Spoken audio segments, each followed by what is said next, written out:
Good shirt.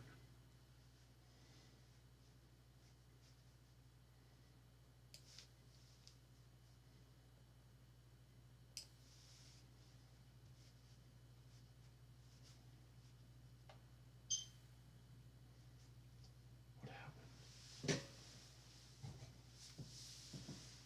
How did we get that? APRA Awards New Zealand. I don't know what that is. That something you're looking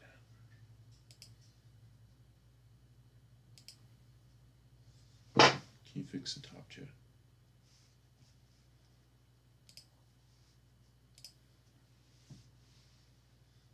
Hello, Ah, Mosale we're on. Parts. Hello. Quiet in here tonight.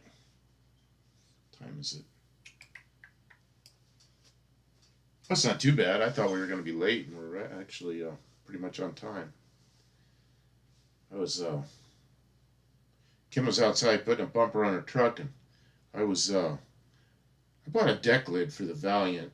I thought it was perfect, and got it home. It's got some dents in it, like golf ball sized wax, like somebody hit it with a ball peen hammer or something. So I was fixing those. So my goal was to get that done. Hello, Dougster.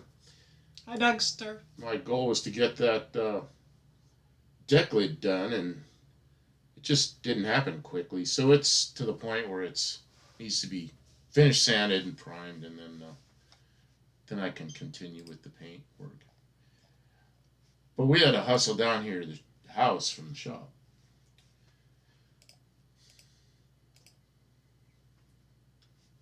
Okay. There's a thing you normally put down there that I don't know what it's like a status thing.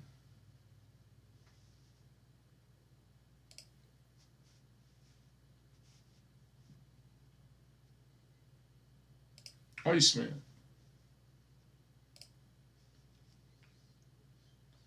Kim's clicking away at stuff. I don't know what it is.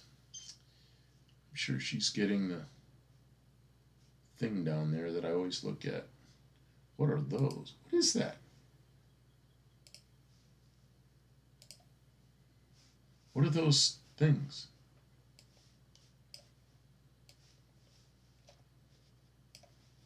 Oh, the fossil fuel ingredients are bad. Yeah, that's what that is. That's a live fossil fuel. Yep, that's not it.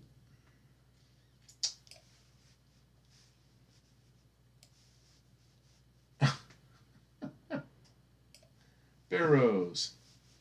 How you doing?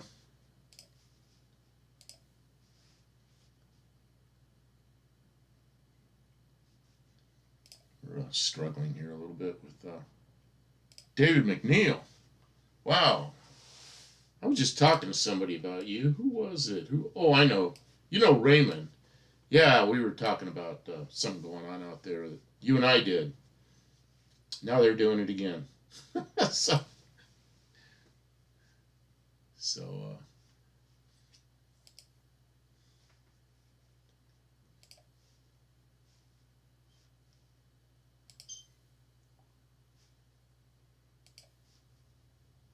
Kim's really working away at something here. It's not here. I don't know It's where it not went. there. It's not there. Huh. Speaking of struggling, how do you all stay folks motivated? We don't. I go from one thing to another. Yesterday we were I was gonna work on the deck lid, but it was outside and it's just wind blowing so hard. It just dust and dirt everywhere. You can't do body work like that. So we went over to the what did we go to? We went to the Dart to change a tire, but then I don't remember what happened. We got the Valiant was nearby, and then I was trying to start the Valiant, cranking it, trying to get fuel up to the engine, and then the starter quit. So Kim put a starter on the Valiant, which is not in a plan at all, and then she finally got back to the tire and got the tire changed, and she's working on the Dart. I got the Dart to start today. I missed that. I was inside or something. That shirt is bright, Kim. It sure is. I got this from Dallas Browns camp at the No Name Nationals last year, and I haven't worn it since. Is that what those are? Is potatoes? Okay, last Saturday, all John Caps, because we got complimentary potatoes with their transmissions. One guy lives 15 minutes away from me, and we were both in Indiana. I gotta read this stuff. So how's the dinosaurs preventing gold? I don't know. That shirt's bright. Okay, potatoes. 40 to 50 mile an hour winds here today. Yeah, mostly old parts. Where's mostly old parts? I don't remember. Oh, it's over in Missouri, right? And then, yeah, never inhale. Yeah, I tried marijuana once, but I never inhaled. I was waiting for him to say I tried beer once, but I never swallowed. Let's see, this potato. If it wasn't for Kim, Buff wouldn't get anything done. Yeah, you're probably right. Um, K-frame video was the best. I was rolling. Oh man, yeah. Well, you know what? At first, the video is so poor quality is because we were using a borescope. We just stuck the borescope down between all the stuff because we knew something wasn't right back down there, and there it was, broken welds. And two little tiny welds, and the thing had been in an accident, so it could have been broken then, could have been broken when it was new. It's been broken for a long time. She squeezed it back together with clamps and welded it so it won't break. Nothing goes together like automatic transmission potatoes. Topeka, Kansas, mostly old parts. You're in Topeka, Kansas. I once ate a deep fried valve body. Once ate a deep fried valve. Dougster, you need Idaho potatoes. Amazon. I think I would rather have deep fried potatoes than deep fried valve bodies. Amazon has those borescopes which have Bluetooth to your phone. I think Kim got one that's got all this fancy stuff, which we did, but the resolution of the camera just isn't that good. And it was a cheap one. Hey Dakota, how you doing? So I don't know. We were able to show. We were able to see what was broken down there, and then Kim, I was out getting a welder to roll it over there. And by the time I got it over there, she had the power steering pump off and the battery out and the battery box out, and then we had good access to it and got a good camera down in there. So when I was welding, we had good. Well, I don't think I could have welded it looking through the borescope. That would have been terrible. But the borescope's a nice thing to have. You know, you can stick it in a spark plug hole and look around and look two different directions. And for some reason, when you're looking at it on the borescope screen, it's almost higher resolution than it records at. Well, the screen's about this big, so it looks pretty good on that screen, and I think that's all it is. But maybe it is higher resolution on the screen than it is on the Beats Mountain Oysters. Man, I just saw, who was it had the video? It was a car person. Had a video on cooking mountain oysters. I don't remember. I watched it and I was like... Aren't those buffalo balls? Or cattle or something, yeah. I got a different Quadrajet on the 400. This one really opens up. Whoa. The other one, idle funny and didn't open up real great. Yeah, you know, I really like Quadrajets when they're working right. Sorry, cousin Mike, the Dougster potato is a Yukon Gold. Well, those are good, aren't they? I just can't eat potatoes much anymore because I got to keep the carbs down. Levi's Backyard Performance. What's up, beautiful animals? The fossil fuels, yeah, the fossil fuels. A-body K members are known for broken welds around the lower control arm pivot. I fixed about a half a dozen of them. If you catch them early, you can use the witness marks to. Yeah, we didn't have any problem lining it up because there were two little tiny welds, and when she squeezed it together with a clamp, it had lined right up. So then we welded it. I will starve to death before I eat a mountain oyster. Yeah, there's a current video out there with all about that, and if I didn't know what they were, they looked like meat, you know, but when I knew what they were, I was not interested in eating them. World famous potatoes in Idaho, but I can't get a trans brake to sprout. Yeah. Bacon truly is nature's superfood. Let's see here. Yukon Gold are the worst. Need rust Burbanks. Bacon, lower carbs and better. Yeah, we just bought bacon. We're gonna make those things you wrap bacon and you take peppers and you put cream cheese and shrimp and then wrap it in bacon and cook them. Man, those things are good. So we got all the ingredients to do that. those don't have many carbs at all. I can eat about all that I want. Uh, Squeezing it together with a C-clamp was pretty inventive, Kim. Yeah, well, I mean, yeah, it was really good. That's when I was still looking at it with the borescope, and she squeezed it together and welded it. Okay, so you people are watching. That's good. You're watching the videos. Uh, Give it a try. Let's see. PETA, people eating tasty animals. Yeah, I've heard that. I won't eat liver either. It's a crime against onions. You know, liver and onions can be okay, but I don't like a lot of it.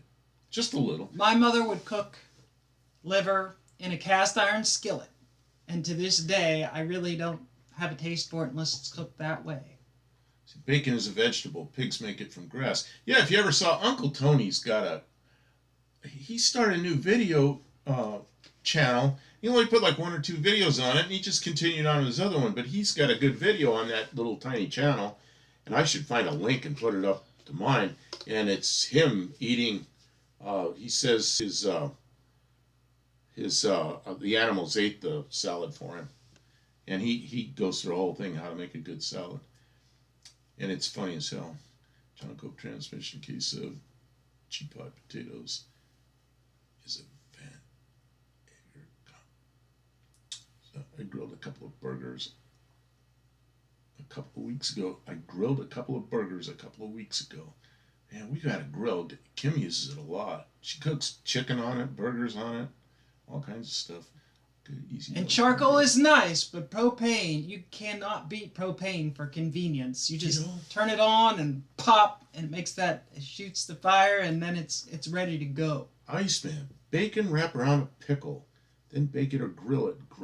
We got to try that. And I bought a big jar full of what are those things I bought? Pickled. Yeah, I'll go get them. Those pickled things I like. I can't pull anything up. My brain's fried. Not remember what they're called. Okra. Okra. Pickled okra. I gotta wrap bacon around that now. Liver, the animal's oil filter. Yeah. Yeah, I wonder if Fran has a... This is so good. Pickled okra. Well, I like okra as long as it isn't fresh or frozen, because then it's really slimy, but the canned stuff isn't. And if you know how to cook it, you can keep it from being slimy, but it's hard. It's hard to do. Cast iron used by me 98% of the time. You know, we use I just bought another pan, and it's got some kind of a coating on it. Kim cooked eggs on it without even putting any oil on it. Eggs just came right out of it. So all charcoal becomes lightable when you use a map torch. Yeah, that's kind of what I used to start our wood stove.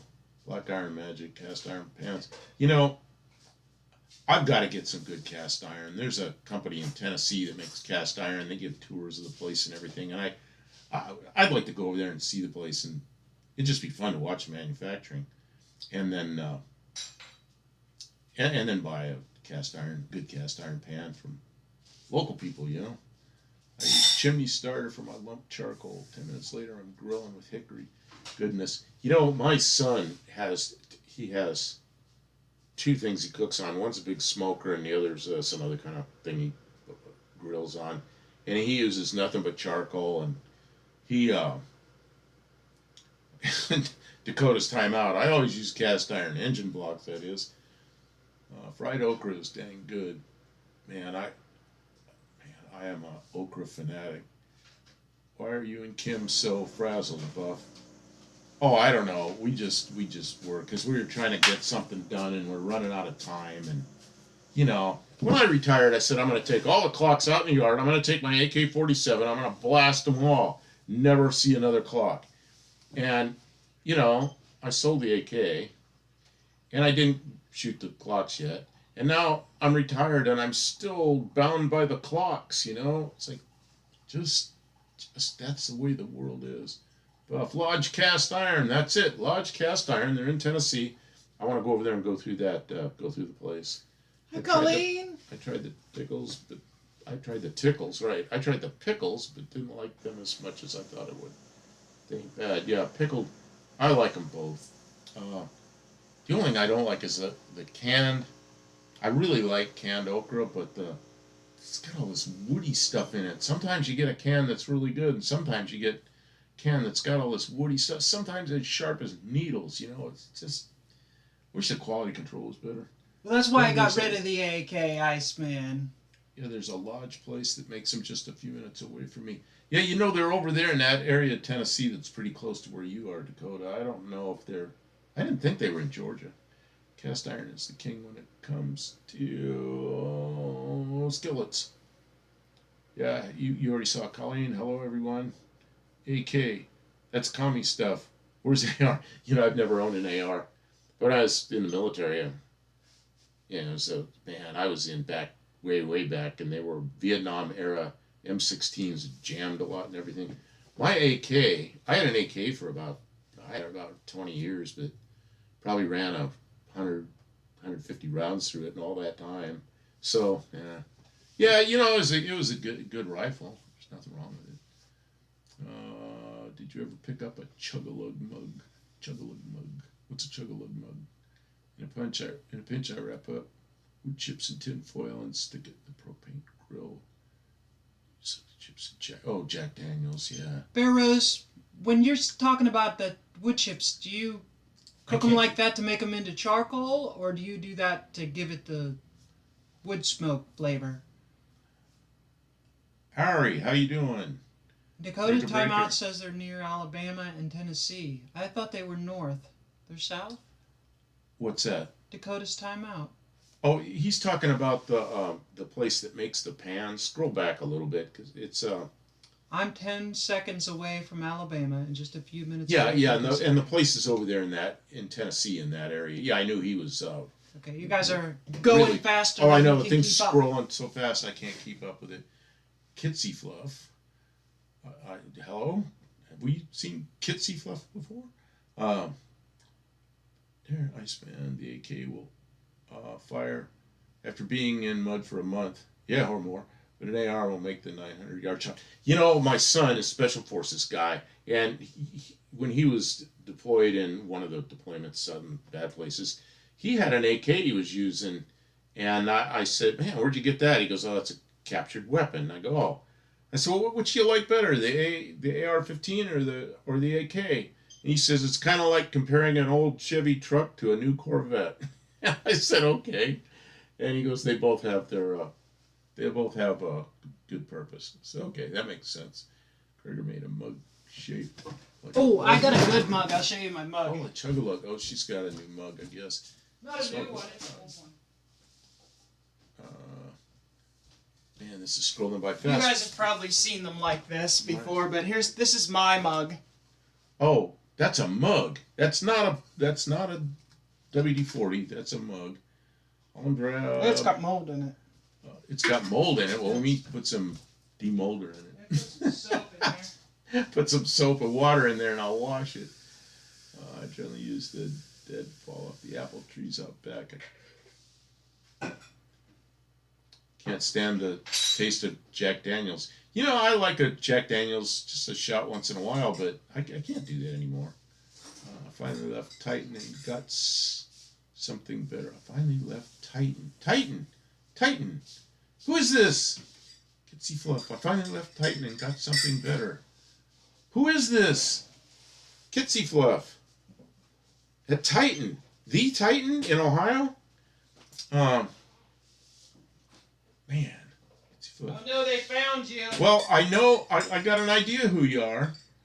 Were you sitting up in the front office with your mother up there? Spray some WD-40 on the mold. Oh yeah, that'll work. Dan and Max. All right. Wow. Kitsy Fluff. I think I know who Kitsy Fluff is. Oh yes. Okay. Oh, you left. You left there. Oh, I gotta call you. I'm going to have to call you on the phone, maybe tomorrow or something. So, do you work during the Kitsy Fluff? Do you work during the day, or do you have hours, when do I call? Like in the evening? Because I got your cell number. I can do that. I think 7.62 by 39 is just a little underwhelming. It's good for the SKS. My son had an SKS. Maybe he still has the SKS. He's got a lot of weapons. I remember going in a gun store, and there was a barrel about this big around, and it was just full of SKSs that were in Cosmoline, and they wanted $90 a piece for them. And I looked at them, this is a while ago. I went, I don't know. I'll get one another time. I should have dragged that whole barrel over to the counter and bought them all. Man. Chevrolet Titan. Now this is another Titan. Mother? No. Oh, then it's somebody else. Oh, then it's somebody else. Kitsy Fluff. Oh, I know who you are. Oh, you're the one. You were setting up a machine shop in your garage or your living room or something. Oh, that's who Kitsy Fluff is. Ah, it's hard to beat an AR. 3.0, it's a beast. You know the gun I really like, the rifle I like with the 7.62 by 39 is you know what what's it? No, I can't think of things. It's what's the rifle that I can't pull anything out of my brain. The Mini 30, the Mini 14 is the same round as an AR-15. The Mini 30 has the same round as an AK. I'd love to have a Mini 30, but it's just more. I don't have a lot of money. I'd rather spend it on my cars. When they were selling, I can't keep up with this bolt action for like $80. Yeah. You ever read the label on mildew cleaners? Well, this is used only in well ventilated areas. If it was well ventilated, it wouldn't be moldy. Mostly old parts. Agreed. I shot an 10. Yeah, that would. I've never seen one of those up close. The days of $90 SKSs. Yeah.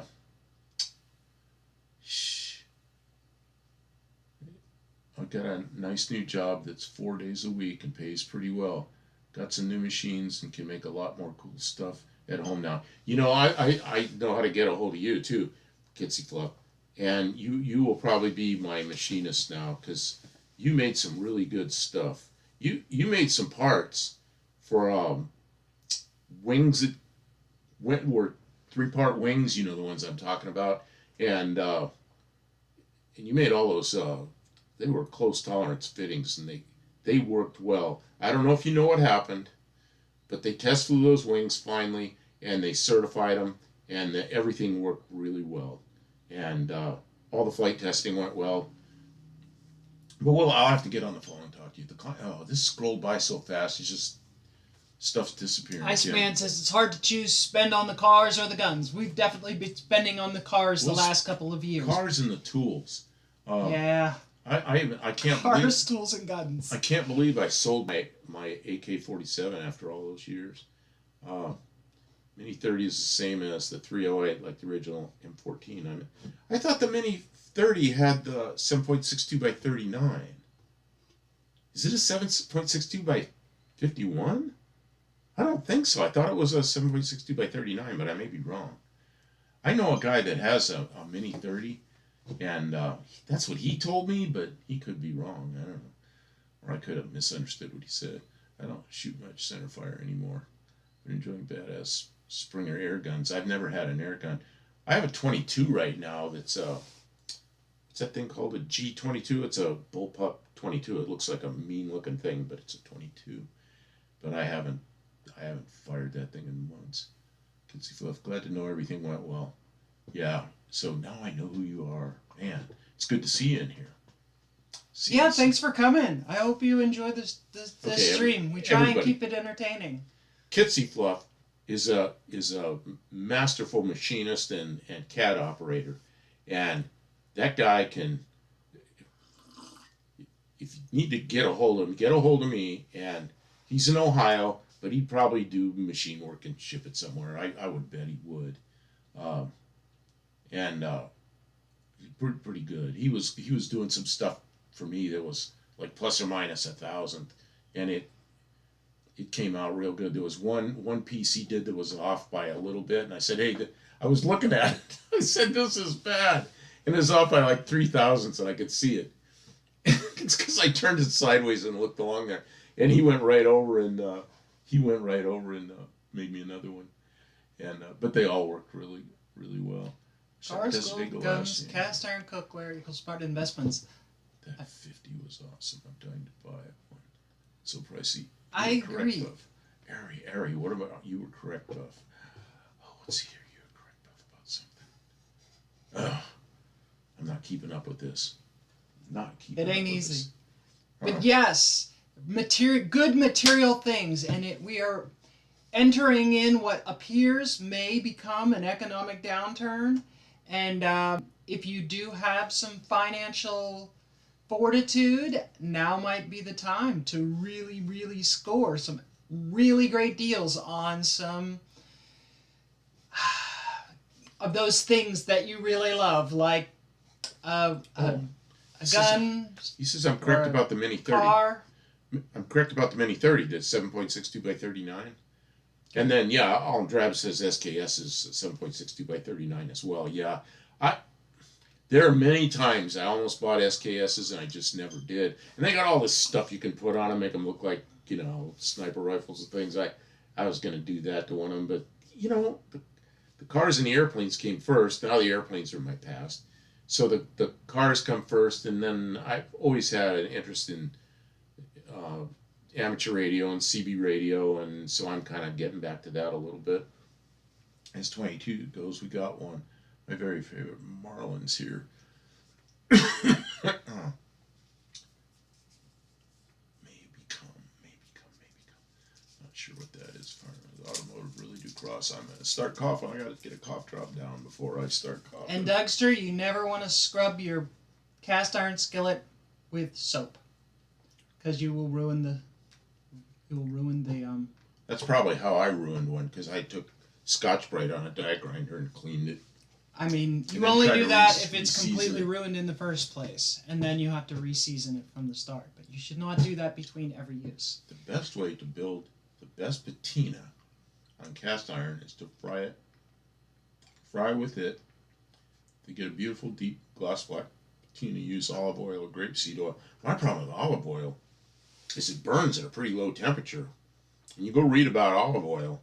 I mean, if it's been over 300 degrees, I don't think you should be using it or eating it or anything. But what I use is, what's that stuff I use? Why can't I pull anything out of my brain?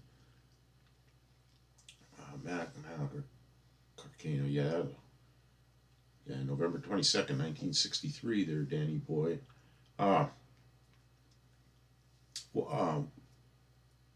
What's that oil I always use? Coconut oil. Coconut oil, you can get it really hot, and and the stuff doesn't hurt you, and it doesn't catch on fire, doesn't smoke. No soap ever. Okay. How did I throw my cast iron pan in the dishwasher? I can't believe our live is about how to care for your cast iron skillet. This is silly. I don't disagree with the information that people are giving. Like, I use SOS pads on my cast iron. I always did that when I was younger, and we always made it work. Kennedy died in a Lincoln, but Lincoln died in a Ford. There were a lot of things that were similar about those two presidents with oddball stuff like that. Kennedy's secretary, her name was Lincoln, and Lincoln's secretary name was Kennedy. That's pretty crazy, too. I would use SOS pads on my cast iron. SOS pads have soap in them, don't they? Canola oil is the oil I like. Yeah, I don't like canola a lot. Cast iron manifolds count. You have to season them. You have to season a cast iron manifold? Yes. I used to work on a lot of the FE Fords, which we called big blocks back then, back in the 70s. And the intake manifold is enormous. And I think it weighs 75 pounds, and the aluminum, that's the cast iron ones, the aluminum ones are 25 pounds. You can take 50 pounds off your engine just by changing to a aluminum manifold. Bacon grease is the only way to season cast iron. Bacon grease probably works real well. All right, I have some food grade mineral oil. I don't know about that. Oh, I never heard of anybody using food grade mineral oil. That's unusual. Might work. Got Mike in the meatloaf.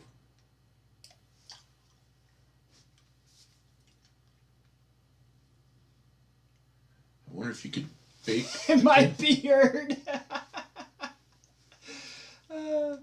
You know, I always want to take headers and They're just making fun of you now. I always want to take headers and weld some tubes on them, and then I could stick burritos down in the tubes, drive to wherever I'm going, and then pull the burritos out of the tubes. They'd be ready to go. zoomies for that.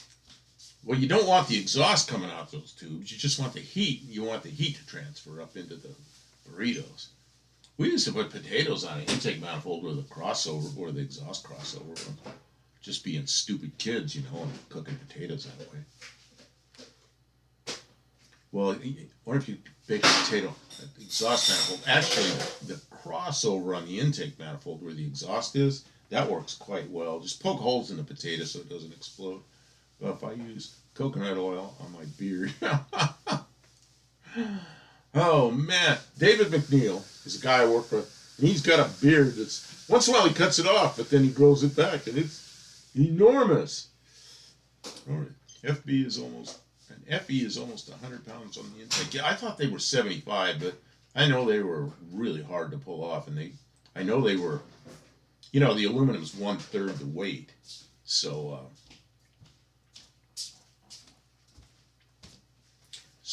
yeah. It's a cooking. If it's a cooking... Why are you coming at me with a knife? If it's a cooking... She's just waving the knife around like it's like... You were really being difficult today. I'm still a little mad.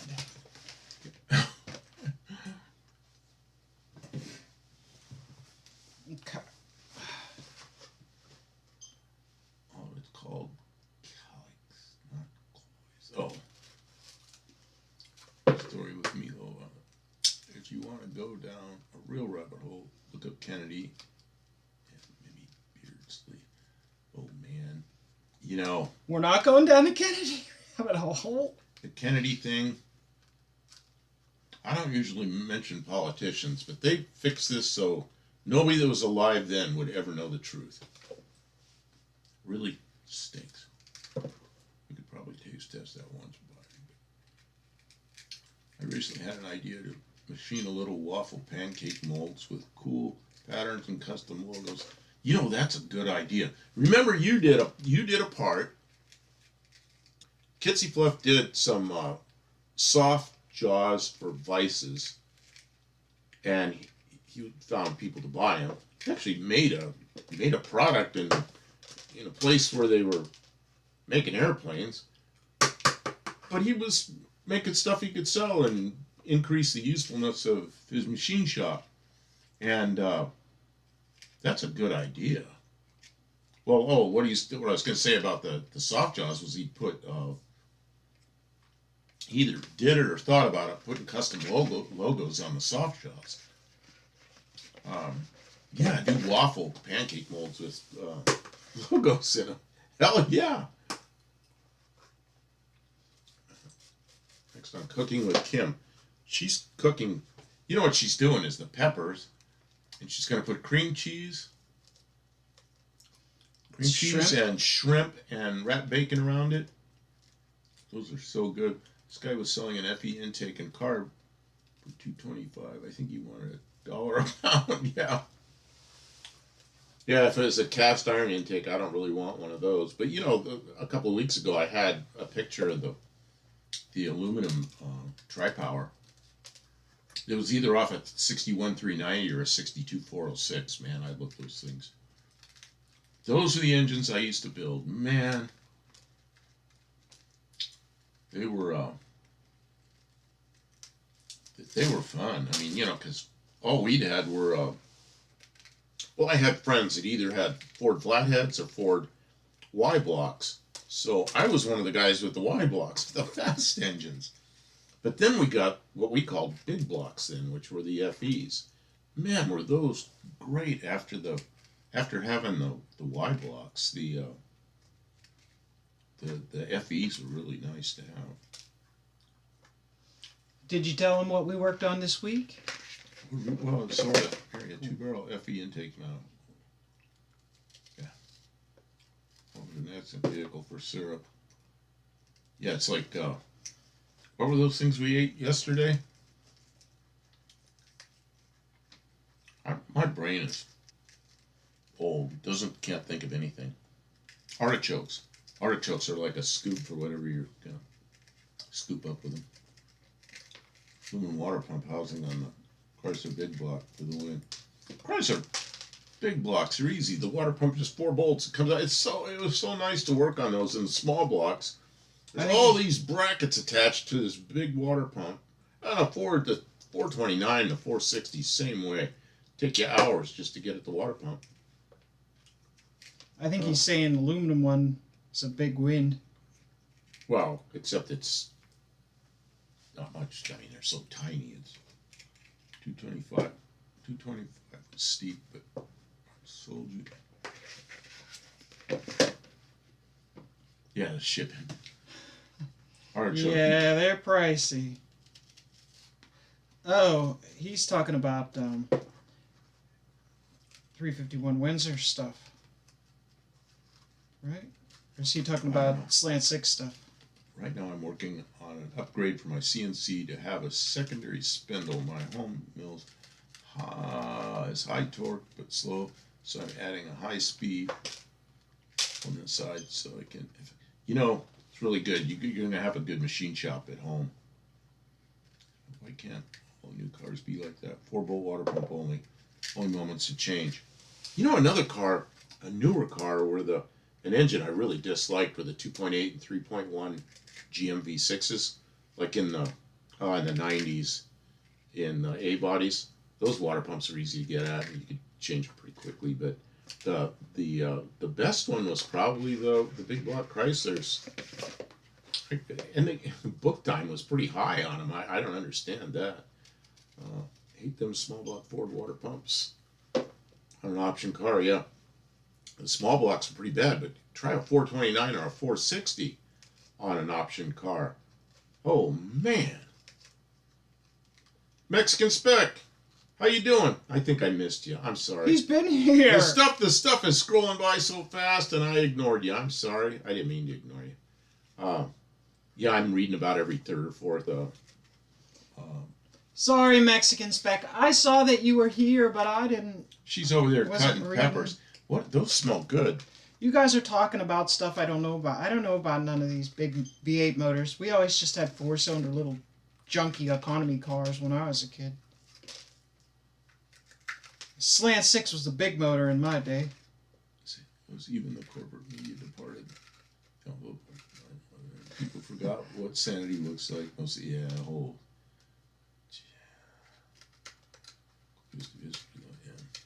I think we can all agree that Ford small block is the worst of them all. Really? I had 289s. I had 302s. I had a couple of those. And I had a 351 Windsor that was the best engine I had. But I'll have to agree, the problem I have with Fords is the lack of interchangeability, and kind of why I kind of like the small block Chevy now, is like all this stuff. Every small block Chevy bolts to every small block Chevy transmission. From 1955, except the motor mounts are different for the first couple of years, but from 55 all the way up, into the 90s or 2000s, everything's the same, and parts are still cheap. And you get Ford parts, nothing fits anything. It's really sad. And then like 289 Fords, is there a 5-volt or a 6-volt bell housing? And of course I had both, but I didn't always have both bell housings. So then that hunt was always on. Gun talk. I'm out. No guns for regular people here. Skittle talk. The wife does. Yeah, we talked about guns a little, but guns, I don't know. The guns took second place to the cars. And see, I like guns, but they're like way down here somewhere, and there's cars and tools and everything that's a lot higher on the list. And when you don't have a lot of money, I keep them on task. We're working on cars. The stuff down the list nothing ever happens. Cars. Although she has been supportive of me messing around with antennas and CB stuff we've been doing. CB and the amateur radio. I gotta keep him happy. It's what he likes to play with. I gotta take my test for that license here real quick. So 5/16 bolts with no. Oh yeah, everything. There were so many cars with aluminum aluminum, long steel bolts going through aluminum, and then they get frozen up. Look at Nissans and so much of that stuff. After I got it together and cleaned up and new bolts and everything got anti-seize on it, because I may have to take it apart again. Kim, cutting a green pepper in front of a green screen looks really freaky. Oh, look at that! I don't want to put it in my mouth. I just wanted to show that it. Yeah, you can It makes see you through invisible. it. Green peppers and a green. They're jalapenos. You have nothing in your hand. She's cutting nothing. Oh yeah, that's pretty funny. Every time we come on here, almost all my shirts are camel green or army green or some kind of green. So I gotta dig through my shirts and find something in a hurry that won't make me look like I'm nothing. Floating head. Get the transfer. Ford used all the bolt patterns for the bells. You know, like right now we need a 2.8 clone engine, and the clone engines were the only engine that used that bell housing bolt pattern. So, and most of those engines are old now. I see you messing with the green screen, Kim.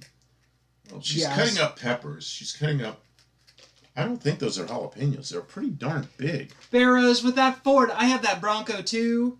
And that's when I realized that Fords did that bell housing thing, because that Cologne engine only bolts to a Cologne transmission. Like, oh man. Is there anybody talking on the CB anymore? You know what? Locally, no. I mean, maybe, but no. But when the skip's rolling in, like right now here in Tennessee, every day I hear everybody in Mexico, and Mexico comes rolling in here. Channel 9, the emergency channel here in Mexico, that's a channel they use for shooting skip. You go on Channel 9 out here in the daytime, and man, it's all people speaking Spanish. It's all coming from Mexico. So yeah, there's a lot of people. There's a lot of people doing that kind of stuff. Truckers, if you're on the road with a CB, it's really quiet and nobody really talks to you until there's an accident or something up ahead. Then all the truckers come alive and they're all talking to each other about what's going on up ahead and what exit to take and how to go around it, or if there's a lane open or both lanes closed or whatever. And then the CB can be really, really useful. So when I'm traveling, I keep a CB on, and I did a lot of traveling with CB in the last 10 years or so, but yeah, I didn't notice it was green screen peppers. Oh yeah, she's cutting up jalapenos without gloves. You know, I had a roommate for a while out in Yuma. There were three of us that lived in a 3-bedroom house while we were out there, and one of the guys every night he'd cut up what are the red peppers? The little and orange peppers. Oh, yeah. What are those little orange peppers called? I can't think of the name of them. Habaneros. Yep, they're habaneros. So he's cutting up habaneros, and he's standing there cutting into these little pieces. And something came on the news, and he was pissed off about it. He walks over and he's looking at the TV and looking at it, and he's all upset about whatever's on the TV. And he didn't have glasses, so his eye starts itching. You reach up and he's scratching his eye. And all of a sudden, he's in trouble because he just wiped a bunch of habanero juice in his eye. Man, he's over the sink and washing his face and washing it. And then he couldn't get it out, so he went and took a shower. Man, breaker 19, stranger danger. Yeah, people don't talk like that anymore. They just. You know, when the truckers are talking on the CB, they really don't even use handles. They might, but mostly they just talk. It's like somebody having a conversation, you know. I'm not involuntarily crying from the spice. It's not hot enough. That's my style. Yeah, CB has actually gotten better now because it's not cluttered like it used to be. Yeah, it's when the skip's not in, it's quiet and there's nobody out there. Except on Channel 19 going down the highway, you know. Yeah. Can't even get a and then we get the our trash gets picked up by a company, or well, it doesn't get picked up. We deliver it. We drop it off down at the what's it called? convenience center, and they when they have to have trucks moved around and stuff like that, they're on the thing. Yeah, Waze. A lot of people use Waze because that does the same thing that CBs used to do. But you know, David McNeil, I got a CB from you that was didn't work, and now I think I'm gonna open that thing up and see if I can figure out what's wrong with it, because I'm starting to get into that again. I fixes things. She fixed my microphone. I got the lollipop mic, D104. Well, that's the other thing we could do during this stream is we could fix that.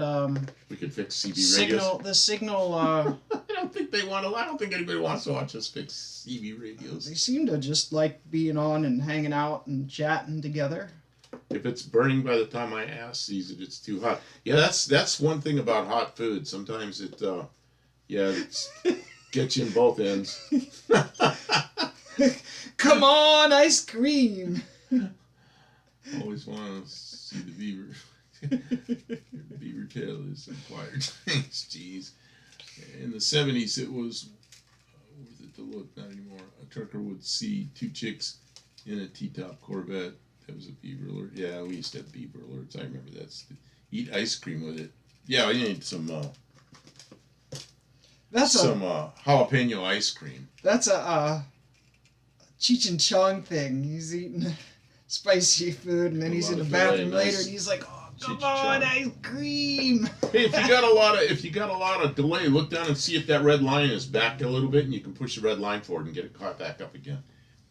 Down at the bottom of the screen. Let's see here, Smoking the Bandit spot. Man, my thing is just, it's the radio. What's interesting is talking the distance, and it's just making antennas. We're gonna build a big antenna outside. It's the same kind of thing as the cars. You build something that works, and it's kind of fun. Yeah, we're getting off subject here. Well, you know, I put up where's the thing I put up? What do you mean? My thumbnail. It disappeared. Thumbnail. I'll be right back. I gotta find this, but I can't find it. Y'all hunting beaver. Come on now. Yeah, I know. That's why I said we're off subject. Grown-ups. Here we go. I'm gonna get it.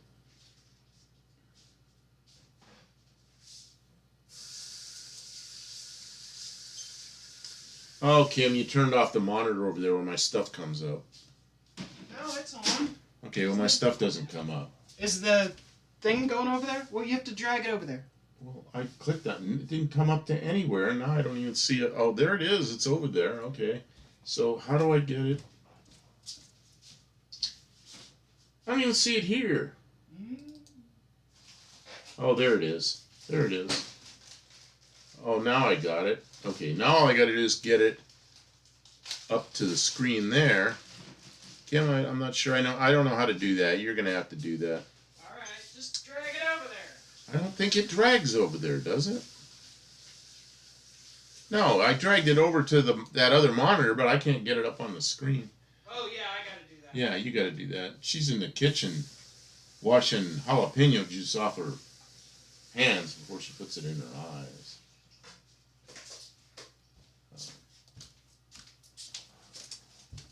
Okay, because I'm not paying attention to the what anybody's saying here. They used to chase down beaver, and then one-eyed cat came in. I missed that. What do we got?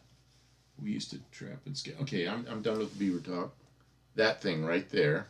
That's my. You always have great stories. You remember one about a person you worked with that was looking at your screensaver with.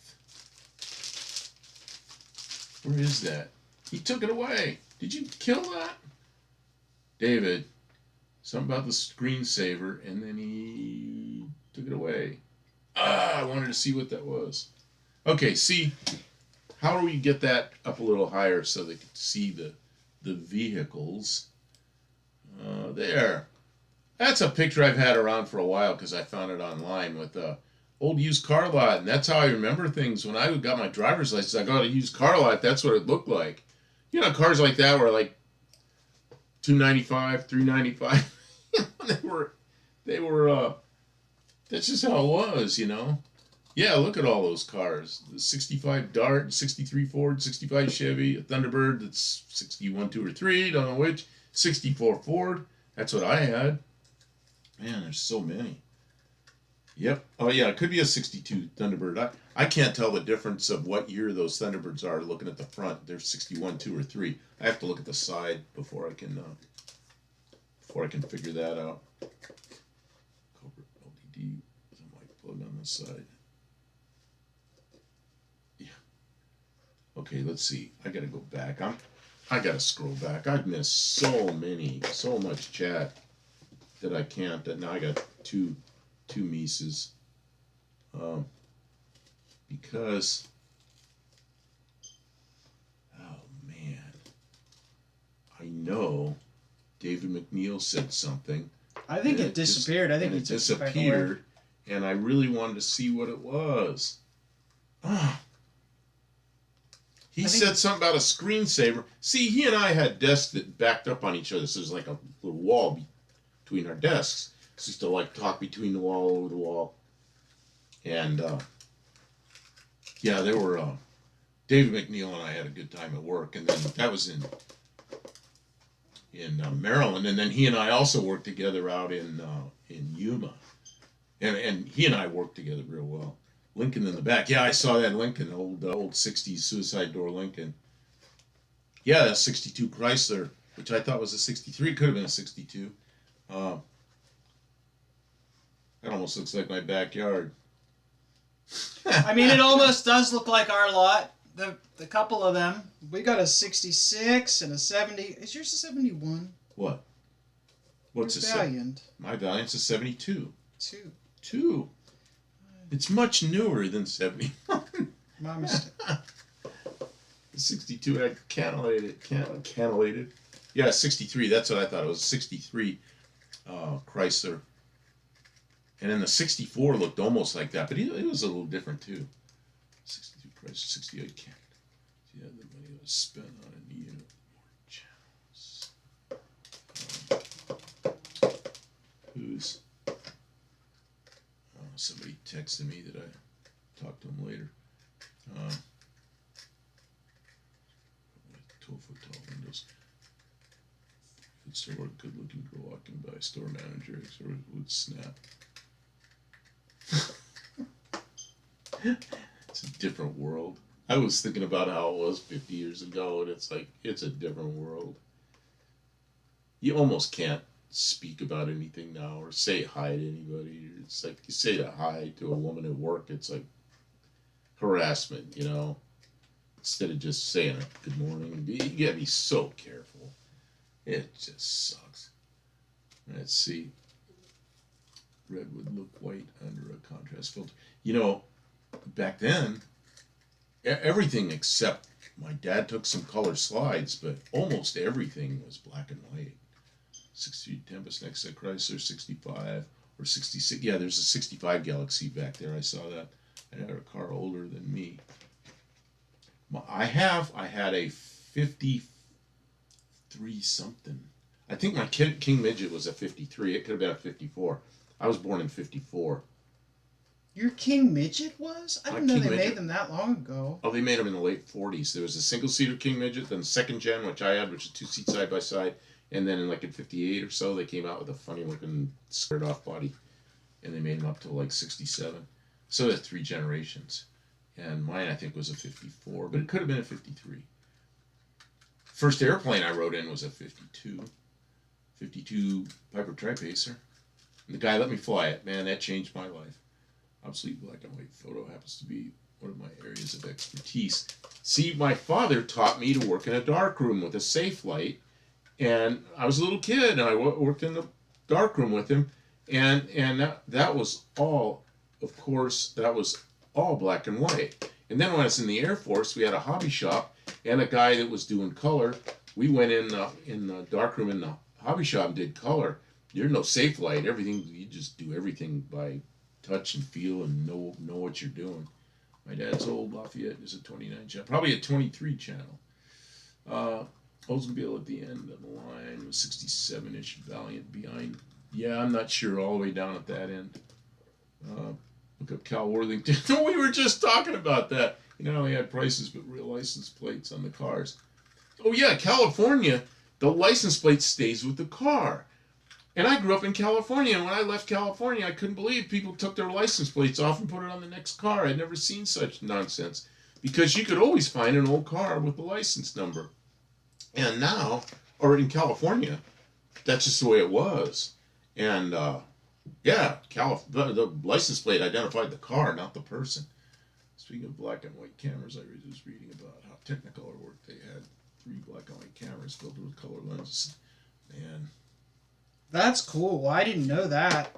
Well, my dad taught me about color because he was a printer. So I knew about the additive system and the subtractive system, which are 3 different sets of primary colors, and they work differently. So you can go read about that if you want. I took 4 years of black and white photography in high school. It's all obsolete now. Well, you know, there are a few people that still consider it as artwork, and they still do it. But, yeah. Cool, Kitsy. Oh, I missed something Kitsy said. Man. You know who Kitsy is. I've told you about this. Yeah. I know who he you is. did. Okay, you don't have to repeat the stories even. No, you know who he is. Okay. Yeah. Okay. I'm so glad he come into our stream. Don't forget the Lincoln in the background. 63 looks like. Yeah, it could be a 63. Buff Del Campo speaks so highly of you. I mean, really. Like, how smart and how bright and talented you were. David Mail, I want to see if you would tell a story about the screensaver of a T-Bird. Oh. There's this woman. The day I met her, I'm sitting at my desk, and I had a second monitor, and down at the bottom of the monitor, every day I'd put a picture of a different car. So, and it's a little picture down at the bottom right-hand corner of my monitor. Because I like cars, you know. So I got a picture of I think it was a 57 Thunderbird down there. It could have been a 56. It was an old 2-seat Thunderbird. Real nice one. It was sitting there. So this woman comes up. Man, I don't know how much I want to tell you about it. She's really different. So she comes up, and she's doing my airline reservations to go out to Yuma. But then she sees this car on my screen, this old Thunderbird. And she goes, I have one of those. I go, really?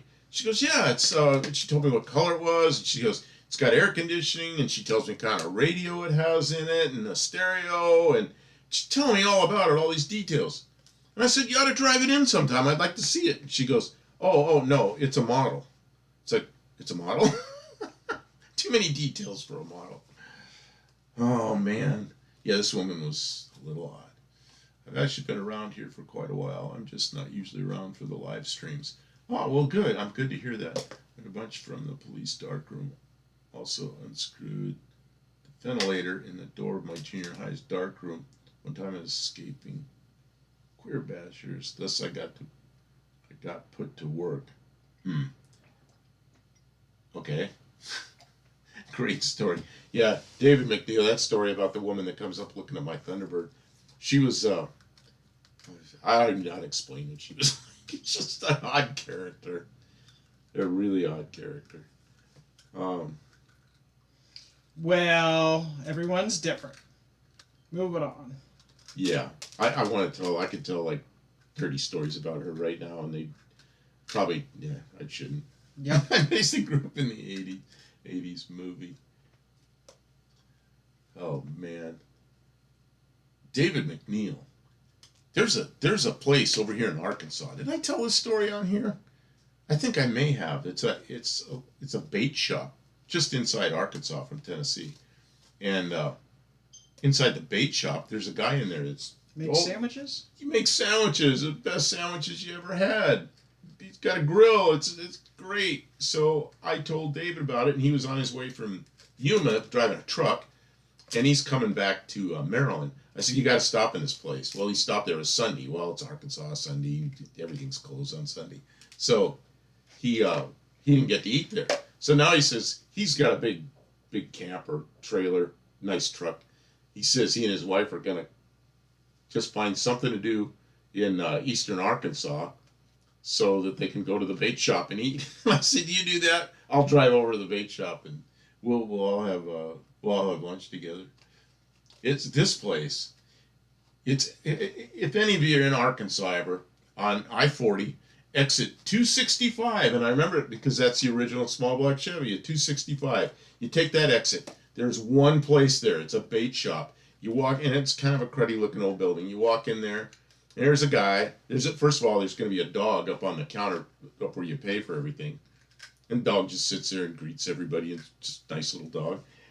And this guy's always got a handgun, strapped to him, and he's in there cooking. And it's the best sandwiches you ever had. I never run into a place that good. And I used to get there's a couple of different sandwiches I like, but a Cuban is the best Cuban there is.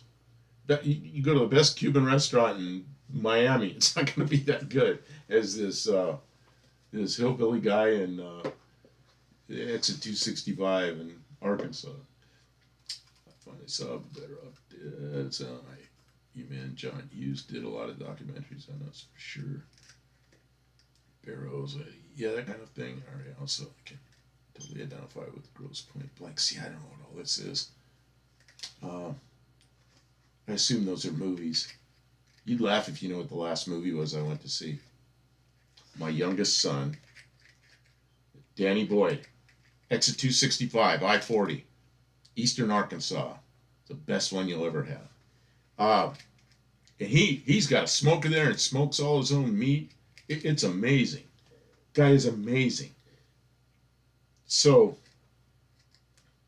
before I got onto the Cuban sandwiches again, what was I saying? Oh, the last movie I went to see when my youngest son, who's now like in his early 30s, he was a little kid. And I took him to see Pokemon 2000. That's the last.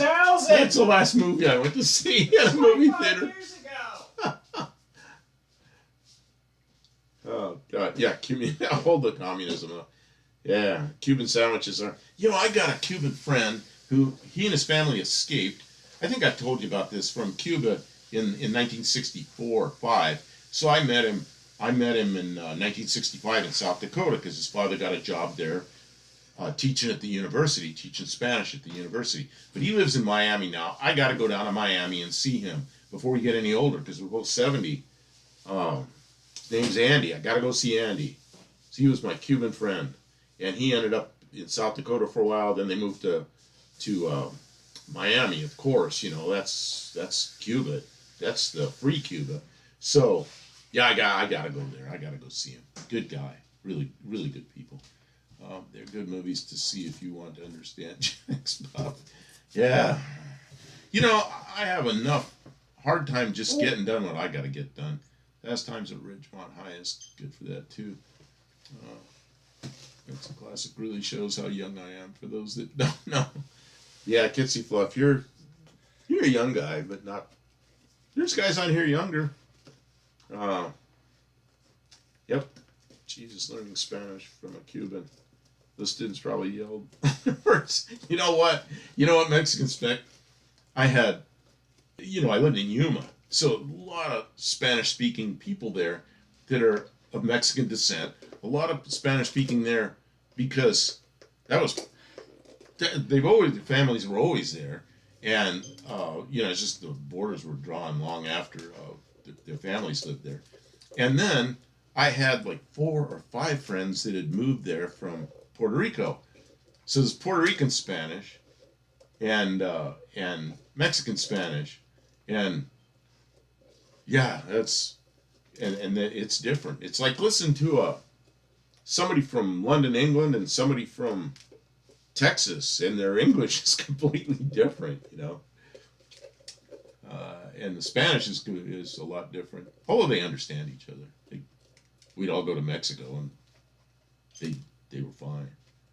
I guess the seniors in Fast Times were the last of the boomers.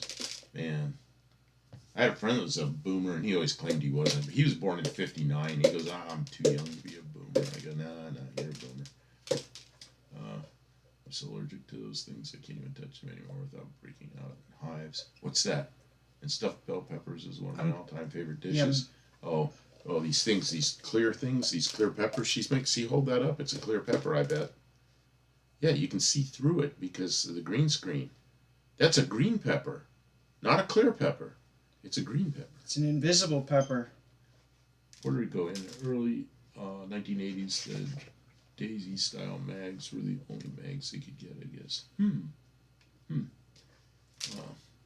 There are parts of Mexico that I don't understand the words, kind of like far south in the U.S. You know, when I first went in the Air Force, I remember I was in the kitchen. There was a guy there that was using a broom with a red handle on it.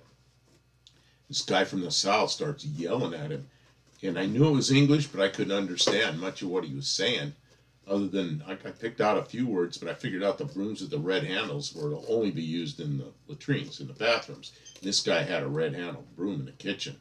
And this guy lit into him, and we were both, that guy and I were both in basic training, so we've been in the Air Force all of about 2 or 3 weeks.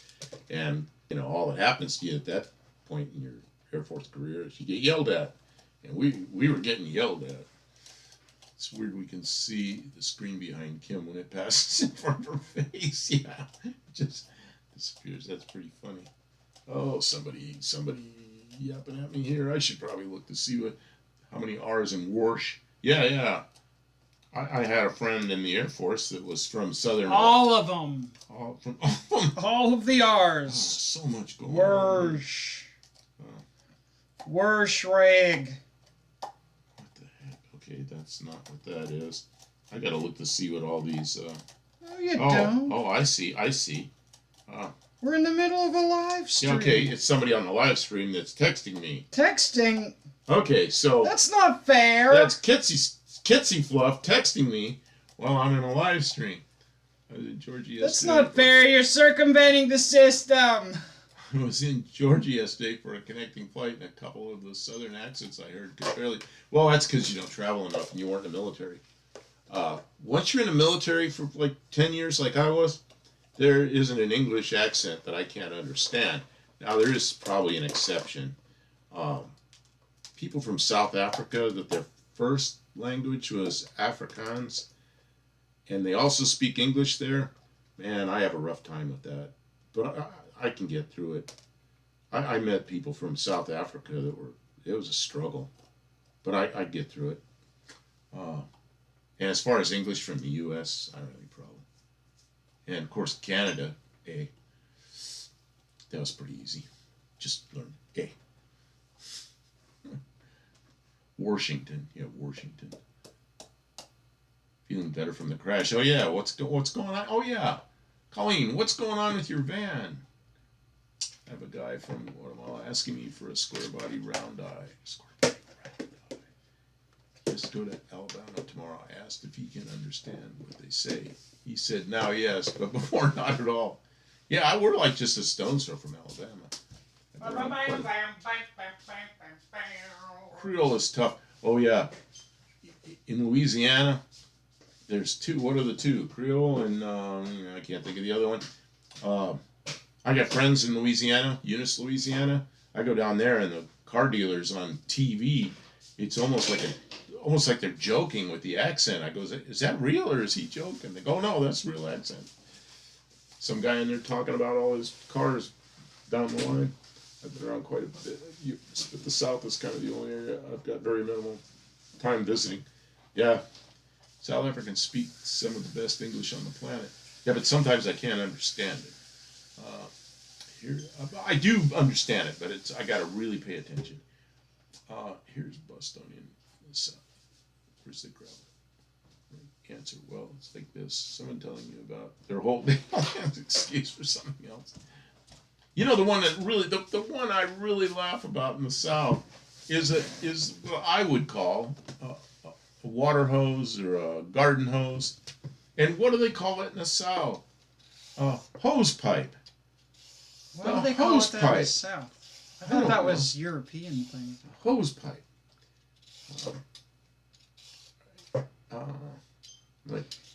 We always call it garden hose. Aware of the present location of the gravel rig.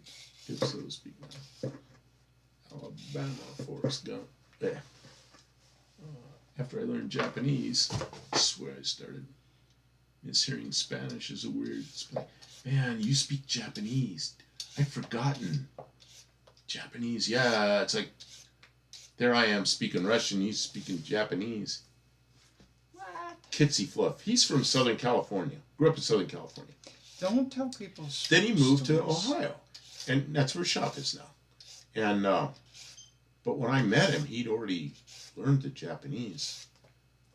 And I grew up with Spanish. Yeah, he's Southern California in Spanish-speaking area. Southern California is big. I can say he lived in Southern California. He even says he grew up with Spanish.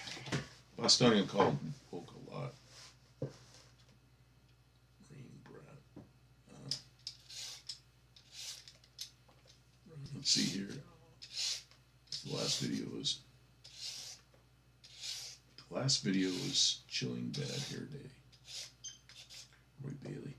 I knew a guy who grew up in Cincinnati. The guy called Rabbit. Rabbit was from Boston and got his name when he was asked to stand up and introduce himself to the class. Rabbit. I gotta figure this one out.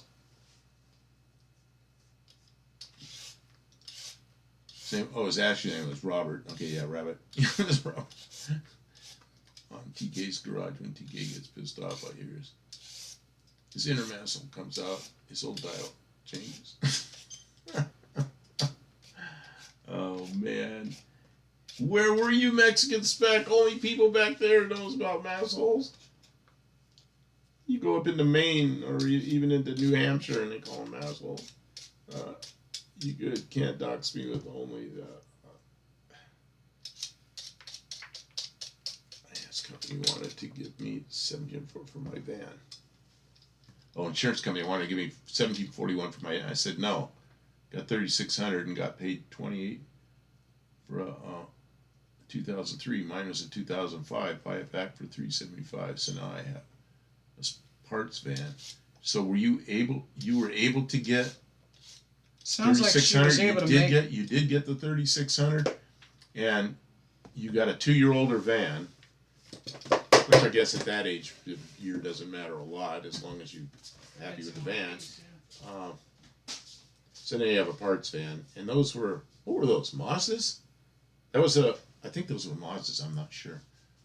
Good deal, Colleen. At least it was out of pocket for you. Easiest way to tell northern from southern. Person says, you guys, or y'all. Yeah, but y'all, like in Texas, y'all is like, well, it's an individual. It's not like a lot of people. But in Texas, it's like all y'all. That means everybody. All y'all. In Pittsburgh, where I'm from, it's yins.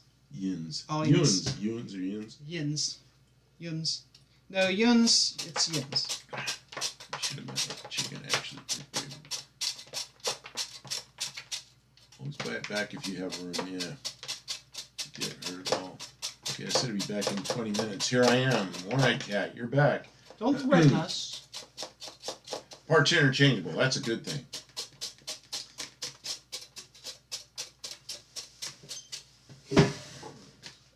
No, yins. Yins. Threw me loop. The first time I spent time there. Yins. Yeah, yins. Yuns. Yeah, yuns, but it's yins. They shorten it to yins. Y. See, there's I-N-S. No, Y-I-N-Z. There you go. Mexican spec. Yins is too close to yids. What's yids? Mexican spec. Use. Y-O-U-Z. Use. Well, he has yids. Y-I-D-S. I don't know what that Did is. Jens Spring uses Oh my god. stuff? What? Did Jens Spring use his car? I don't know what you're talking about. Things he got himself into, I do. Stranger in a malfunction chair.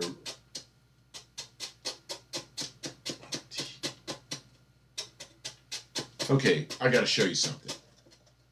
We went and bought some parts. Oh yeah, we did. We went and bought some parts. Down in Nashville. Where was it at? Nashville. We were in Nashville. And there's a guy there that he's building a, what the heck's he had several Mopars he's building. And then he had some parts, and I think Kim bought a transmission. I got a small block 904. So here we have, he makes, oh, you're in Pittsburgh. KJ Kiley. He's in your old hometown. Nice. Hi. So this guy makes these parts. I ain't there no more. Oh no. What happened? Close list. What happened? Close list. Ah, put the batteries in there. I can't make it go away. What happened? Now we got like malfunctions. Everything is ruined. Why doesn't this work? Close list. Close list. Okay, stop. We can't just keep yelling at the screen. But you guys can't see it. Our TV is showing us stuff. See, our TV has some kind of voice control. And we don't want to use it, but every once in a while, we will say a word that it understands as a command, and it goes nuts. And we can't... Percussive maintenance. You mean a brick? We can't unmess it up. So what do? Now it's got batteries. I don't know what to do. Let's see if it'll work.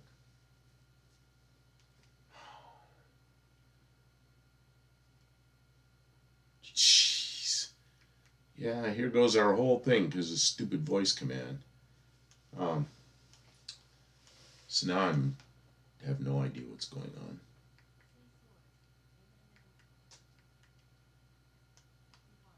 There it goes. Now we're back. Oh, but that thing's still there. I don't know. I don't know how to It's make still that. covered up by a stupid thing. Okay, what we need to do when we're done with this live is go put like a half a roll of duct tape over the top of the microphone for that TV. So it can't hear us. Okay, so the guy. Weird jagoffs. What are jagoffs? That's some Pittsburgh thing. So anyway. It absolutely is a Pittsburgh thing. The guy. It's a term of endearment. When someone is being sarcastic, is giving you, razzing you sarcastically, they're being a jagoff. So who's the guy? His name was Chris, correct? Yes.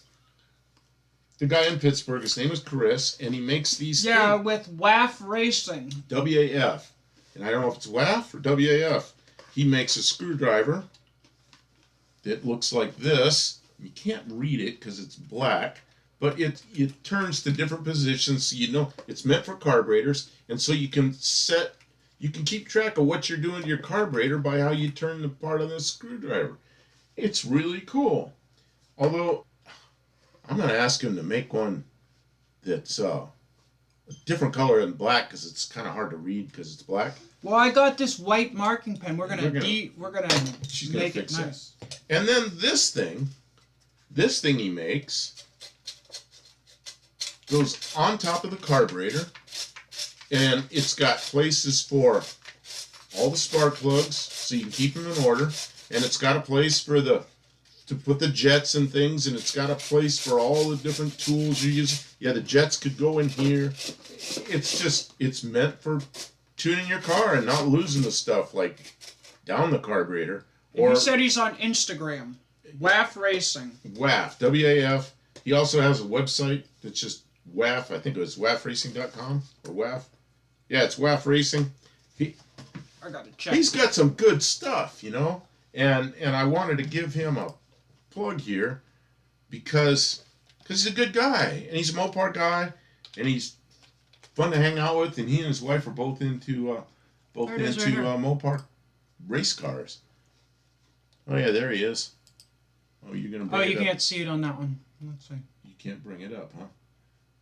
Voice controls for my radio. It's awful taking care. Yeah. I don't like voice controls. I really dislike them because things do stuff you just don't expect. Yeah, there's the carburetor thing I just showed you. I don't know if you can get that up behind us or not. Yeah, it's always nice to have storage under your hood. See that thing? That's the thing. That's this thing that I was just showing you. and it's got a place for jets and tools and plugs and keep everything in order, and also keep stuff from going down the carburetor. Because that's a place you don't want stuff to get flushed. Here's something really. Oh yeah, there you go. See, it goes right on your carburetor, your 4-barrel carburetor. See what other stuff he's got. Yeah, see what other stuff he's got. Well, ridiculous stuff. Ridiculous. No stuff. products. No found? products yet. Oh, well. But you know what he's doing? He does a 3D printing thing. Oh yeah, made in America. He 3D prints them himself. He makes like new tips for fenders and things for Mopars that you can't buy anymore, and he makes them. And it's not. I went on his website. It's not all there. He showed us like fender tips and things that he doesn't have on the website. Well, he was doing prototyping stuff. Man, they're talking about pierogies. Pierogies in Pittsburgh. It's gone now. There was a Thai restaurant in Yuma, and it was a Thai woman, and she's married to an American guy, and I think he was Polish. So they had Thai food and pierogies. It was so good. What a combination. That was really good. But they're gone. Doesn't fit a one barrel. No, you'd have to get an adapter to fit the one barrel to fit this thing. But yeah, you probably wouldn't want to do that. We'll make a 1-barrel one. Yeah. Your carburetor's hungry. It wants to be fed your 10mm sockets. Oh, don't do that. Now, when I was in high school, somebody that the teacher knew had a 58 Thunderbird, and it came on a tow truck, and somebody had dropped BBs, probably somebody. She's an older woman, so somebody dropped BBs down her carburetor and hammered the pistons all up, and we ended up taking that car apart in class, took the engine apart, and put a couple of pistons in it where the BBs went down there and beat the snot out of them. Yeah, somebody did that.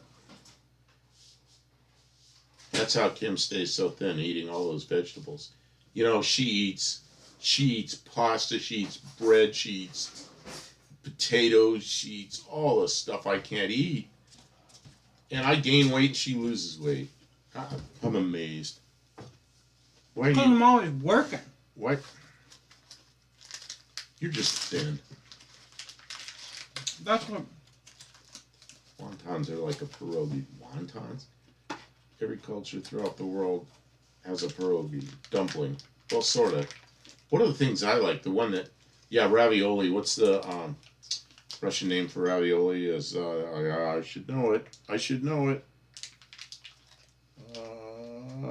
can't think of it. Empanada. Oh, I don't know about that. That sounds Spanish. I've had empanadas. I can't remember what that is. I just can't pull stuff. My brain is like stuck a lot of times. 3D printing is the future. That's how Kim stays with it. Ravioli. They really got to bring the price down, though. $72 for a screwdriver is a little bit. It wasn't $72 for the screwdriver, was it? $23. Oh, it's $23. Okay, yeah. Don't say that. Which no. I mean, I understand. Like this guy to make. But this is a really cool screwdriver because you put your settings and stuff on there right while you're working, and it's on your screwdriver. It's meant for a carburetor. It's the right size blade. It's just. And I'm all for supporting this guy. If you've got the money and you want to buy a screwdriver from an American-made item, this is a really cool piece. From another car guy understands Mopars and is doing it. Buy it, do it, but. He's an engineer and he's got a home business he's growing. Yeah, which is this. It's excellent, but overall the cost of creating things with the 3D printing is still really high. There needs to be a way to more rapidly prototype and produce stuff than everything costs so much to make. I can't think of what ravioli is. Because next year there'll be somebody making these off out of the United States and selling the knockoffs for half his price. Well, or he'll bring the price down. Yeah, but he can't make money if he lowers the price that low. All I had to do was start looking it up, and I knew it was pelmeni. Pelmeni is basically ravioli in Russian. I thought it was pimini. Pelmeni. That's like bread, isn't it? Pilmeni? Maybe. Okay. Pilmeni. I don't know about Kolachka. I don't know about Kolachka. I know I'm not an engineer. Pilmeni. Because I don't even know how to drive a train. Wrong kind of engineer. Yeah. Koshka. We didn't talk about anything that we worked on this week. Koshka's a cat. You know that? What's that? We didn't get to talk about any of the work that I got done this week. I did so good. Well, yeah, but you were doing videos on that stuff. But yeah, what all talk about what you did. You're sitting there making. Oh, what are you doing? So I don't want to eat that much cream cheese all at once. So I'm making for my peppers. Oh, okay, that's yours. That doesn't look good. It's lovely. Okay. It's carrots mixed with cream cheese, and it'll cook down. All you'll taste is how rich it is. And the carrots won't taste like much of anything. Koshka's a cat. Kationik is a kitten. Kationik is a kind of a scales literally. 2 products takes the same amount of time regardless of periodization. Well, that's not... See, but a lot of the cost is the upfront design of the product, though. So once you've done all the work to design a product, somebody else can come in and steal your design and make it without any of the upfront cost. Oh, Keefley is a Polish. Yeah, I don't know anything about Polish. Polish language sounds like foreign language to me. Russian, I can understand a lot of what's going on, but still, I don't know a lot. Hey, Kim. Hey, Buff. New viewer here. I like your casual format. The whole world needs to be a little more... Yeah, we got a casual format already. We come on here to talk about cars, and we end up talking about Russian language, English language. Guns. Peppers, guns. Food, cast iron skillets. Cast iron skillets, 3D printing. And KJ Kylie, I assume that's how it's... You know why we're casual? Because we're not getting paid, and we're not selling nothing. So why should we be all formal and stuffy? And then most of the people who are in the chat right now have found us through our car community. So they are other content creators, people involved with some drag racing, they like Mopars, or they're involved with an event called the No Name Nationals, which is in Sixties, Missouri at the end of summer. I don't remember the date, but it's like 150 days from now. And so, you know, we're just here hanging out. You know, we're just friends, and everybody's kind of checking in. A lot of people in the chat are sort of having conversations, and that's good. We want that, and we're just trying to moderate. Like, careful, everyone. We don't want to talk. You know, things I steer clear of. I'll like stray into politics enough to say I'm unhappy with something, but that's all I'll say. I won't bring in political parties. I won't bring in personalities, voting, any kind of thing like that. But occasionally I'll say I'm unhappy with something that's could be better. I mean, if you had a really great solution that involved a specific outcome, I would love to talk about that. But I'll say things like I'm unhappy with government sometimes sticking their nose into how a car is built. But that's about as far as I'm going to go. Yeah. Railing against a particular politician is not really all that sensible here because we're not affiliated with anyone. But if we have an opinion if we have an opinion about a specific issue and an outcome we feel is good, then I mean, let's make a suggestion because maybe we can all come up with a solution and fix the whole world. Before this disappears, KJ Kylie, I'm glad you're here. Thanks for showing up. And it's pretty cool you're from Pittsburgh because she grew up in the Pittsburgh area. I did, Pittsburgh. Yes. And then we find out we were both in the same place about the same time, but didn't meet. And that was on top of, what do they call that place? Mount Washington. Mount Washington. Yeah, I was living up there for a little while. It was nice. I had to ride that stupid thing up the steep hill, and then I wanted to. Oh, I got online and looked. You said it was too far to walk back. It was 9/10 of a mile. I should have walked. Instead, I rode that stupid rail thing back down. Did you guys see broader performance videos showing the company that flat out stole his part and name? No, I did not see that. The theft that I am most aware of right now is Nivlak. Yeah, Nivlak. You know, Calvin Nelson's Studebaker. His tow vehicle, his trailer, his car, his tools, jacks, extra parts. Stealing. Everything got stolen in front of a hotel or a hotel parking lot. While they were dead tired sleeping in at the Holiday Inn Express in South Carolina, and so if any of you know who Nivlak 57 is, go look at some of his videos. Memorize what that Studebaker looks like. It won't be hard because it's a very, very distinctive Studebaker, and keep your eyes out. Yeah, it's, old Ford truck's bad enough, but that Studebaker, that was his first car. His father bought it for him, 15 years ago or something. He's an engineer, did all that work. It's just terrible that thing got stolen. Copy his company logo. Stole his innovation, design, logo, and everything, and then undersell them. I mean, that stuff's been going on for a long time, and it's miserable. It's really unfair, and it's really tough to do. If it was in the United States, you could do something, but you can't. When it's offshore stuff, it's really hard to stop that stuff. It's really hard to go after people who are doing that to you. Drab, that's enough politics. Not going any further. And we can all have our opinions about this stuff, but that's it. Kim and Buff, you need to find that video and watch it. Crazy. Yeah, I will probably go and watch that. It's like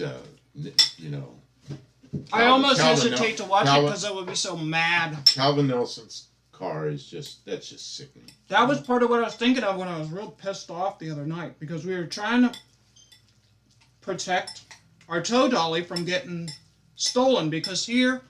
Yeah, stolen, yeah. We were trying to park vehicles in front of it so nobody could get at it. My dad was the first one to sell holsters for the radar guns Highway Patrol was using back in the 80s. And a company promised to help him mass produce and then cut him out by making the product. Yeah. Yeah. He didn't know better back then and didn't fight back on that. Yeah, he learned something. At least y'all moved out of California. Oh man, after 30 years in California, I moved out, and it's like, there's a whole world I didn't know about. And I quit paying high taxes, and I was able to be in business without people walking in every day with a clipboard wanting something with a filing fee. It's just,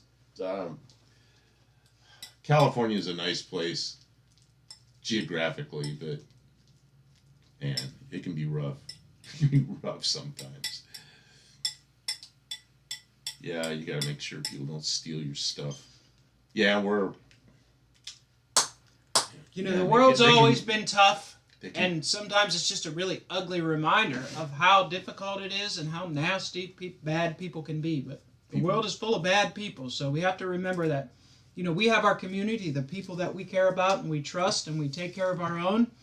But there's people out there who will harm us. Don't care. It can be scary. Roy Bailey, have you seen Stapleton Channel on Great NASCAR Oldies? When I was a little kid, there was a show on ABC Wild World of Sports. I remember that. And they had NASCAR on TV, but it was always 2 weeks after the event. So we never listened to anything going on with NASCAR. So when we watched it, it was like watching it real. And it was in black and white. And I started watching NASCAR in 1961. And it was Pontiacs and Fords. And it was mostly Pontiacs and Fords. I guess there was some Chrysler products. But I was watching the, the old big names back then. Fireball Roberts, who got killed later. Pontiac driver. And Yarborough's. The thrill of victory and the agony of defeat. The agony of defeat. And they always show that person on skis going down off the. Oh, I remember the person on skis. Yeah, that was the beginning of the show every week. So wide world of sports. We watched NASCAR back then, early 60s. How do I remember that? Was that still going it in was the late probably- 70s, early No, 80s? could have Had been. to have been. But then everything got so was. I'm sorry, I got a cough drop in my mouth.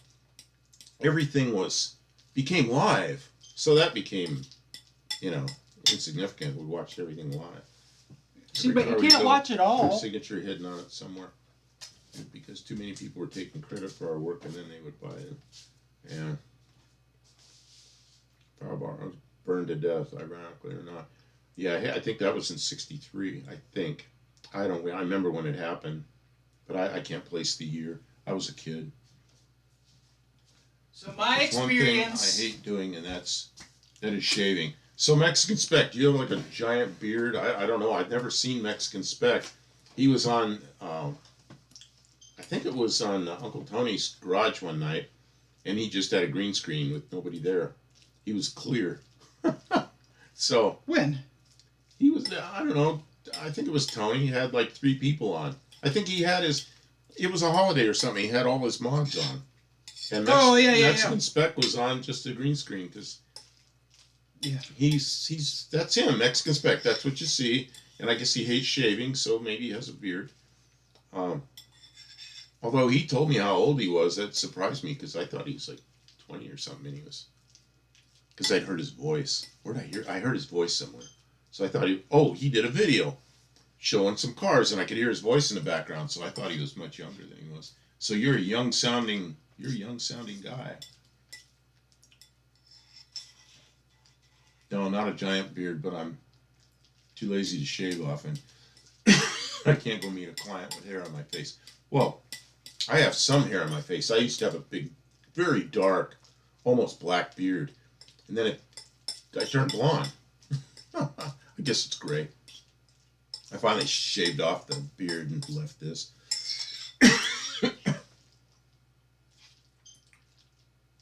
Girls love beards. Well, I guess some of them might. I don't know.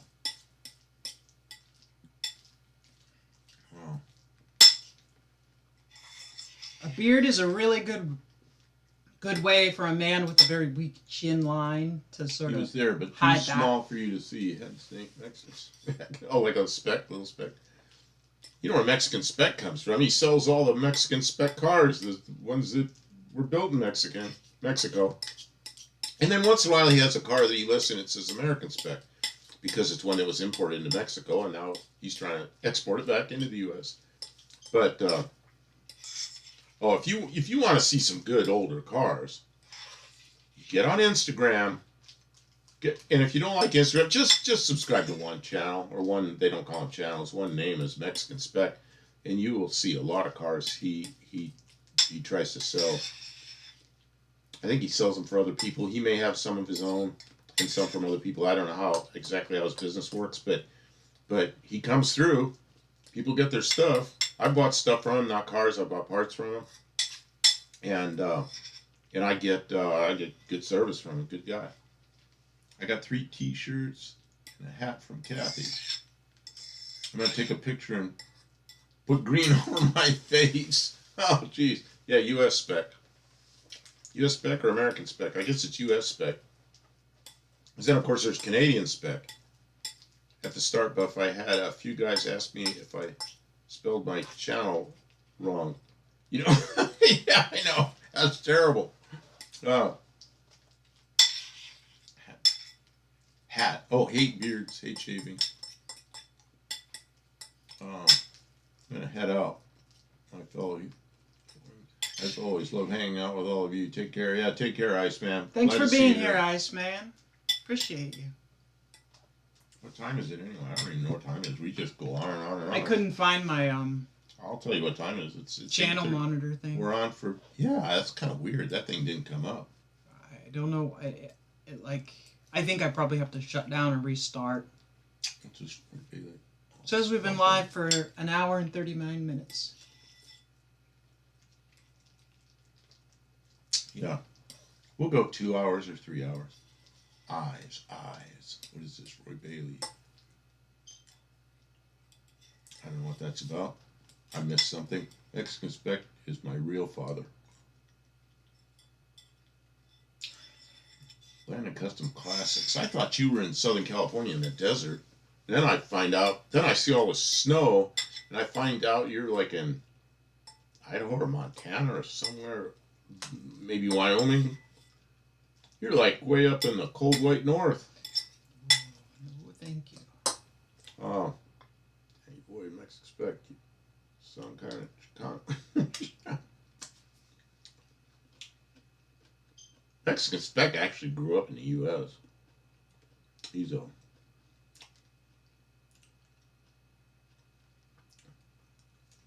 lived in Oregon and Nevada, and California, and Mexico. Been all over.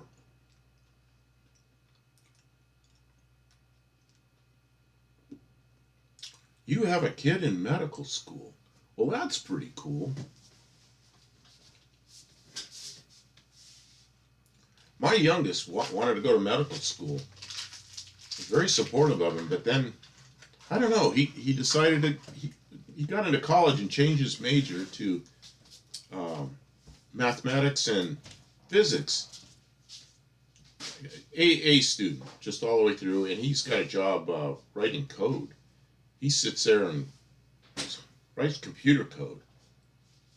Does real well. Idaho. Bear Rose lives 3 miles from me. We're in Idaho. Man, I went through Idaho a couple of times recently. I was there. You remember the eclipse? It was actually full eclipse in Oregon. I was in Oregon that day and ended up in Idaho. And then this last eclipse, they all went nuts over it. Nobody went nuts at all over that full eclipse. I was in Ontario for one full year and tried to get a dealer's license on the Idaho side. Yeah, Ontario.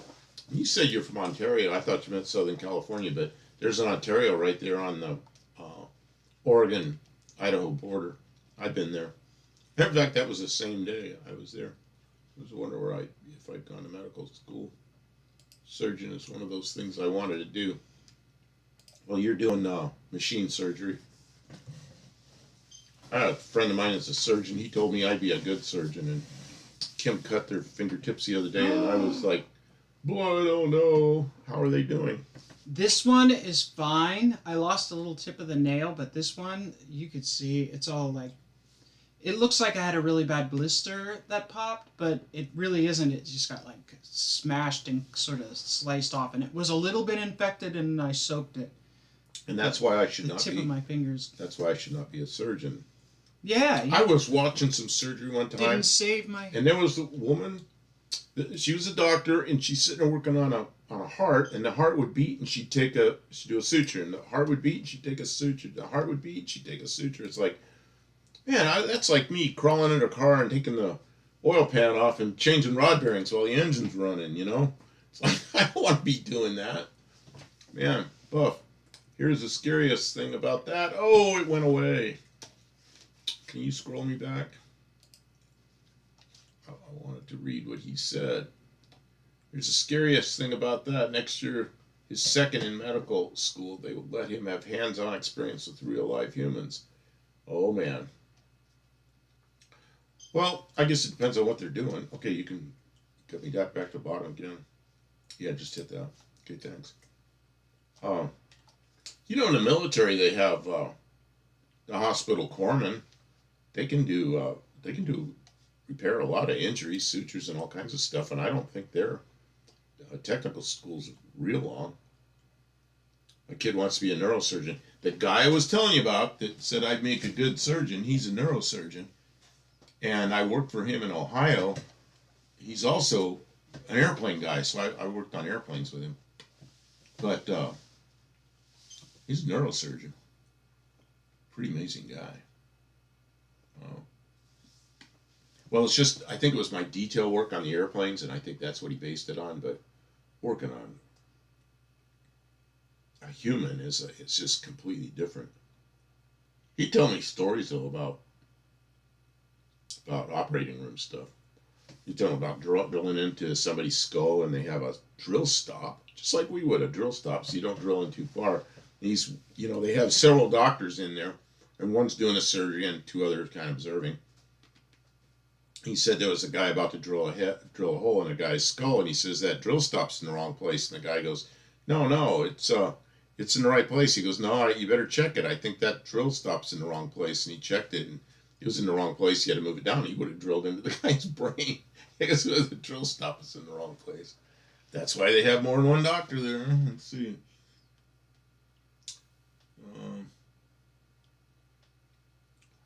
I'll do my best. It isn't too like I can make it nice for everybody. I can get a whole car painted for about $1,500 US. Good work. And I do cheap paint, but mine don't look really good. They look okay. They match a 50-year-old paint. My friend works on the Da Vinci medical robots for the minimal invasive surgery. Oh, I remember you were telling me about that. He's awesome. Getting to use that robot felt like the coolest fusion of surgery and robots, man. That, yeah, and at some long distance, I think is what you told me. Heart must go.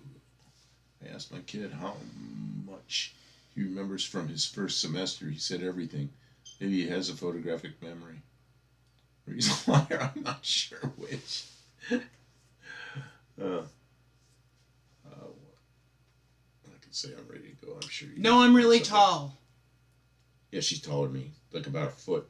Well, not a foot, but I can do this.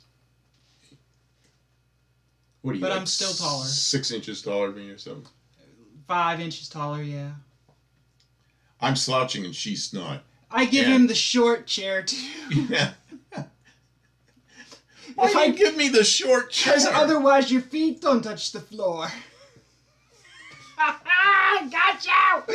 I set you up, you...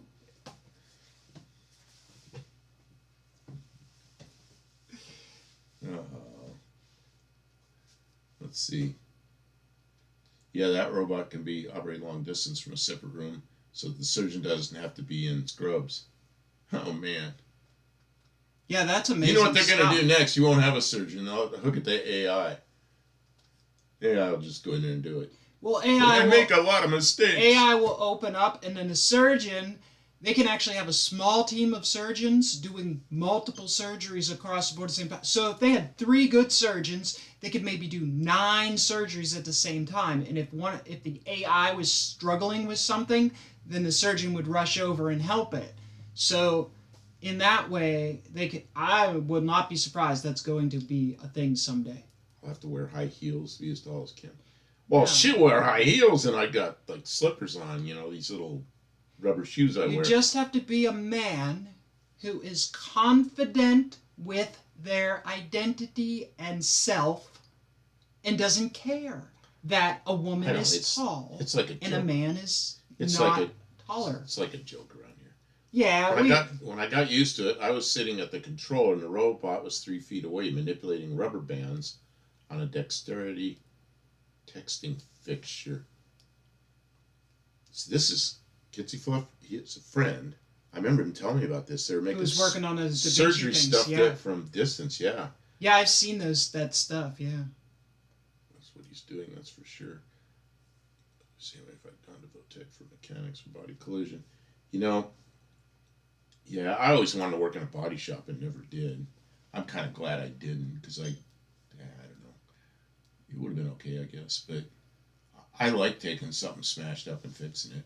I did that work when I was in the wheel alignment shop.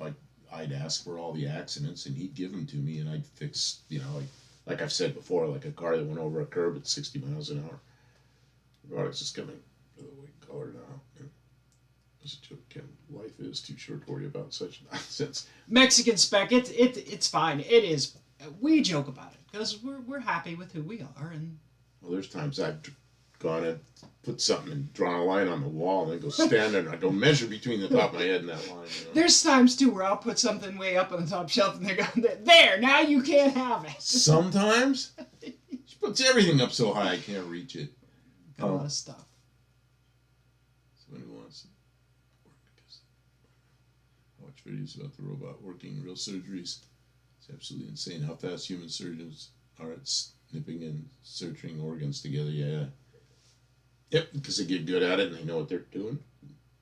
Excuse me. Stories. Built a pool. 27. What is this? What's Roy Bailey saying?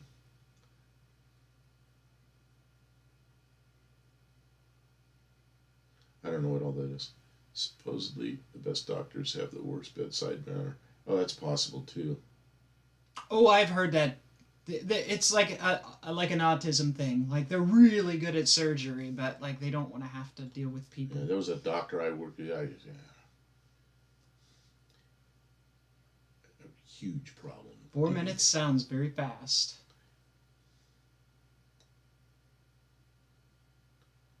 Yeah, you don't lose much blood that way. Yeah.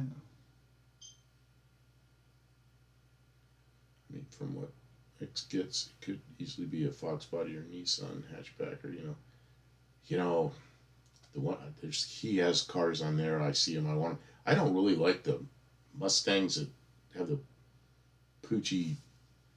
What were they? The Mercury fenders on them, but I like the little coupe, the Mustang coupes from the early '80s. I really like those, not the hatchbacks so much. Nothing to do with any surgery. Yeah, I hope I can stay away from surgery for the rest of my life. When I got run over by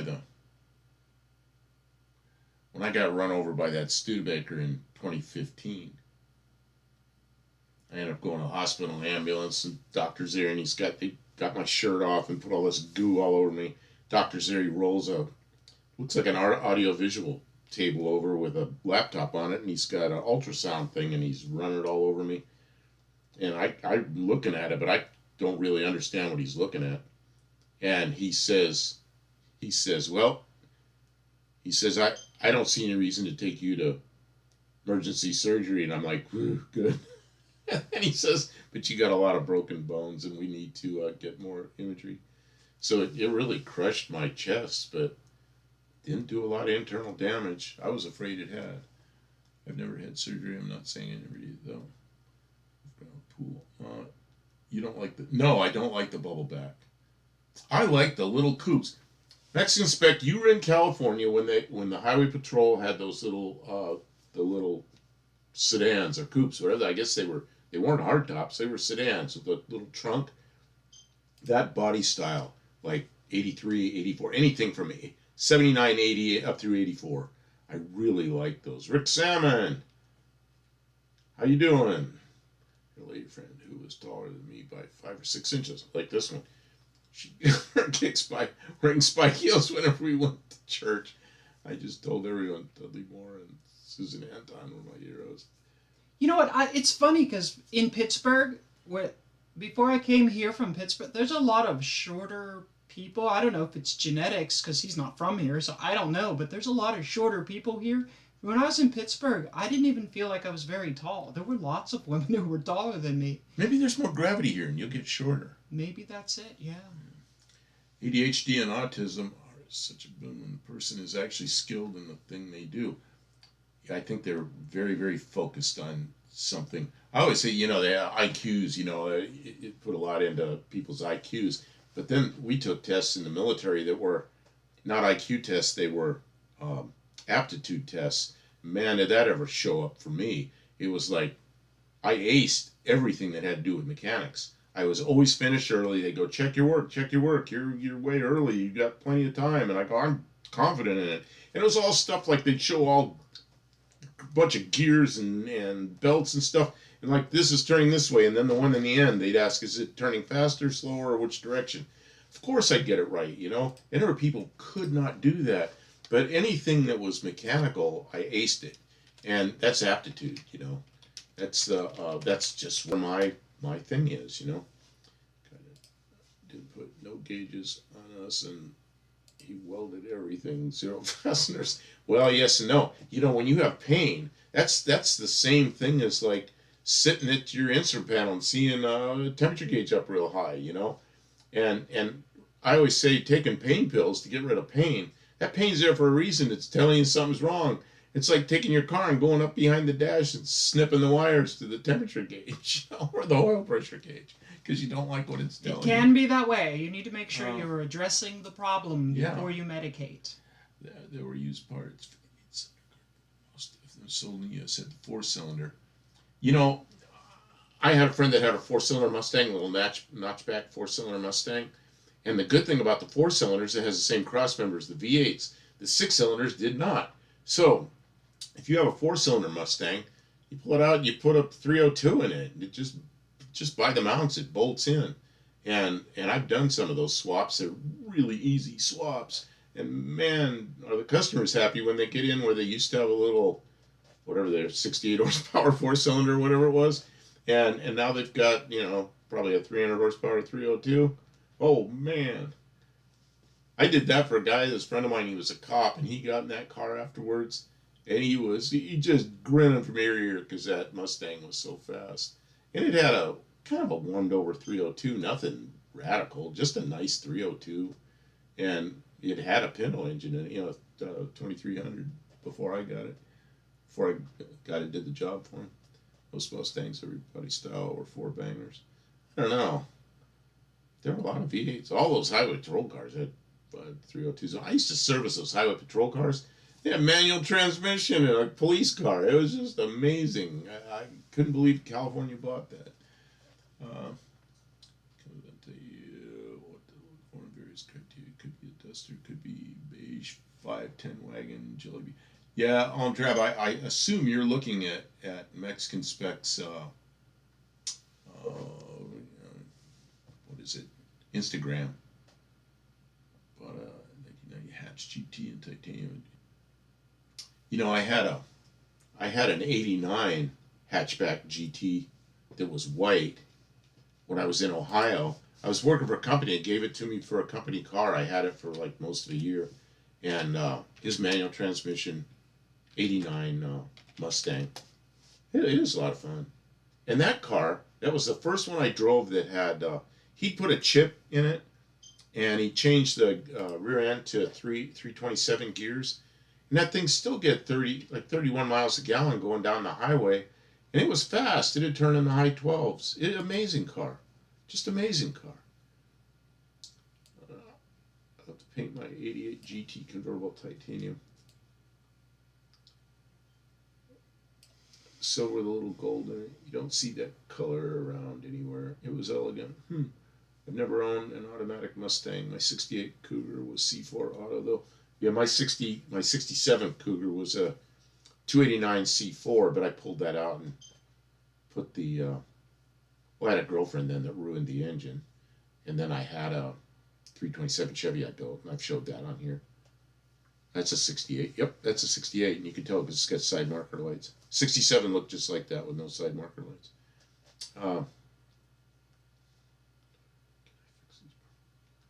Let's see here. Yeah, my bird. Oh, and colors are limited, but titanium would work. Yeah, it was an odd year. It was the first year for the airbag, and Ford didn't figure out how to give the airbag a tilt. When they came out with the airbags in the Mustangs, yeah, ugly steering wheel. I really disliked the first 10 years or so of steering wheels with airbags are really ugly. And then they started figuring out how to do it where it wasn't so bad. But like my Mazda has a big chrome Mazda emblem right in the middle of the airbag. I'm wondering if I ever get in an accident, am I going to get a Mazda emblem punched in the face? Nah, it's probably fixed to the plastic. It probably split right below it or above it. I don't know. I hope so. I look at it. That looks like. Have you ever hit an airbag? No. So, believe it or not, that airbag is going to burst out of there faster than you can come to the wheel. It's going to hit you. And then it deflates. It'll burst, come at you, and then you'll hit. And that rubber will be out of your way. Did you have that happen? I've watched people hit them in like real time, and you're like, holy shoot. My aunt, who's passed away now, she was in her 80s, and she was backing up a car, looking back like this. Doesn't hit anything. The airbag just went off and smacked her in the side of the face. Yeah, that's bad. Hurt her a little bit, not real bad, but I think it was probably more of a surprise than anything else. And that was in the 90s. Oh, I wanted to comment on something we're losing here. Is Bear Rose was saying, I wish modern cars would display more than a check engine light. This display will tell you the temp in Hong Kong and a full nav, but only... Yeah, right. So the radio and the navigation systems and stuff like that, They are now, like, I think it isn't the Tesla that will give you, like, it will give you diagnostic information on the screen. It needs to happen. It needs to happen because the computer in the thing, it knows what's going on. It should be feeding you this information, and it's feeding that information back to the manufacturer. The manufacturer knows if your engine's overheating. They're keeping track of that, let me tell you. So it better start coming up on those screens. And, consumers need to start asking for that stuff. And the thing of it is new buyers aren't making those demands. So the auto manufacturers, they build for the new car buyer, not for the 10 years down the line, 3 owners back. But, people who are buying new cars need to say, like, hey, we don't care about having the radio controls at fingertip touch or Bluetooth connection to our phone nearly as much as having the TV sees me moving my arms. Scroll so fast. Yeah, the emblem's supposed to stay on one side or the other when it opens. I hope so. I didn't know Danny Boy had an 05 Mustang GT. I really liked that body style. When the 05s came out, it was like, oh man, look at this. It was like a 67, only better. I'd like to find an 05 that's full of problems, like bad engine and everything. We'll find one. 05, 67, somewhere in there. Oh yeah, that's a good body style. We'll find one. We'll put a 351 Windsor or something in it. We'll rip all the... You know what I'll put in it? An FE. 406 Ford with tri-power. I don't know what I'll put in it. Whatever. I'll probably never get one of those. I might find one. Nah, we're Mopar lately. I took that Ram Charger to my buddy's shop today. Do a check before the trip north. He found the forward post nut on the right A-arm was loose. Good check. You know what I used to find in a lot of older Chrysler products? The steering gear loose on the frame. And I just I've had that. Does it's sloppy steering when the steering box isn't bolted down. I just watched a video that, what's his name? Dr. Art did. Was it Dr. Art? No, it was Kiwi. And steering gear was loose on the frame on an older Chrysler product. It's like, man, I've been there before. Let's see, when I go with it, what is the lighter shade? Okay, about to count 5-speed with 355 gears. Goes real good. Might even beat my modded Fox. Yeah, 355 gears will make a difference. That's probably a 12-second car. A 239 Y block? Where is this? Where are we? I'm lost. Okay. 902. Because I'm trying to keep up, and I'm missing a lot of them. If you get one of those, Buff, I'll donate 239 Y block. The 3 on the tree.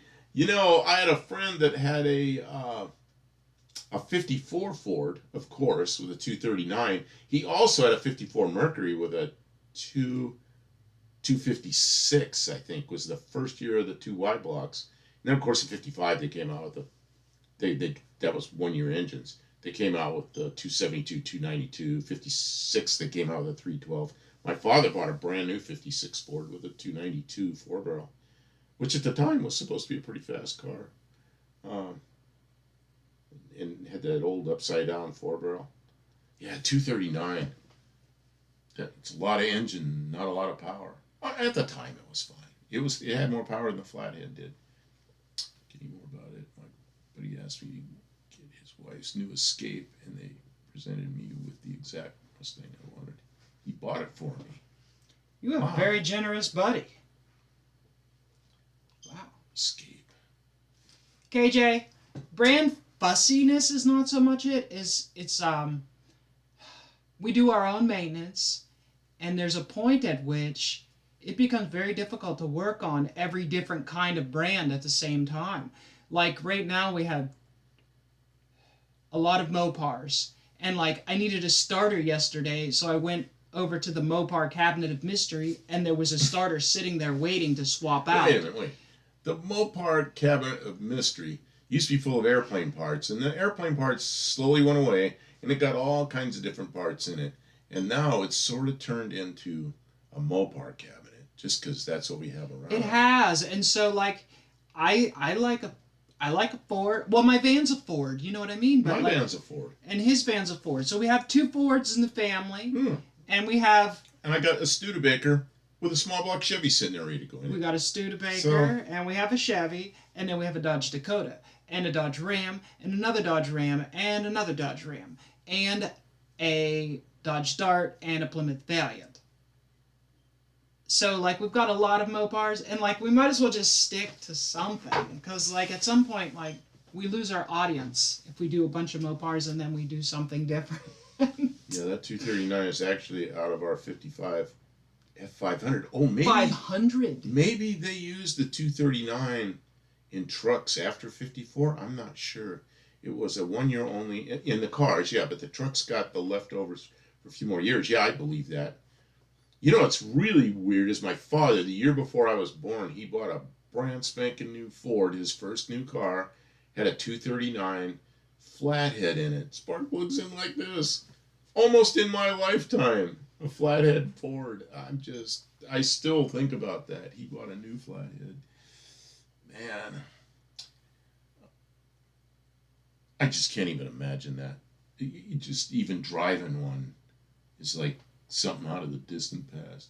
I bought my '05 new, and it's been a very nice car, black 5-speed, nice model year because it's very affordable. Still, you know, I still like to find an '05 Mustang or '06 or '07, I think '08, whatever that body style is. Find one that's got bad stuff in it. And do the same thing Tony did to the Miata. To the Miata. Just take everything out of it, wiring everything. And I don't know if any of you ever saw those videos he did. He put a slant 6 in a Miata, if you can believe that. Well, I mean, you can only do stuff like that in Tennessee. So anywhere else, if you take all the computer and everything out of it, you're not allowed to drive it on the road anymore. It doesn't mean you're gonna. Like, yeah, how many miles did he put on that thing on the road? None. Yeah, he drove it around the parking lot. I think he went up the street once and back in the parking lot, you know. So, you know, they built it for to do autocrosses with, but then never did. Yeah, I don't know how much I'd drive it. It's like the Valiant, you know. It's a 72, so I'm sure it won't. There is some smog stuff in 72. Well, even in California, I guess, if it's 74 or earlier, you don't need... or maybe 73 or 74 earlier. I'm not sure. They don't check even in California at some point there. You have a Studi though. Yeah, I have a 61 Studebaker Lark, and I was gonna pull the body off the frame. I got the whole front end apart. It has 6-cylinder in it, non-running 6, but then Kim decided to make it run. I said it doesn't matter. Is this Studebaker start the video we did where I got the Studebaker running? Was that on your channel or my channel? I think it was on my channel. There's 3 videos either on my channel or his channel about a year ago where I took this overhead cam 6-cylinder that's in the Studebaker that hadn't run in a number of years. No? Overhead valve. Okay, I'm sorry. I got it wrong. It's an ancient old engine. I woke up the old engine. It had been sitting, and we did get it to start. We didn't drive it because apparently clutch is bad. So let me get on with Studebaker. Sorry, yes. So there's videos about it. So the Studebaker, I was going to pull the body off the frame. I already pulled the front end off. Pull the body off the frame. I was going to build a frame with some 2x4 steel tubing and the front end of a 79 Trans Am. Use that front end and then put the Studebaker body back on it, you know, and have better suspension and everything. But now I've got another idea because I've got a Chrysler 300, a 2010 300, and I may put that. It's all torn apart anyway, because Mopar Al took all the pieces out of it, so it's mostly just a chassis. So I may take that thing and put the Studebaker on that. I'm not sure yet. So that Studebaker may end up being having a 4-wheel independent suspension from a Chrysler 300.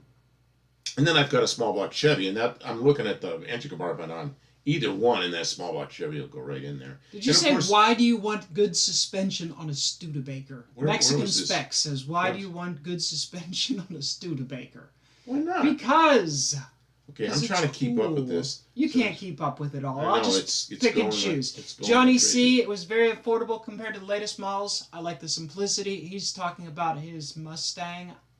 his mid 2000s Mustang, I believe, and I agree that I don't really want a screen on my dash, but if they're gonna stick one there and require me to buy it, I want it to tell me what's going on with my car. Like, if you're gonna make me pay for it, unless it's just a backup camera, which they have to do that now, I guess. Well, the other thing, can you fix the scroll? No. There. So the other thing with the Studebaker is the frame is just a very weak, twisty, weak C channel, and you know the 6-cylinder is probably fine with it, but the brakes are drums and they're about this big, and you know I got to drive out on the road where there's all the tailgaters and the people going too fast the other way that are looking at their phone instead of where they're going. You need a car that handles good, that stops well. So, having a car that handles a little better and stops better is a really good thing. And I do plan on using that Studebaker on the road.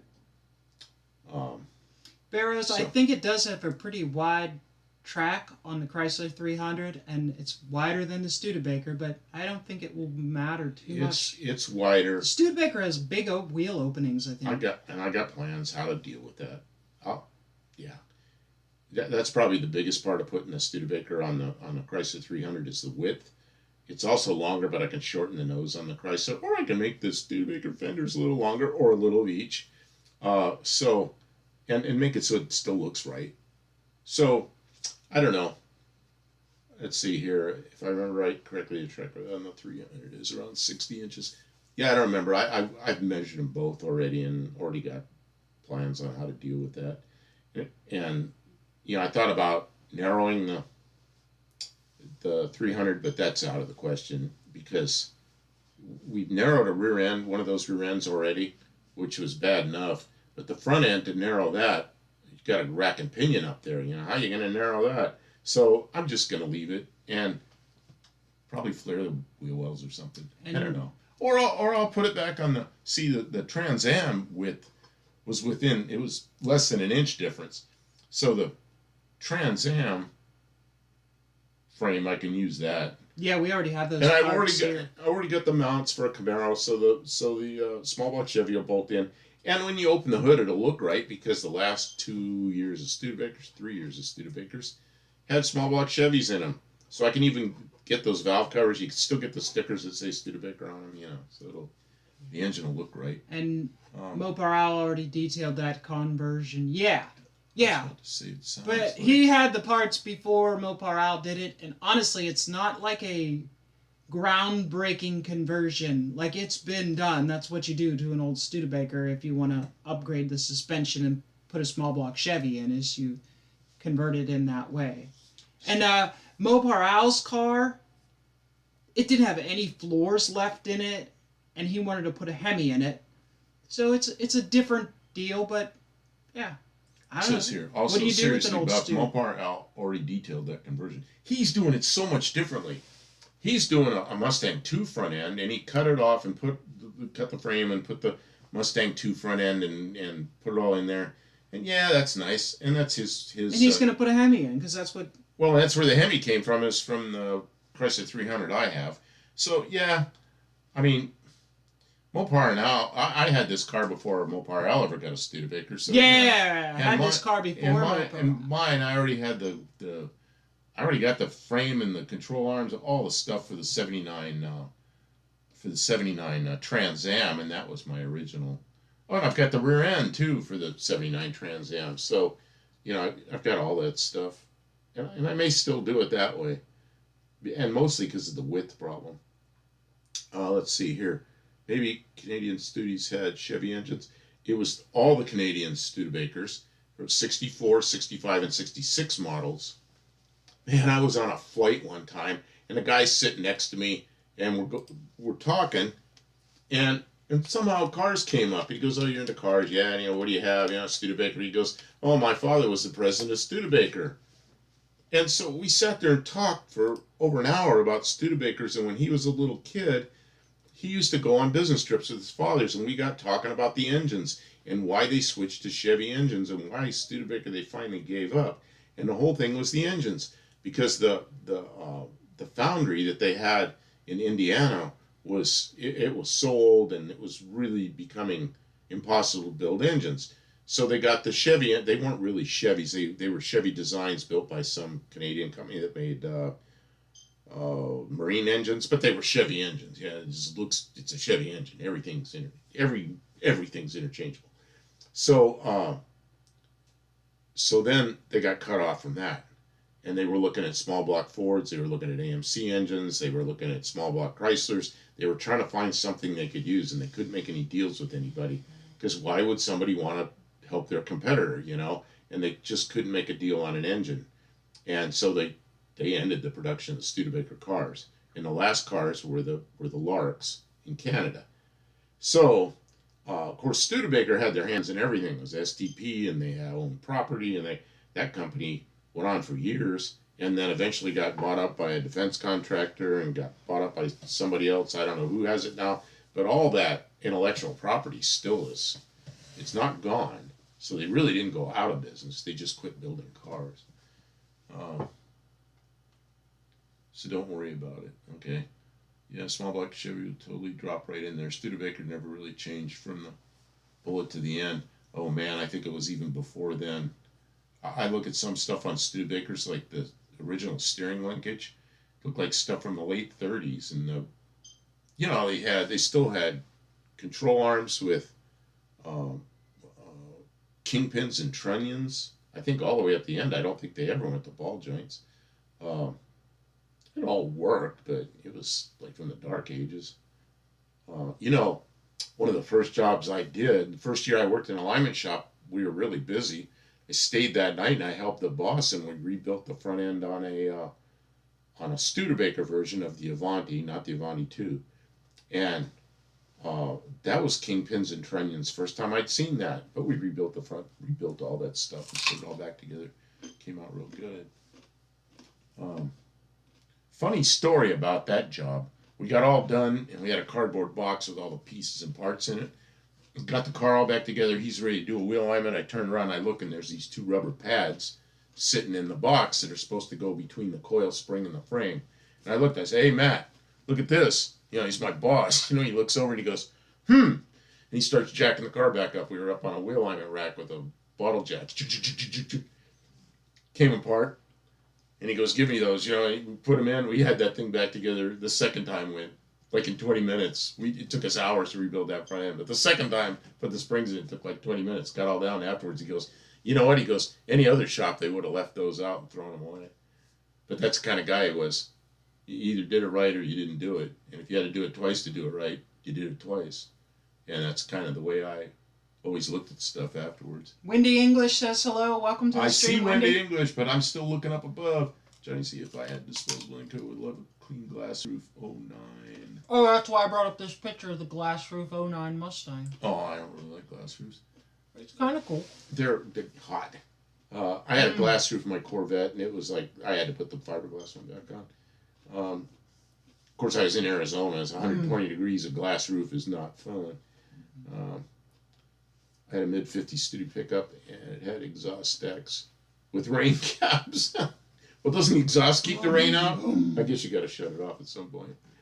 I love Studebaker trucks. I'd like to have the last one that had the Lark front fenders on it, and the bumper was in the right place. There's like a cutout for the bumper on the Lark fenders. Because it's on a truck, the bumper's much lower, so it looks silly. And then the bed was something they bought from Chrysler. It was the Dodge bed, and the only thing that was Studebaker in that was they stamped the Studebaker name in the tailgate.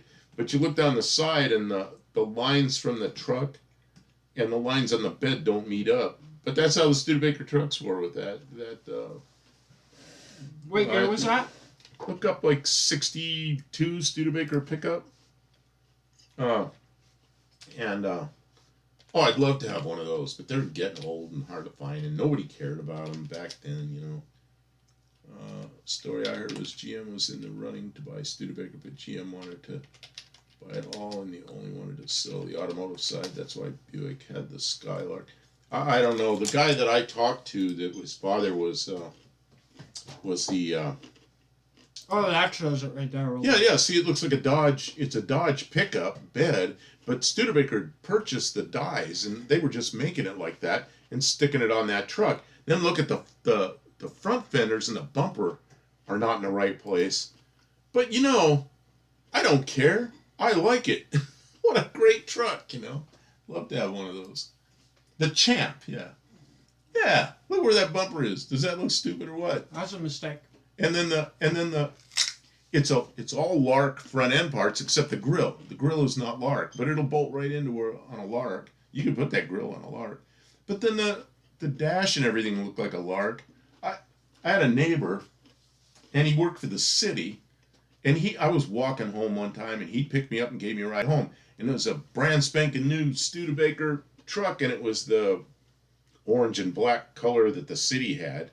And I remember riding that thing, and it had a 3-speed on the column, and he gave me a ride home. It was a new Studebaker truck. And yeah, I don't know anything about GM buying it. Who knows? I don't know that story. Late 50s Ford pickups had a bed line, which doesn't match the cab, too. Late 50s.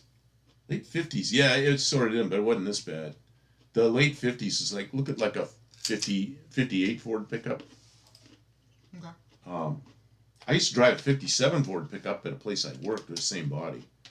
57 through 60 were the same body. Yeah, and they didn't match up perfectly, but it isn't too bad. That isn't too bad. It was meant for it. It was meant for it. The good one was the 61, I think 61 or 62 Ford pickup. It was, people call it a unibody, but it wasn't. It was on a frame, but it was one piece. The back fenders were part of the cab, so there was no separate bed. It was one piece. If you look up a 61, I think, behind the seat, you can see they cut it. Yeah, it was a Lark. Yeah, it was absolutely, it was a Lark. It was a Lark body that they made into a pickup. When you don't have any money and you need to do something, that's what you do. Yeah, see that one, that's not a separate pickup bed. That's they call it a unibody, but it's not a unibody. But it's yeah, it's like an El Camino, but yeah, because it is a body on a frame, but it's not a separate bed. See, it almost looks like a first-gen Chevy Love. Chevy Loves are great cars. Man, first time I drove a Chevy Love, it was like this. I never felt a gear shift that worked so well. And a friend of mine had one, and he let me drive it. It was like, oh man! And then I worked in a place where we had a Chevy Love, and we used it.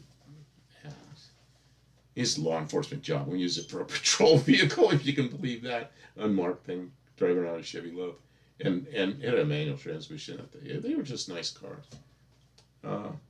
Maybe it was a couple of years later. Yeah, I'm not sure. Out of our classic junkyard here, there are 6 or 7 of those Champs out there. Really, you're in Canada, aren't you? Oh my God, that would be an import job, probably full of rust. Oh. Unibody on a frame. Yeah, not really. Yeah, I guess they call them unibodies.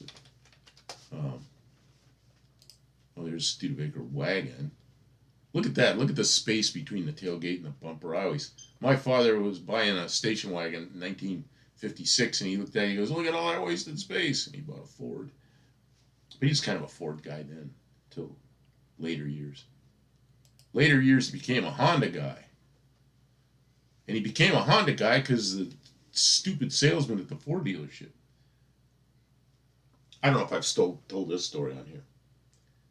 My father went to 1970. He had an older Ford, 57, and he decided he wanted a new car. No, it was after that. He had the 1970 Ford. It's 1982. He decided he wanted a new car, so he always go to the Ford dealer. So he goes to the Ford dealer. And the salesman comes over and goes, oh, we got these, this is a special deal right now. We're cooking these hot dogs. You got a free hot dog. And my dad had cash to buy for a car. He's going to pay cash for a car. And my father goes, no, I want to look at this car. I want to buy this car. And the guy goes, come on over and have these free hot dogs. And he goes, the salesman goes, big fat guy goes waddling over to where they're cooking the hot dogs. And the guy's getting my father a hot dog. And the salesman's over there eating a hot dog. And the Honda dealer was next door. My father crawled through the shrubs and went into the Honda dealer. And the guy in the Honda dealer showed him a new Honda Accord.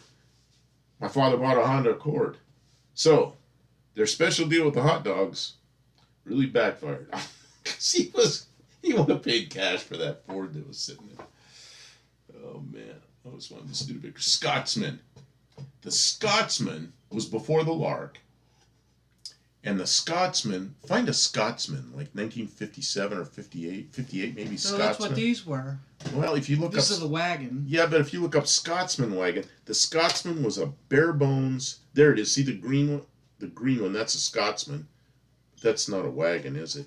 But the Scotsman had... The wagons were even... They didn't even have chrome bumpers, I don't think. The Scotsman had painted hubcaps. They had everything painted. No frills car, but that's the same body that ended up being the Lark. They shortened the front, shortened the back, and they had the first compact car, which is really a full-size car, that they shortened the front and back on. So, yeah, it's pretty cool. I was one of the Studebaker Scots with a Lark wagon that has a rollback roof. Oh, the Scott, oh, I know what that is. The rollback roof actually is a Lark. Look for rollback roof Studebaker wagon right there. It's a Lark. It's actually a Lark wagon. Yeah, and those things leaked, but it's a pretty cool idea because you could put. They used to show them in the ads, like you go buy a tree or something, you put it back there, and the tree's sticking way up, and you drive home with it. Yeah, I mean. I remember those things, but I know they had leaking problems. Yeah, you drive them in weather. So I just wanted one of the studios have a Lark wagon has a rollback roof. I always chose for a '53 Fargo. Well, the Fargo was, yeah, look at that. Oh, that's what they call it, a Wagonaire. Air, which was that's the name I couldn't think of. Wagonaire, which is the Studebaker with the rollback roof. Yeah, the Scotsman. I always liked the Scotsman because of the lack of chrome. Yeah. Yeah, somebody standing up back there. That's a way to travel. Standing up, going on the road before seatbelts. Somebody cut that one up to put speakers in it. I remember the ad, Field and Stream, a guy duck hunting out of it. Oh, God, craziness. Yeah, life before seatbelts. We used to ride in the back of pickup trucks. That was normal. Fargo, that's an old Fargo. See, Fargo was Dodge in Canada, I think. Oh, right. And just like in Canada, they had Meteors that were, and maybe even Mercury trucks that were Ford trucks in Canada. And, man, you see one once in a while. Like in South Dakota, I used to see a couple of them around, but they come out of Canada somewhere. Oh, man, I haven't seen that stuff in years. We are at 2.5 hours. 2.5 hours. Are you saying you've been on here long enough? You know what? I could be done, but if you want to keep going, I don't have to stop you. I just wanted to update you because... Yeah, I know. You know, we get going. The plan is 2 hours, but we have gone as long as 4. So we still have people enjoying the stream. I don't know how many people are watching right now, but it seems like we're getting a lot of comments and people are enjoying it. So we'll keep going. I can't get this open. Thank you all so much for being here and commenting and sharing and being included. I'm sorry if we've missed your comment or we haven't chased down your interest or the topic that it's hard to stick with everybody, but we are trying to make it enjoyable for everyone. I never thought of this. They named them Fargo because the same amount of letters as Dodge and the holes are in the same place. That sounds like it's something they do. And it's still pretty good. Fargo. Thank you for streaming this live. I'm sitting here I'm getting my diet green tea. Good. And that means he's still gonna go. He's still gonna go. What I could do is end it here in the the other thing is and go back to my room and turn on and watch some other video. You kind of got a late start today, and I was up early, and I never did get to talk about everything that I got done today. I got a lot of things done today. We'll talk about. Yeah, I had a rough night. Didn't sleep well. Fell asleep like 10 o'clock in the morning and slept some during the day. You got to start on your trunk lid, which is important. It's really good. Um, Okay, so did you want to say anything about what you did, or is it well, on yeah. your videos, or what? Well, no, I Are didn't you make gonna? any video today because I was by myself and I wanted to get some Oh. stuff done. And yesterday we made the video about working on it. We got his Valiant running again, which was good. And then I tried to bring up. Oh, here it is. It's here somewhere. What's that? The jockey box is in the center of the dash, and the instrument cluster will mount on either side. And Wendy, while I'm looking at your name here, I do have your email. I guess I replied to it. Maybe I already replied to it. Yeah, I think it's the 30th is the live that we'll have you on if you can do it then. So get a hold of me and let me know if that'll work for you. My dart, we took the points distributor out of my 66 dart to put in his 72 Valiant because we did not have the original distributor. We had an electronic one and we wanted points. And we were having problems with the ignition because we had an HEI and it was malfunctioning. It was not functioning according to the way it was supposed to. So we put the points distributor from my car into his because we were in a hurry and we made it work and it works great. But my car has been sitting idle all winter, wanted it to run. So yesterday we got his car running because the starter cooked for some stupid reason. Starter froze up. Oh man, what a trial. But electrically ineffective. I'll say something about electrically ineffective. We're trying to start your dart. Crank it, crank it, crank it, crank it, crank it, crank it, crank it, crank it, crank it, crank it. And she's like gassing it, and yeah, there's gas up the fuel filter. I can see it. And go crank it, crank it, crank it, crank it, crank it, crank it, crank it. And I go, I can smell gas because she's pumping the gas, you know. Finally, she gets out, goes over, and she looks. The distributor sitting there. There's no ignition box. Here, this is sitting on the front seat. She had installed. I was like, oh yeah, that wires. She had installed the ignition box. Why like, balance yeah. resist restrictor? Yes. Yeah, So know. Today No I ignition system. went out to the shop. I found some eye loops because it doesn't come with. I didn't see any eye loops. Anyways, I found some eye loops and nuts, and I put this sucker in there, and I got it throwing a spark with this out of the electronic distributor that we had.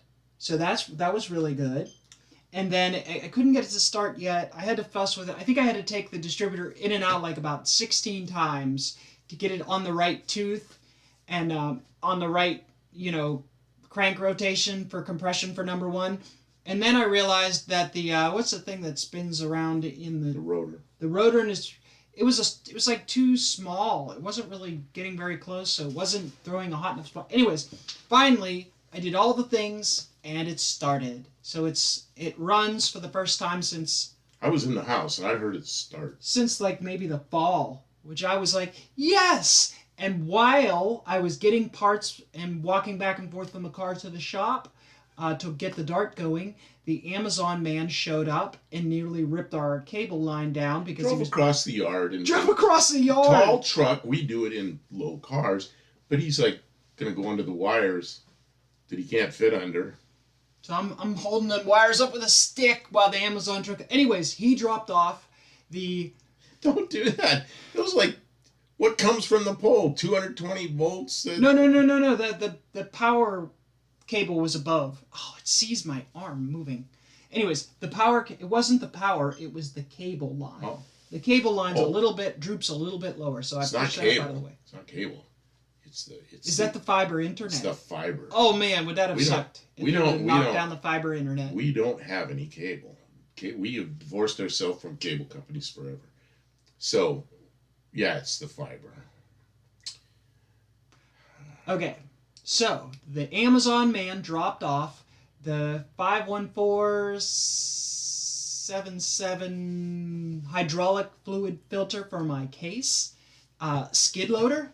So I put the thing on, and I started it up, and it still didn't go. And then I checked the tank, and it had sucked down all the fluid, so I poured another half a gallon of hydraulic fluid in the machine, and sure enough, now I can do donuts and cartwheels and whatnot with my machine, which it has been down for about 2 weeks. I've been farting with it. You said it's better than it ever has been, which is It really is. good. It's stronger than it's ever been. So that filter was clogged up. That filter, and I put that filter on new less than a year ago when I got the machine, but once we got the pumps running, I guess it just pumped everything through and clogged that filter again. So another filter, and now it is working. So I got my skid loader working today, which I was like in my glory. Like, look at me, I got a car running and a skid loader running. So then I went back over to the garage, and I took the front bumper off of the 1999 Ram, and I'm putting it on the 3 days ago I put the new power steering box. Oh, there's another fiasco On the 94 Dodge. Oh, and it took me 2-3 days of really fighting it. And then we were running back and forth to different parts stores trying to get the right part out of them. Well, oh, it's not even worth telling this story. She orders online. Okay, it's there. Okay, she gets an email. It's there. So we go there. No, it's not here. Okay, it's at a different store across town. Drive way over there, which actually worked out because there's a grocery store over there that I wanted to go to. But they tell the same thing. It's not here. It's over at the first store you went to. It's like, you're kidding. So we go back to the first store. And you know what? It was at the first store, but it wasn't the one she ordered. But it was the right one. So they figured it all, and she got it. I got it, but we spent like an hour driving back and forth to different parts stores to Goat rope. Like, give me my part!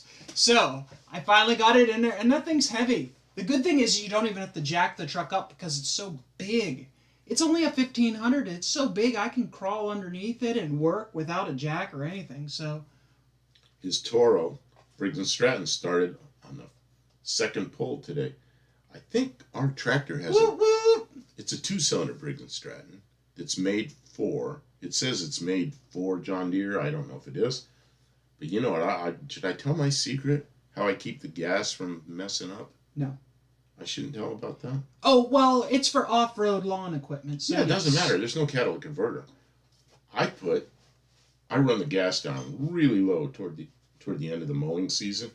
And I go over the airport and I get 5 gallons of avgas, 100 octane low lead, which avgas doesn't evaporate at a low temperature. It's not supposed to evaporate way up there at real low pressure. So, and it doesn't have alcohol in it. It's just, and I've seen airplanes sit for 2 years and the gas still smells fresh and it's not all nasty.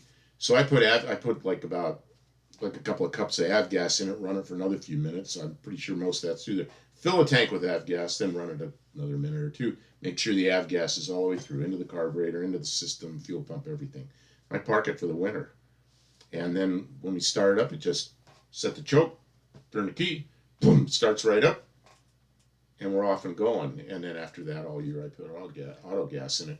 But avgas does not make big gooey messes after, you can let it go 2 years. And it just doesn't do that. Doesn't avgas pull in water, or is that a product of flying water in the tanks? No, not at all. No, water comes from the condensation in the air. You're sitting there with partially full fuel tanks, and you get condensation in there. The water goes to the bottom, and there's drains on the bottom, and you can, before, it's part of the pre-flight, you're supposed to do this, and some people don't, and then they get caught. You drain the low spot, which is where the water is, and you get it out of there.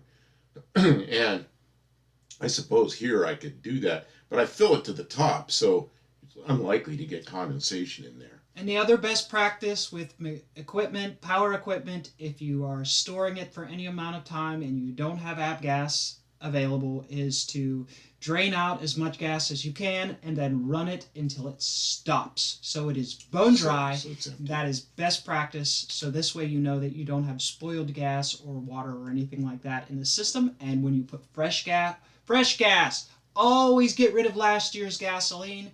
Fresh gas, you will run wonderful. It'll start right away. I'm sure you've all run into bad gas, and it just reeks. It stinks, and it's bad, and it gums stuff up. You got to go on to Kim Fixes Things and find, was it there or was it on my channel? What's that? When you put the day you had the fuel tank out of the truck that you're driving, the truck you just put the bumper Oh on. my God, that fuel was so bad. She had the fuel tank out, and it is the worst gas I've ever seen. And she had the pump out and everything, and then cleaned that tank out. I still have some of that gas. I don't know what to do with it. We have to start fires with it. I don't know. Maybe we'll have a big bonfire and burn up the old gas. But I've got gas cans full of this stinky gas. Oh, man. Yeah, you got to go watch that, because that's a really good video.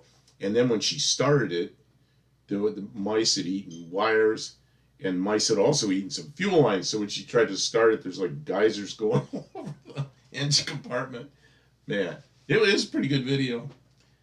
I ran my mower out last fall, but apparently not. I thought I ran my mower out. I guess I know about draining water out of tanks. That's why I asked. Okay, yeah. Okay, you skipped a bunch of comments. Can I go back? Yeah, go back. Barrow says, #1 shop tool. Amen. I love my Where's that? skid loader. Where's that? It's Where's the that? very top comment. It Now is you have their number so valuable to us. Yep. It was expensive. It was a big investment, but man, it puts in work. We are able to get so much done because we can't pick stuff up and drag stuff around. And just being able to push stuff out of the way with it, it's so nice. And not having to pick things up and put them in a truck or trailer or whatever. It gets around. It's got these big, beastly tires. I mean, it's a very small skid loader, but it's got, comparatively, it has very large tires with very aggressive, like tractor tread. It can go anywhere. It's fantastic. I put a hitch on it so we can put a ball on it and drag stuff There's around. 2 reasons for the hitch. Fantastic. With the- Rollover protection. With the man. power it has, it'll do wheelies, and I'm afraid it's going to go over backwards. With that hitch on there, that'll stop it. It's like a wheelie bar. It's not going to go over backwards. And all I'm said, also, why I want a tank for my Gator. Yeah, we had to make a new hydraulic tank for the case. I have a video coming out about that because that's not out? No, I Okay. never made it because I wanted to finish it and get it Okay. running. So I actually did. We made a new tank. We made it out of a 5-gallon air compressor tank, and we cut holes in it and put out, and in the top we put a fill hole, and that got the skid loader running. And I drove it for about 2 hours. I put it to work around the property, moving some things, cleaning some things up, and after 2 hours, I lost the left side controls, and it was being really sluggish. And after some diagnosing, I realized that it really seemed like the hydraulic fluid filter was clogged. So then it had to sit for days until I got one from Amazon, because it was half the price from Amazon as from the parts store. And honestly, okay, an oil filter costs $10, right? But a hydraulic oil filter, which is no different, just a bigger thread in the middle, costs $50. That doesn't make sense. It doesn't track. I just won't spend it. Yeah, so all we need, Kim, would be a bung and fitting. Yeah. Where is this for? Old Drab's talking about their Gator. Yeah, so anyway, yeah, we did that to just a separate tank and put a mount on it. Go get it. What a nice You'll thing. love having your Gator back. When I'm picking up things with the backhoe boom, I stick a dead 460 in the front bucket. Works. Counterbalance, yeah. That's 460 is a heavy engine. Man, those that's a 385 Ford engine. I think it's a 385. 460, 429, and I think there's another one. But there's a truck engine. There might be 2 other ones. But those things are, damn, those are heavy. Well, that might be the other thing that we do with the hitch is we make a thing that you can put in there for extra ballast. So that, but you know what? It's limited. It can only pick up so much. I put a 429 C6 combination. Gator back. Okay, sorry. I put a 429 C6 combination, all bolted up together, into a 1970 Thunderbird one time, and I about broke my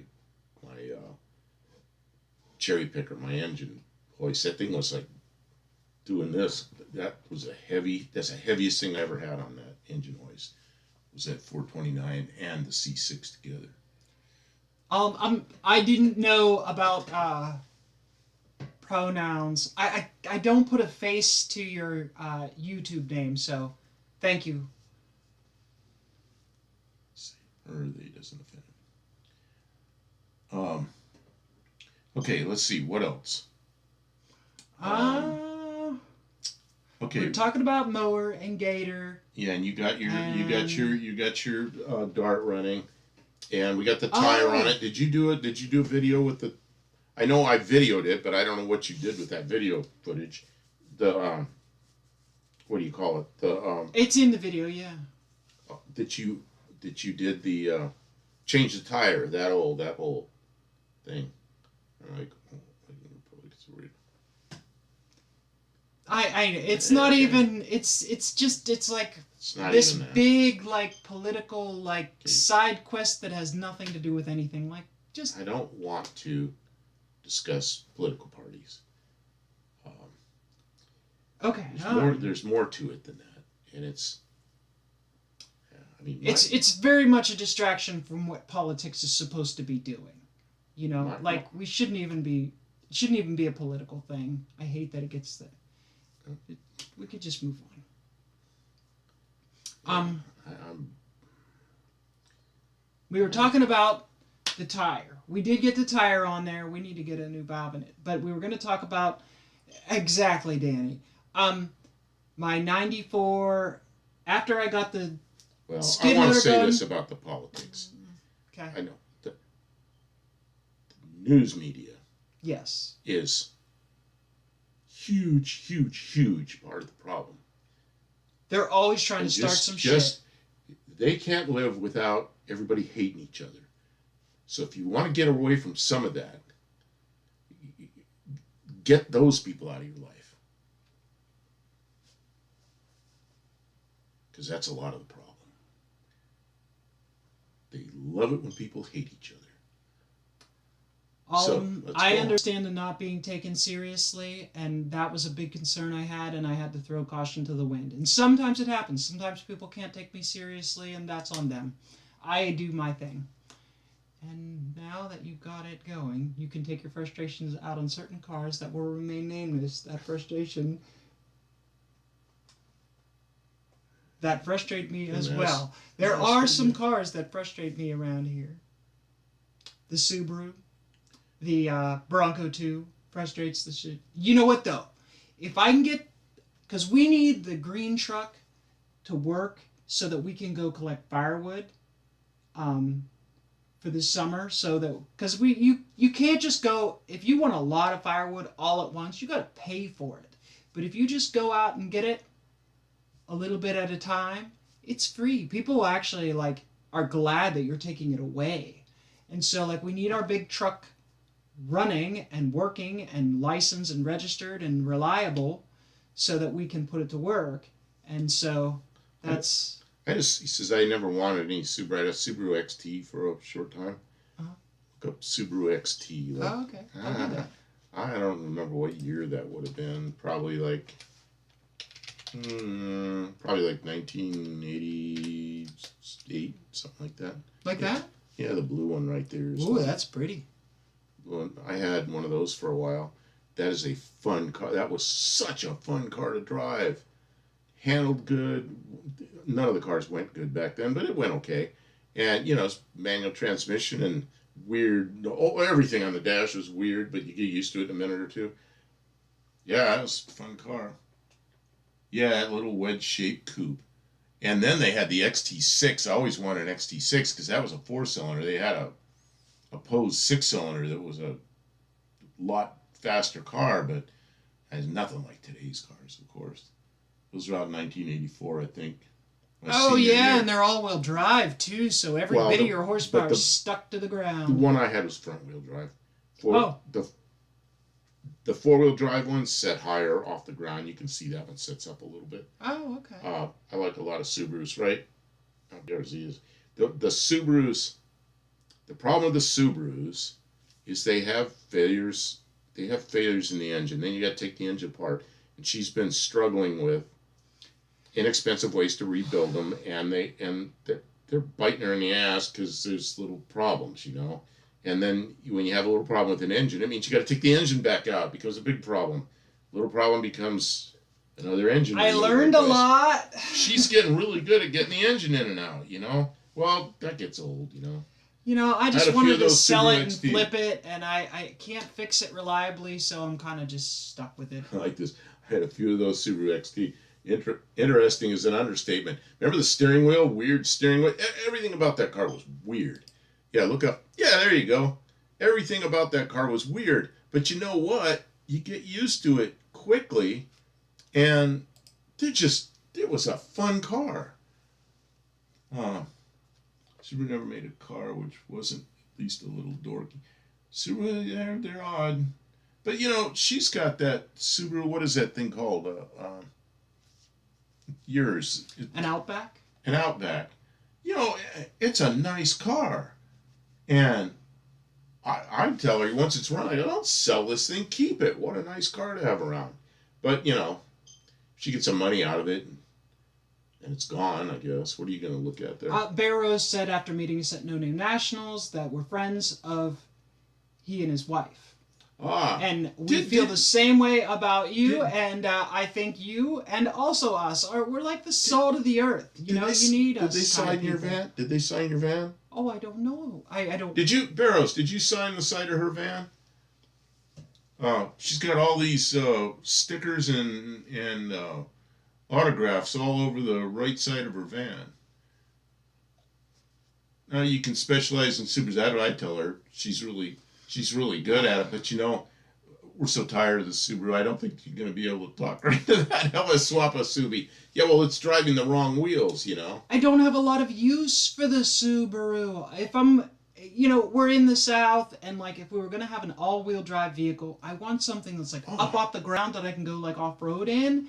And a Subaru is only good for maybe like dirt roads or something like that. And like I just don't have the need or intense desire Mexican for a specs says, Subaru. yes, the instruments move up and down with the wheel. I forgot about that. The whole thing moves up and down. And you see the stalks, those big boxes. All the controls are on those stalks that are right by the steering wheel. But it's weird, but you know what? You get used to it in minutes. And it's just... Oh, here it is. It's just so natural, you know?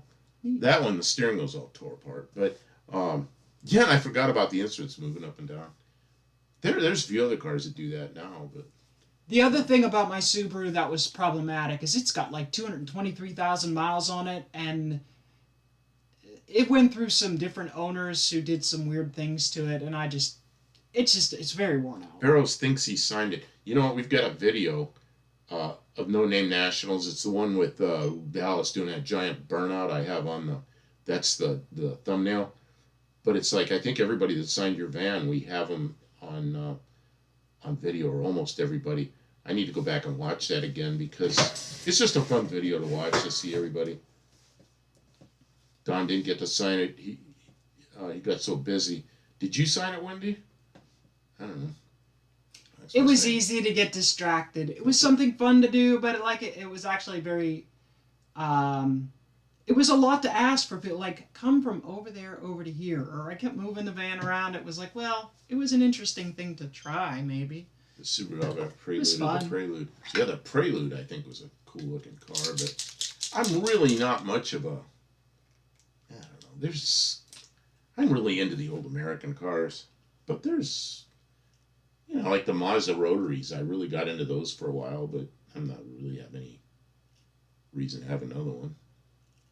I mean, if I got some screaming deal on an RX-7, I might, but probably not. I didn't go looking for that Subaru. I traded a motorcycle for it. You got it because, yeah, and the guys that had it messed the engine up. They messed it up. They put the... I kind of messed it up, too. And then you messed it up, but you... Yeah, I don't know. What are you going to do? We tried. I might still take it one more crack at that you were Bronco too, though. Wendy English was not there. Okay. Man, I met you somewhere, didn't I? Were you at the first annual No Name Nationals? I thought I met Wendy. I don't know. Maybe I didn't. Then we see each other so much on YouTube that... And you were just on with John Wilburn. I watched all that. And you were kind of in and out. You weren't there the whole time, but you were kind of coming in and out of that live. I rode in a first gen Prelude with all that crazy dial radio. Yeah, I don't remember that. What I remember about the Prelude is such a tiny little car, and I kind of liked it. Oh yeah, I missed last year. I was thinking the first year. Yeah, okay, because it was last year. It was the second annual, 23, that we did the side of the van on in 22. You know, I've been hanging out with Uncle Tony a lot, and Uncle Tony was really talking up no name nationals, and then some political nonsense happened, and then he didn't want to go. But by then I knew John Wilburn, and I knew other people who were going, so I decided to go. And then I've been wanting to meet Kim for a long time because I've been watching her on her channel. So I want to meet her. Well, then I found out she was going to be there. Well, I already had my tickets. It's like, all right, I'm going to meet Kim. So I met Kim, and we hung out together on the first We had a great time. But we hit it off right away. She had her van, and I had my car there. And the second year, we took her van. We went together and took her van. Supras are more or less Beamer. Yeah. I'm not. The only German cars I like are probably prior to 1975 or something. Volkswagen Beetles that have been turned into Myers-Manx dune buggies and kit cars. What's the Carmen Gias? Yeah, I'd love to have a Carmen Gia. What else do I like? I don't like those old. You know what? I would like to German... put a Subaru engine like that into a Volkswagen. What other? So I don't have to listen to that air-cooled little motor go. Brrrr. Yeah, but you put them in a Myers-Manx with a different exhaust system, they sound great. Okay, yeah, maybe. The first or second gen Supra any day. Oh, the first generation Supra was an amazing car. That was the first car I drove that I really felt like it was more refined than the older cars. It really set the standard for probably 10 to 20 years after. That was the first time I got in one of those. It was like, man, is this a nice car? You know what? First gen. It was right when the Supras came out. I went and I tried one out and drove it, and it was like, man. You know what car we always forget about that I'd love to get in the shop and do a Will It run on? I don't know. It's on the trailer. Oh. What are you trying to draw on? No. Oh, you made that so we can... Oh, that's pretty cool. This is a screwdriver this guy makes. And she made the... I highlighted all She highlighted everything so you can read all the numbers in the black. Oh, that's really nice. Oh, yeah, seeing you lean and rich. The screwdriver turns. It's got two here, pieces. let me make us big. So... Here, now you can show. Here, you show. So it's... I'll walk over there. Because there's stuff I want to read here, and I'm getting behind. Oh, we're getting I had to drive the German car, be a 911. You know, I'll tell you another German car I like was see that and then turn it. And see it's in the barrel. See the split there? It clicks. So you keep track of what you're doing. That's a pretty cool screwdriver. And then there's their logo. And the guy that does that is called WAF. And you can find him online.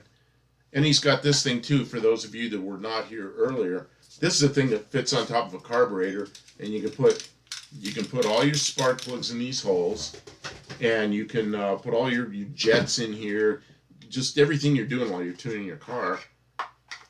Put it up there on your 4-barrel and you can put your screwdriver in there. Yeah, it's a pretty cool thing.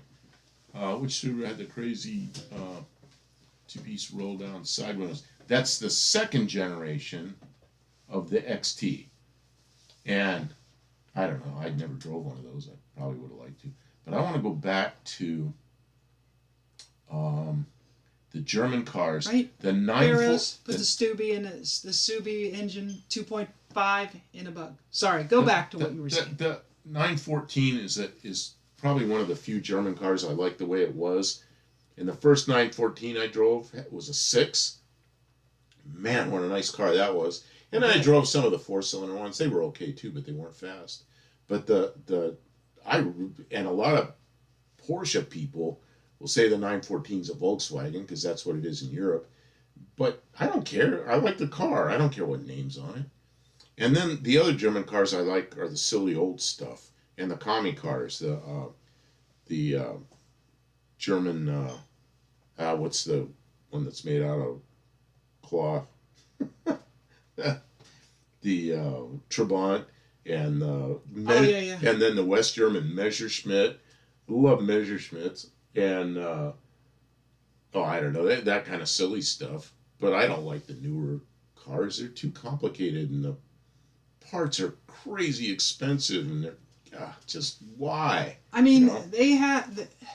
I mean, it's nice to have one as long as everything's working. Yes, I met you, and you signed. We signed a banner from the AHRA. Oh, yeah, that's right. I remember. Okay. I remember that. Now. I remember that. Like that's 2 years ago, and that's like a lot. Okay. And I knew I met Wendy sometime. I just couldn't place when it was. Yeah, it's been a while. Wow. It's been a year and a half at least. Can you believe that? That's crazy. Time flies. I remember that. The rain windows. Supposedly you could drive it in the rain with the. You know why they did that? They did it because of the shape of the door, and you couldn't wind the whole window down. Just like there's several cars like that. Some of the supercars, Italian cars are like that. The DeLorean was like that, I think. You could only roll down part of it.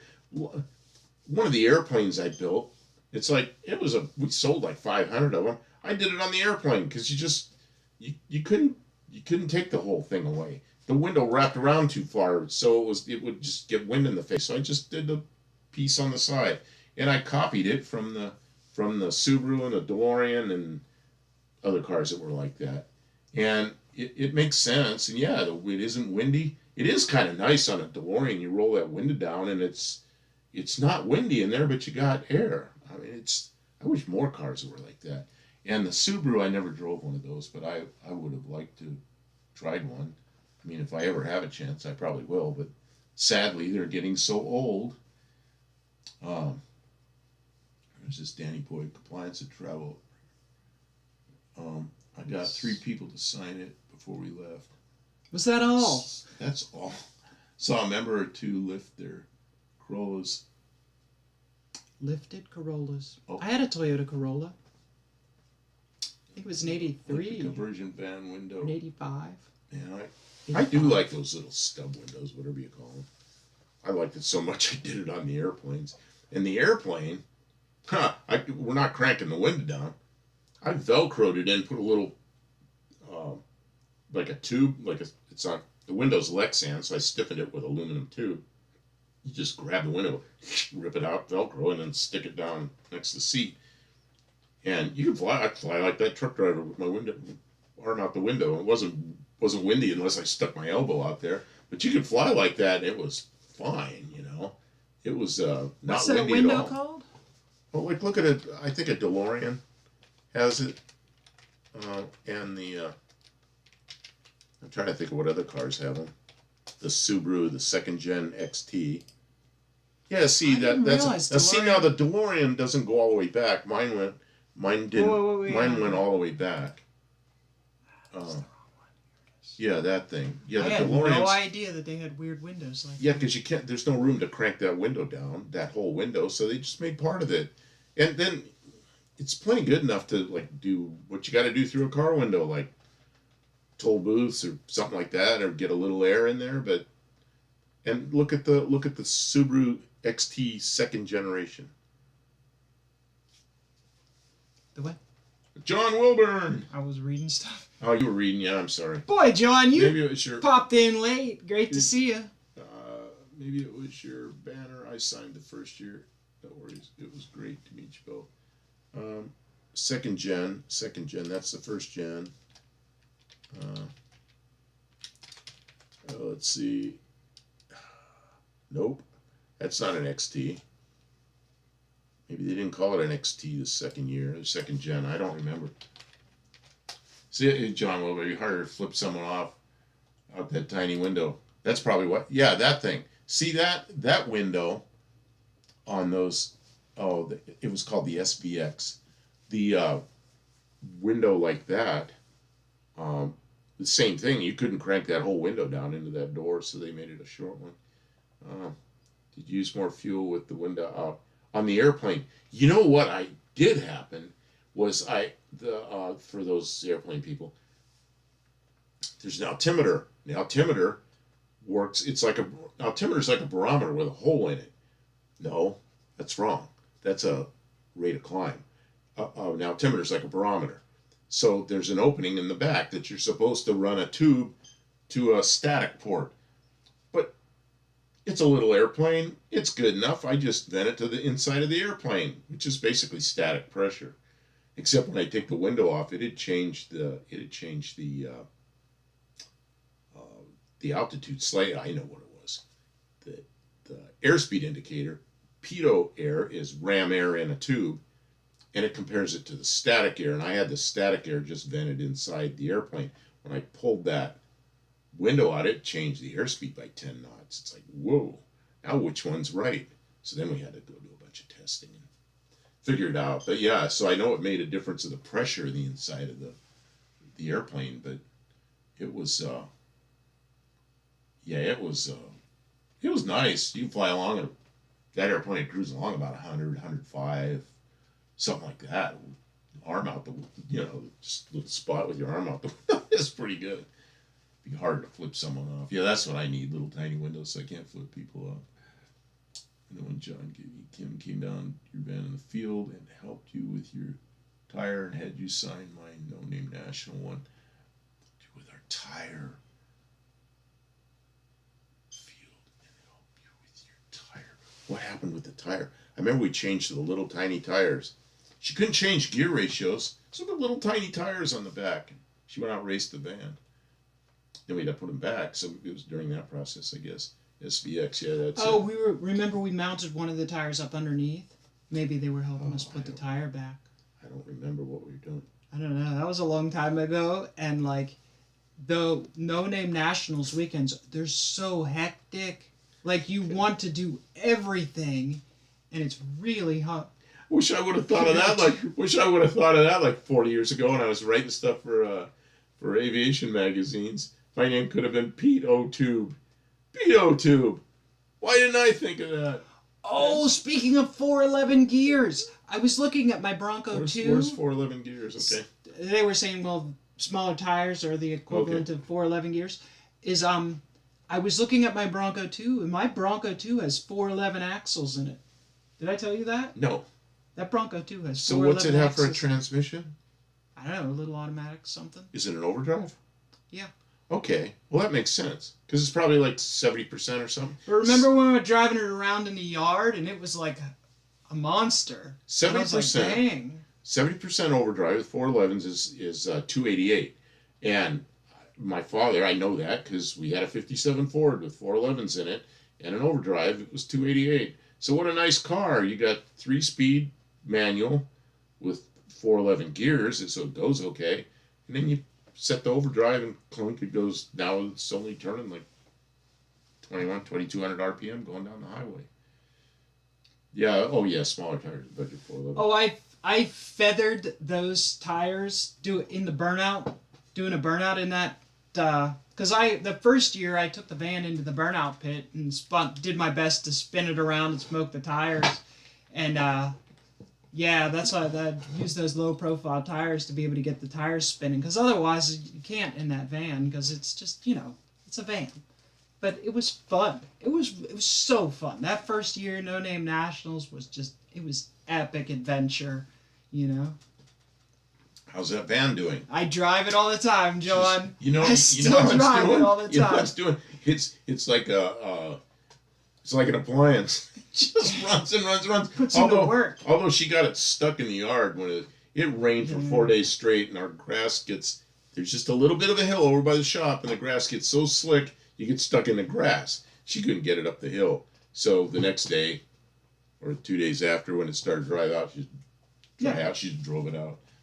My mom's brother had a 57 Chevy 210 wagon with 3-speed on the tree and overdrive. Yeah, we had the Ford version of that. Ford Country Sedan, 3-speed on the column, on the tree. 3-speed on the column and overdrive. I wish I still had that car. My father sold that thing for $200. And I had a driver's license then. I had my 64 Ford. Of course, I lived with my parents. I was 16. It's like, you don't need more than one car. No. Well, now I can have all the cars I want. This is true. But Of all the cars that I have had since I have been on YouTube. The van has been the most, it's put in the most reliable miles. We had an issue on the road where we ran out of water. We had to put water in it, and we never made any repairs. We just filled the water back up, and then it's been fine ever since. We don't know where the water went. So it's been good. It's been really, I don't know. Penrose Garage. I have a 59 Country sedan sitting out in the front yard. How bad is it? Is it rusty? Is it any good? I had a 59 Ranch wagon. I had a 59 Ranch wagon. I liked the 59s. The dash wasn't quite as good, but they had those big pods in the back with the backup lights in them, like big. Look up 59 Country sedan, and you can see you'll see what he's talking about. John, did you make it home? He said, hotel 10 miles from your house. I never had a car until I was out of the house. Man, I did. You look at the back. You can't see the back. Oh, look at the green one. You can see. Oops. Nope, that's a 67. That green one. See those pods? Those big pods instead of fin. They had little tiny fin on the pod, and that's where the backup lights were. And then the taillights were down below. Yeah, I had a two-door. Oh, that is a two-door, isn't it? Yeah, no, it's a two-door wagon. Yeah, mine was a two-door, which is not a country sedan. It's a ranch wagon, I think. That might be labeled wrong. But the country sedan is a Ford. It might have been two-door country sedans. I don't think so. The country sedans are mostly four doors, and the country Squire is the one that had the phony baloney wood down the side. Same color green on the green. Oh yeah, they're two. That's a fairly popular color back then. About 10 years ago, one of my friends sold his 59 Ford on eBay, and some 12-year-old kid bought. His parents made him back out. John, yes, Wendy hung out with Buck and the Nelsons. Oh yeah, John, how are the Nelsons doing? Like I should even ask. That's like the saddest thing I've ever seen. I can't believe that happened. It's upsetting to even listen to the story. Like I think. Yeah, look at this, Danny Boy. That 59 grill is kind of too much for me. Yeah, it's like a bunch of little stars and stuff. See the grill on the 59 Ford? It's stamped one piece, but it looks like a bunch of little tiny pieces. It's pretty an intricate thing. And they bend real easy. That's a 55 Ford. Those are all different years. You know why? Because I put the wrong thing. There's 59. Yeah, you can see that grill. It's like, that's a one-piece stamping, but it looks like a bunch of little tiny pieces. That orange and white one might show it better. Don't know. I don't know. That's tiny pictures. Tiny pictures. That's a 58. There you go. That white one right there. Below that. This one? Right there. Yeah, you can see the grill. Okay. That's a one-piece of sheet metal. But it looks like all those little tiny pieces, and then they flat black between them. Yeah, it's a pretty intricate thing. It's really easy to bend those and really hard to straighten. They're upbeat, all things considered, doing good stuff. They're likely no-name entrants. Glad to hear. They're resilient people. They're a credit to the whole community to have a positive attitude in under those circumstances. It's because it's upsetting, but they're okay. They'll recover. They've been through worse. I think there was a metal insert if the 59 didn't have reverse lights. That's exactly right. Same with all of them up through maybe even 60. I don't remember when the backup lights became standard equipment, but yeah, my 59 had little stainless things in there. My 56s all had the stainless thing in there. None of mine ever had backup lights. Same with the 57s. That was an option. Not many cars had them. See if I can't plant some trucks and trailers around those motel lots. Yeah. Yeah, like big giant rat traps. The bubbles on the bumper are actually functional. What is this? Those bubbles. I'm lost. those bubbles on the bumper are actually functional. That's the cold air vents inside. I'm trying to think of what he's talking about. The things down in the bottom, those This round right here? things, those are turn signals. Those are turn signals. Mm. Uh, yeah, the intake is back behind the grill. I've seen 59 Fords in Mexico where they put red lenses where the reverse lights would be. Yeah, I've seen that too. And people put them up there, and it's like, that was a thing to do like in the 70s. I knew people would put red lenses in the 59s. It'd be like an extra set of taillights. Just some kind of silly customization thing. Remember hearing about the 69 Ford sold on eBay 20 more years ago where a 12 or something year old kid bought it and the sale backfired? Oh, I don't know about that. Oh. There was a girl on YouTube, God, about 5 or 6 years ago, and she and her father went out and bought a, she actually bought it, but her father was with her. She bought a Fiero, one of the earliest Fieros, and she took that whole interior apart. It was kind of messy looking. She took it all apart, detailed everything, repainted stuff, put it back together. She and her father worked on the engine, and that was going to be her first car when she was 16. And I remember reading the comments. The comments were, what a terrible father, make your daughter do this for her own car and all this. And really what it was is she was so excited about that car. She was really into it. And he went along with it. I thought it was great, She was rewiring it and stuff. She really got into it. And I wonder whatever happened to her. Because I was kind of following it for a while. And then, I don't know, I forgot. A friend of mine has a collection of 59 Fords. He has a Skyliner, Sunliner, the Ranchero. I had a friend that had a 59 Ranchero, but he didn't have a wagon. I'd love to have a 59 Ranchero. The Skyliner I didn't like. I didn't like that big long ass end for the top to fold into, but the Sunliner is a convertible. I'm not much into convertibles. I had one. I had a Mustang. I did enjoy it. I had a friend that had a red and white one just like that. That red and white 59 Ranchero. Yeah. It was just like that, except it didn't have those chrome things in the back.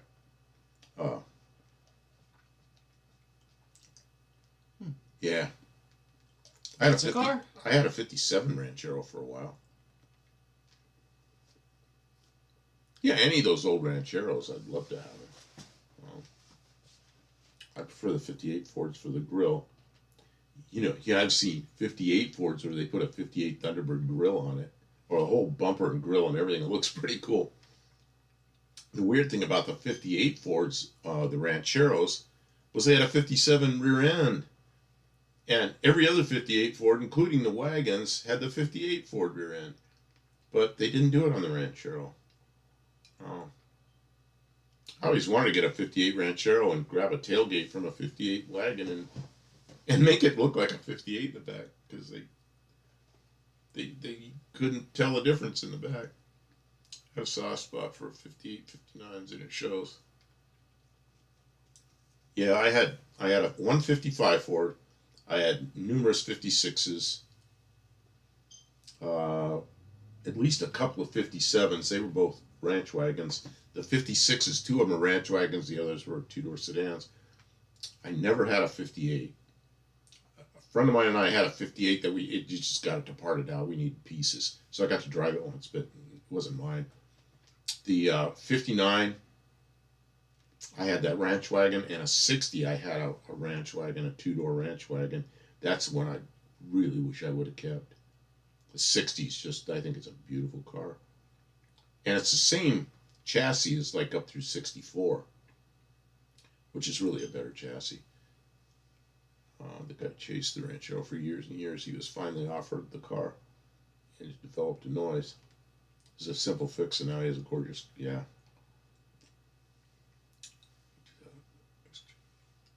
Now is a time to be on the lookout for good values. There's people who are having financial issues. The economy is doing cartwheels. And people are maybe considering letting go of projects. If you do have time and space for a basket case, man, they're out there. So don't get overwhelmed, but like, hey, be on the lookout because there are some pretty good deals coming up now and then. And if you have a trailer and you are ready to make a move, you could grab something up really good. But also be careful because people will sell you junk. God damn it, I keep buying junk.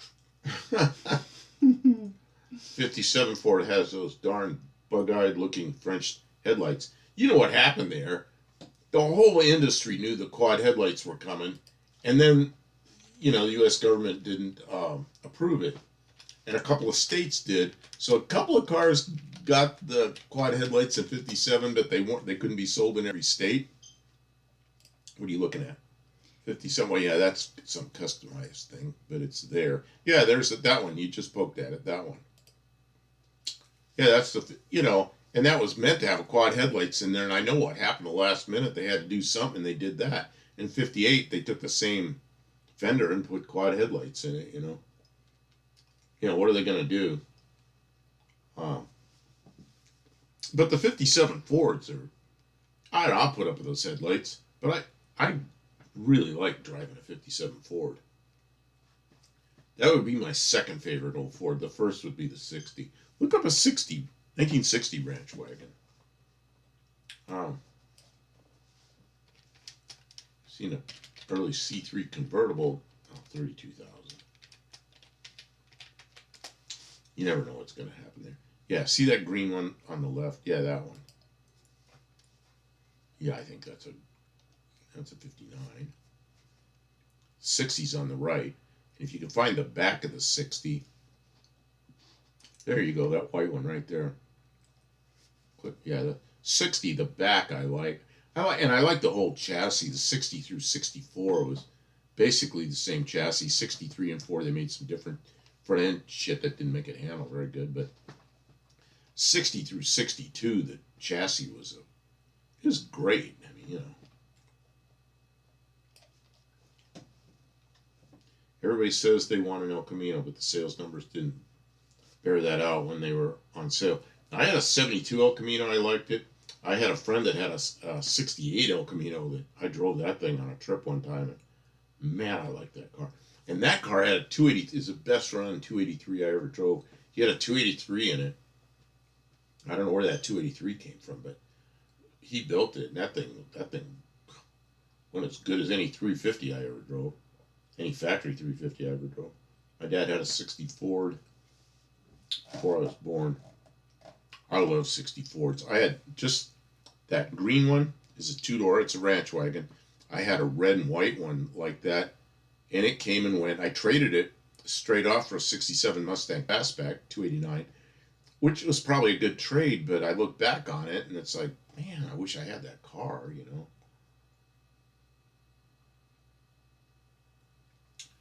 Well, you know what you can do if you really don't like the front of a 58 or a 57 Ford, just put 57 fenders and headlights on it. And a 50 or 58, 58 fenders and headlights on a 57, they'll bolt right on. Or Edsel, there's an ugly front end, but the lines on the side line right up. I don't know. I had 57 Fords. I like driving them so much. And mine had big blocks in them, what we call big blocks in FE engines.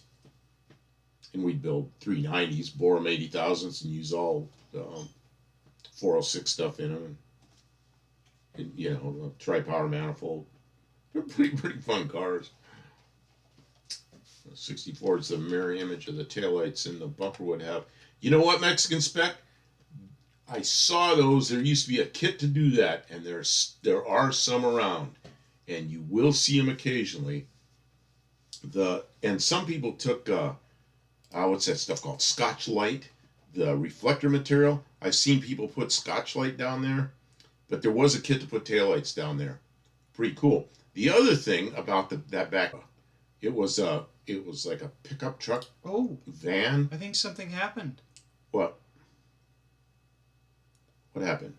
Did we quit? No, I guess it's working again. Okay. Are we still there? Yeah, we may have dropped our connection for a moment, but I don't think the stream failed. So, where was I at? The Dodge Diora which was a customized thing built by the Alexander brothers, and it was built for Chrysler Corporation for Dodge to take around as like a concept vehicle, and it was kind of a van-looking pickup truck thing, and it used that window in the back of the '60 Ford for the windshield. Oh yeah, there's one right there with somebody stuck Scotch light back there in those things. Yeah, because I remember seeing that around. Yeah, not a lot of them, but I remember seeing it around. Sunk on the no Dodge Diora. That's a different. No, you're thinking of a different vehicle. Look up Dodge Diora. Yeah, look at that. That's too big. They were not so obnoxious looking. Those are like too big. But they made a kit to put taillights back there. What So do you want me anyway, to look at? look up Dodge Diora, D-O-R-A. But remember what that back window on that Ford station wagon looks like. Dodge Diora. Yeah, look at the gold one off to the right. This one? Yeah. See that's a 1964 tailgate window. Oh, geez, they used it to. They used it to, and see, you got in by swinging that.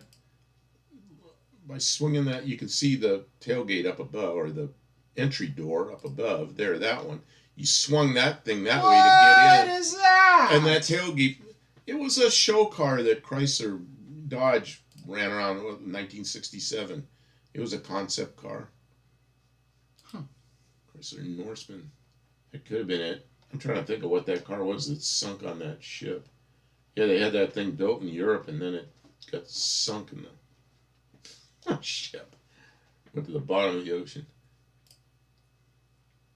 They drove that Box Fox T-Bird.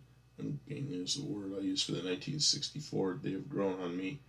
So, yeah, I that '60 Ford wagon, because I'd had 56 7s, 9s, and they were all pretty nice, but the '60 was just such a nicer car. It was just, seat was wider, it was bigger, the dash was better, it handled better. It was just a all-around better car. And then I had a '61 Starliner for a while. I had a couple of '62s, and those cars handled so well compared to the earlier ones. The weird Diora was a Hot Wheels car. Yeah, it was. The Diora was a Hot Wheels car. Oh, and now Chip Fooses did a Diora. That looks like crap. Gosh, are you? Come on, tell us how you really feel. I can't believe that he did that. Come on, Chip. You're better than that. Probably did a nice job on it, but that's pretty ugly. Now we've gone to the white screen. Yeah. Also, I clearly can't tripe properly and will apply steroids. Apologies. Yeah, buff the Chrysler Norseman. It could have been the Norseman. That's awful, Chip. Great.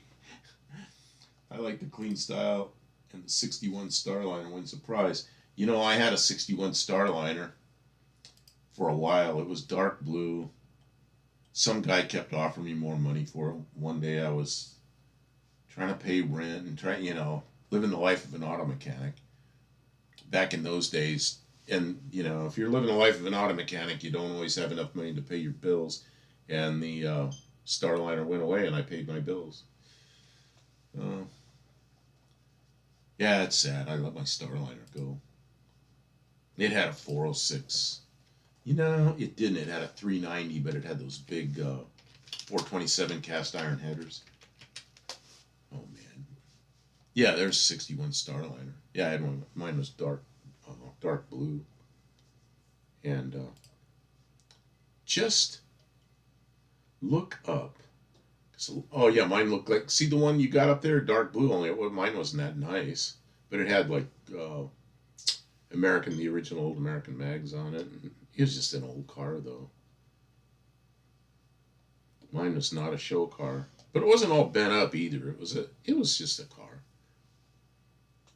Probably looked about like that one, the condition that one's in. Look up Ford 427 cast iron headers.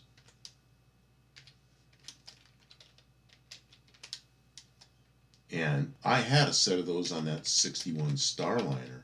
I should have swapped those manifolds out. Okay, they're, see, 62, 3. I saw them up above, I thought. What are the ones lower right? Yeah, I think that's them. That's the long. Yeah, that's them. That's the long ones. I had a set of those. Those are cast iron manifolds. Came from Ford on the 390 and the. No, they came on the last 406s and the 427s. They were the long branch ones. These are like a short. I had a set of the short ones on one of my 57s, but that Starliner had a set of those big ones on it. And Ford made those, and they were supposed to flow really good. That car ran good. $2,000. Well, now, yeah, then you can relive your youth for just $2,000. Then they were like somebody selling. I remember like $300, and we were all gasp because we were buying cars for $300. And this guy had a set of those. But then when I bought my Starliner, I bought it from a guy who had a muffler shop, and those were on there. So, 60 Starliner, but it's been sideswiped on the passenger side. I had no idea how to fix it without a parts car, so I never bought it.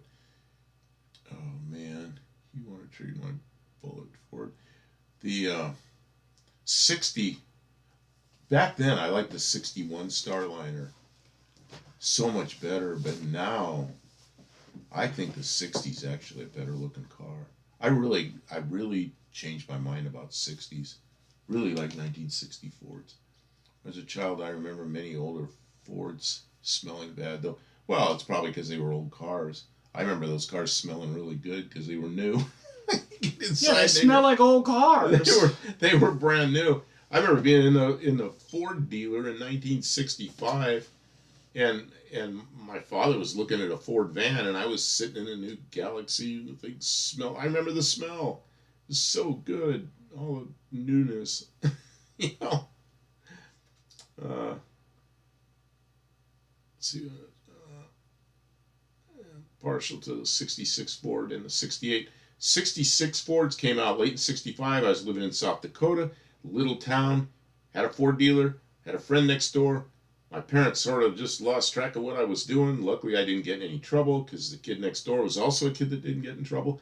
And we went down and we were looking at all the new cars, and they were giving us, the salesman would give us brochures and everything. I remember looking at the 66 Galaxy, and I I like those big kind of square taillights that set up kind of high. And I remember seeing them at night in wintertime, driving with my parents and seeing the 66 Fords. Those taillights looked so good when they were new. I could make them look new again, but now most old taillights are pretty dim and nasty looking. There was an LTD on the showroom floor, but oh, I'm sure there was. You know what there was? It was a 7-liter coupe, which was a 66, kind of looks like an LTD, but it was called a 7-liter, and it had the 428 in it. And that was the first year for the 428. They called it a 7-liter coupe. And a dumbass salesman on the radio was calling it, he didn't know what liter was, so he's calling it the 7-litra, because nobody American knew what a liter was then. The 7-litra coupe. Nope, you're wrong. 7-liter. Yeah, 66 Galaxies. Yeah, you know.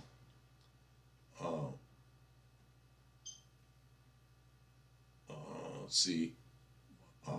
If you like 66 Galaxies, I don't know if you ever watched Jay Leno, but Jay Leno, his father bought a new 66 Galaxy, and Jay talked him into buying the 7-liter coupe with the 428. And the muffler delete option, you got to hear him tell that story, because when they ordered the car, and his mother was saying, let the boy pick out the engine, and so Jay picked the 428, and when they got it with the delete muffler, his dad started it up, it made all this racket. His father, sounds like it's already got a bad muffler. And the salesman saying, no, you opted for the delete muffler option. Jeez. I had a 66 Galaxy convertible in 1984. I remember it was in 1984 because I got the 1J blue plate in California. Man, those blue plates came out. I was like, what did they do this for? I thought those were the ugliest plates that ever happened. And then they got worse. Some 7 liters with 427s. It was an optional engine. They came standard with a 428. 427 was optional. Unknown how many were built. I knew a salesman that used to sell my hot tanks powder that I used in my hot tanks. That guy, he had a 67 Ford XL 2-door with a 427. And that was his car. He drove around from place to place selling hot tank solution. Dean Stevenson, liter spelled wrong. Yeah, there's. I think in '66 on the Fords, didn't they spell it right? L-A-T-R-E, L-I-T-R-E, and that was a guy calling it 7 litra because he didn't know what a liter was. Yeah, in American English it's E-R. I don't know why they do that. Yeah, I've seen J's. Yeah, 428 run through straights. I've never had a 428. Oh, why did that thing come up? This plus minus thing comes up. That's weird. I think there's 7 liters in 67 too. I didn't think so. I may be wrong, but I think that was a 1-year car.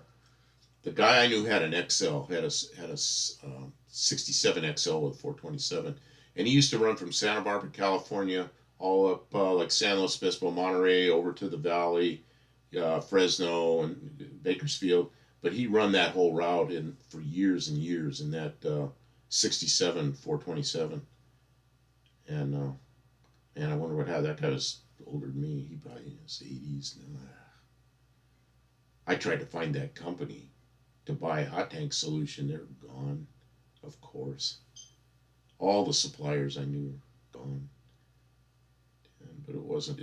That's possible that it was just called the 7-liter engine. It wasn't a model. Yeah, I don't know. Kids don't want us past these days, but being led by the worst of people with lead exposure, which would not be pleasant to them to live in. I remember eating paint when I was a kid. What? Chewing on a piece of wood with had lead in it. And then I worked in a radiator shop with. The first one, I never wore gloves, just holding lead in my hands all the time. Oh, yeah. And then I worked in a brake shop before that, and I'd arc all the brake shoes, and they were made out of asbestos. You couldn't even see across the room with all the asbestos dust. I'm not saying it's good for you, but I'm saying I lived through that. It wasn't a problem then. Nobody even knew it was a problem. 1967, the local Mercury dealer painted cougar paw prints across the road in front. Oh, that sounds like something they'd do. Yeah, and I had the 67 Cougar. I gotta bring that back up here again sometime.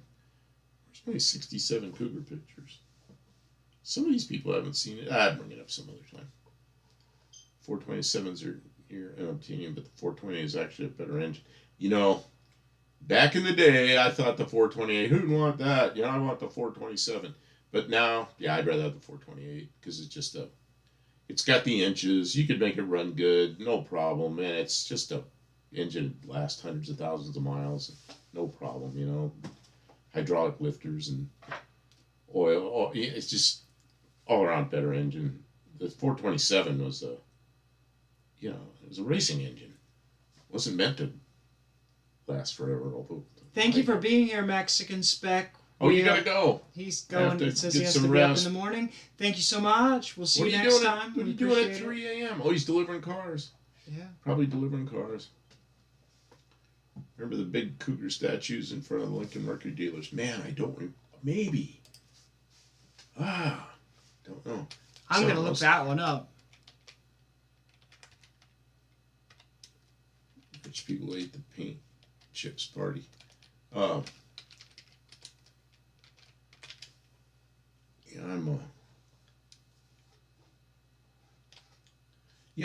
I'm taking off on a 12-hour trip to the border.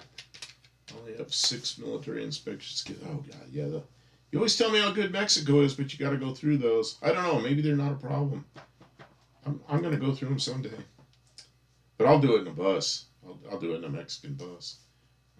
Anyway, people talk about the golden age of muscle cars. Don't know. You know, I don't remember any bad smells. I remember people getting their, like get carb adjusted wrong or wrong jets or something. It'd be too rich and it'd stink. But you get stuff right. I don't remember any smells. They can look us over. We were clean as a whistle. Yeah. I don't know what they're looking for. I assume they are the federal police. They have those big German assault rifles. Actually, they're not assault rifles. They're rifles. And I've seen them. Mexico never had any time to speak with them. What's the difference between an assault rifle? It has like my thing. I always extra handle so you can assault with it. Black or something. It's like when I see an old road. You have to paint it black for it to be an assault. If it's lime green.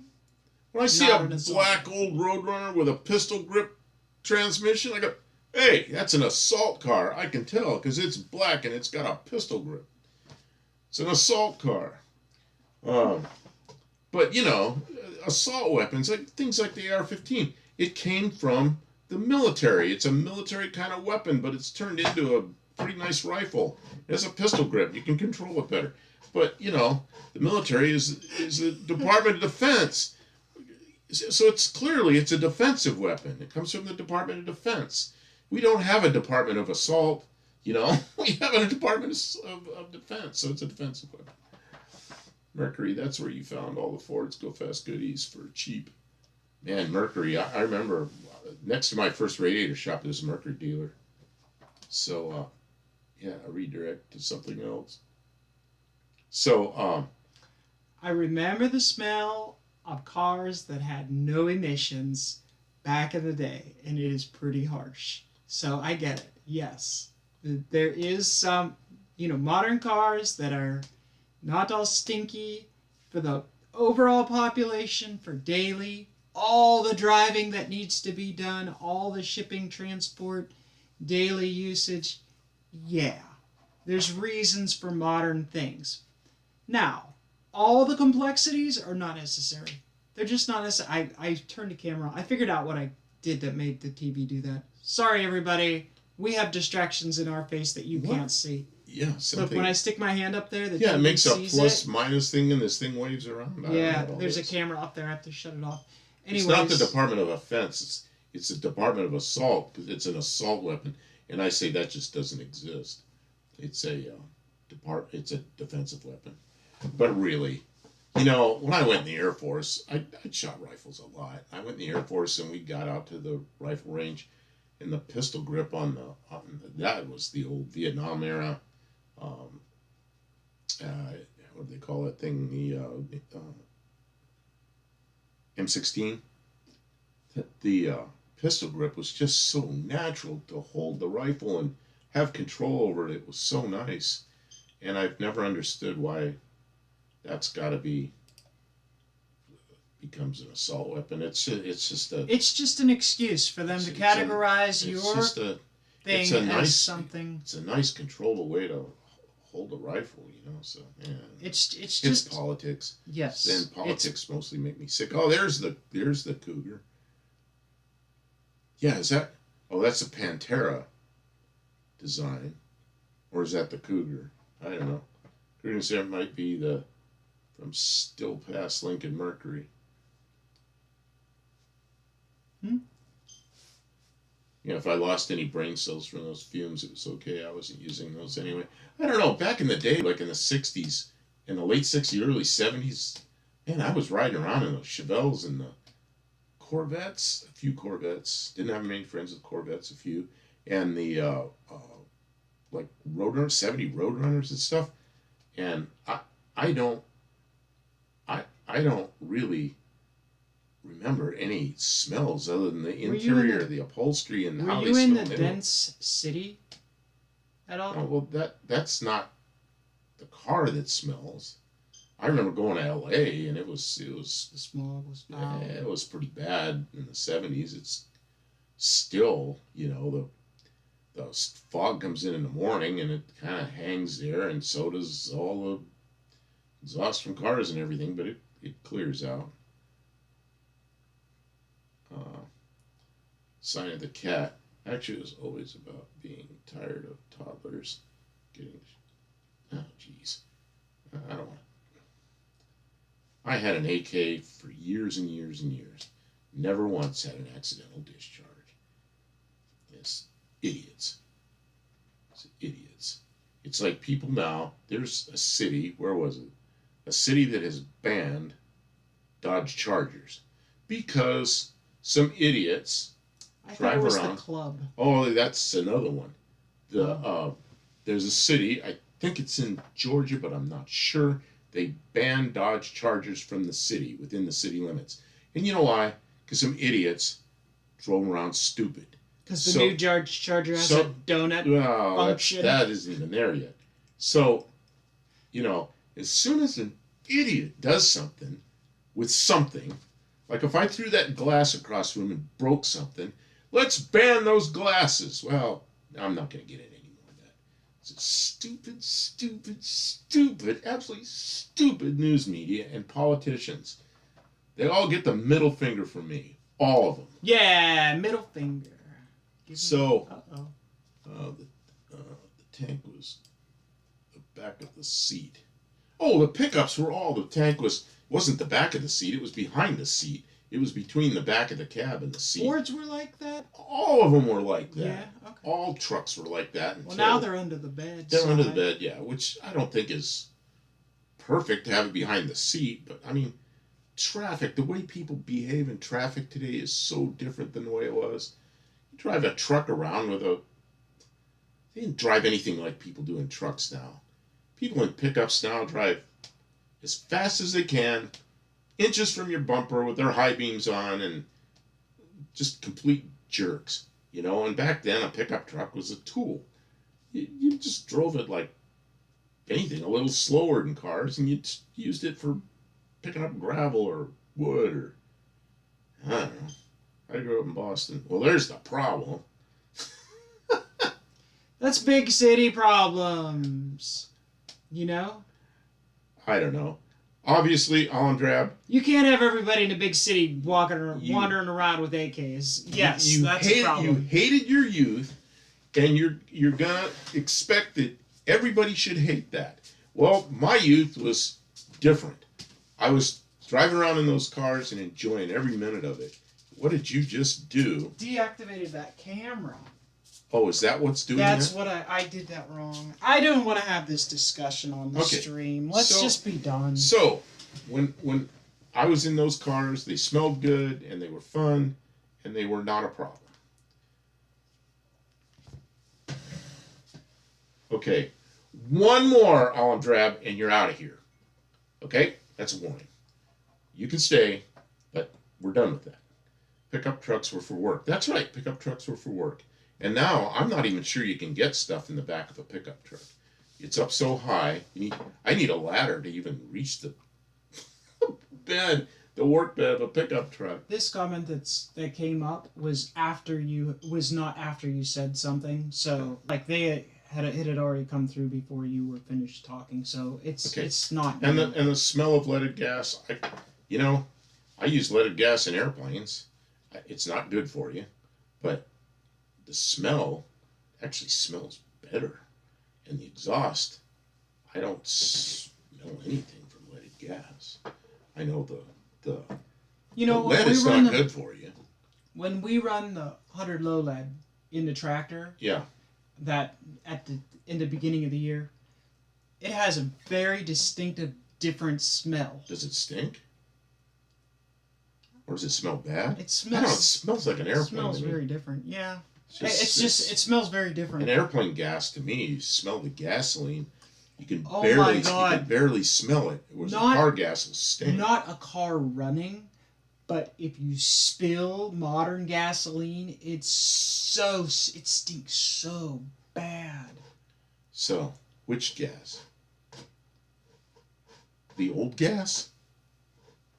Which gas stinks so bad? Regular gas.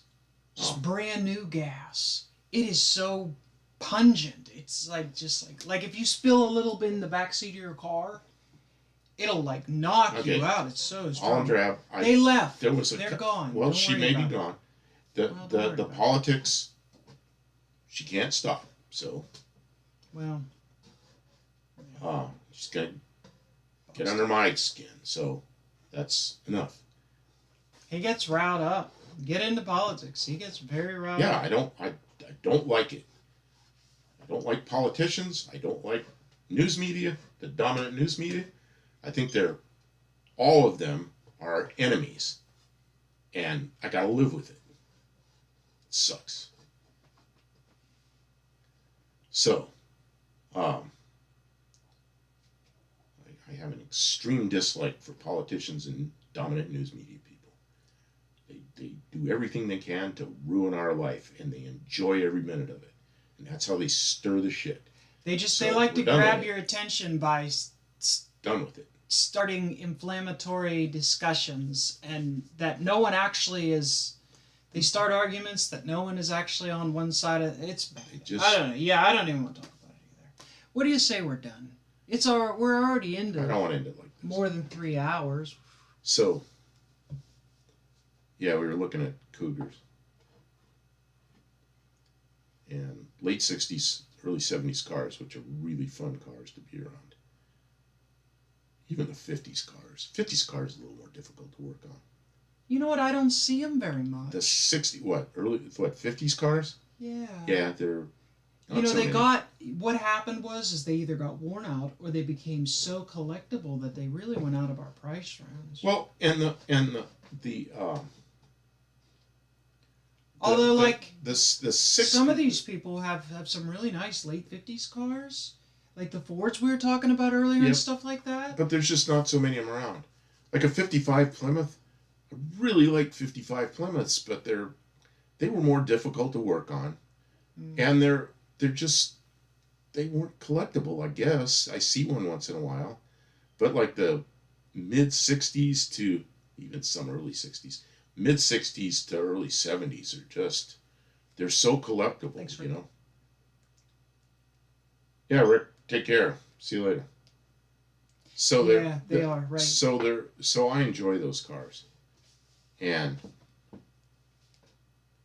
yeah, no Hemi in the Plymouths back then. We have really fun Oh, cars. you're right. No Hemi in the Plymouths We've back got then. a But poly motor we want to build. But in 55, they had the poly engine. That they didn't call it a poly engine, but that's what it was. Well, they didn't call it a Hemi either. They called it the single shaft and two shaft. But the late 50s got so light they were prone to rust. They had a lot of cars over the years.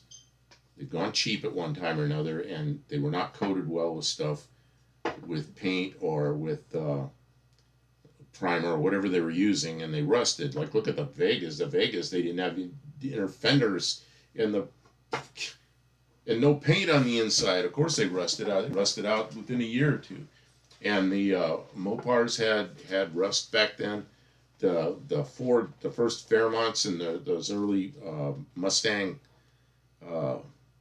Fox bodies, they were rust, had rust problems. Vegas, yeah, Vegas.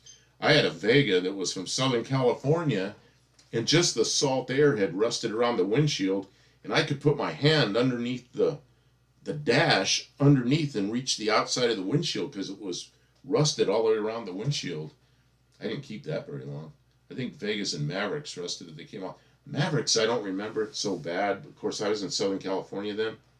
So, and the Fairmonts in Southern California were okay. But as soon as I took my Fairmont back to Ohio, within a year, it was rusty. It was a automatic defog. No, automatic fog. It let the fog in. Yeah, that Vega wagon I had was, what a pile that was. I got it cheap. It was a trade in on something that I sold. Guy wanted discount. He gave me the. I gave him the discount. He gave me that Vega wagon. I drove it around a little bit. Sold it to somebody like for $100 or something. But uh, I also had a little Vega coupe, not the hatchback, but the coupe. It had a little rust on it here and there, but it was a Southern California car, and I drove that thing around a lot. But it was a. I keep a case of oil in the trunk because every time I filled it up with gas, it was 2 quarts of oil because it was a those things those early what they call them silicon aluminum cylinders. They were that's something the Germans did really well, and with the Vega they tried to do it cheaply and it didn't work well, and they ended up burning a lot of oil. They didn't. The rings didn't seal. Suzanne Vega had a redhead son. Remember? Not sure who that is. Do you know who that is? Vegas looked to me like a mini Chevelle. You know what they looked like to me was a mini second-gen Camaro. And I always wanted to take a Vega and put 2 little stub bumpers on it instead of the bumper all the way across to make it look like a rally sport. But I never did it. I had mine and just drove it the way it was. That Vega I had was like a $200 or $300 car. Poured a lot of oil through it, drove it a lot. I don't remember what finally. I sold it to somebody that was. There was a nurse in town that was one of the travel nurses. I sold it to him, and he took it wherever he went next. It went away. Sad to see it go, because it was reliable. Always started ran, just had to pour oil through it. What are you doing? Oh, you're redoing that, or are you just doing it over? Just darken it down. Put a second layer on it. White over black doesn't cover so good.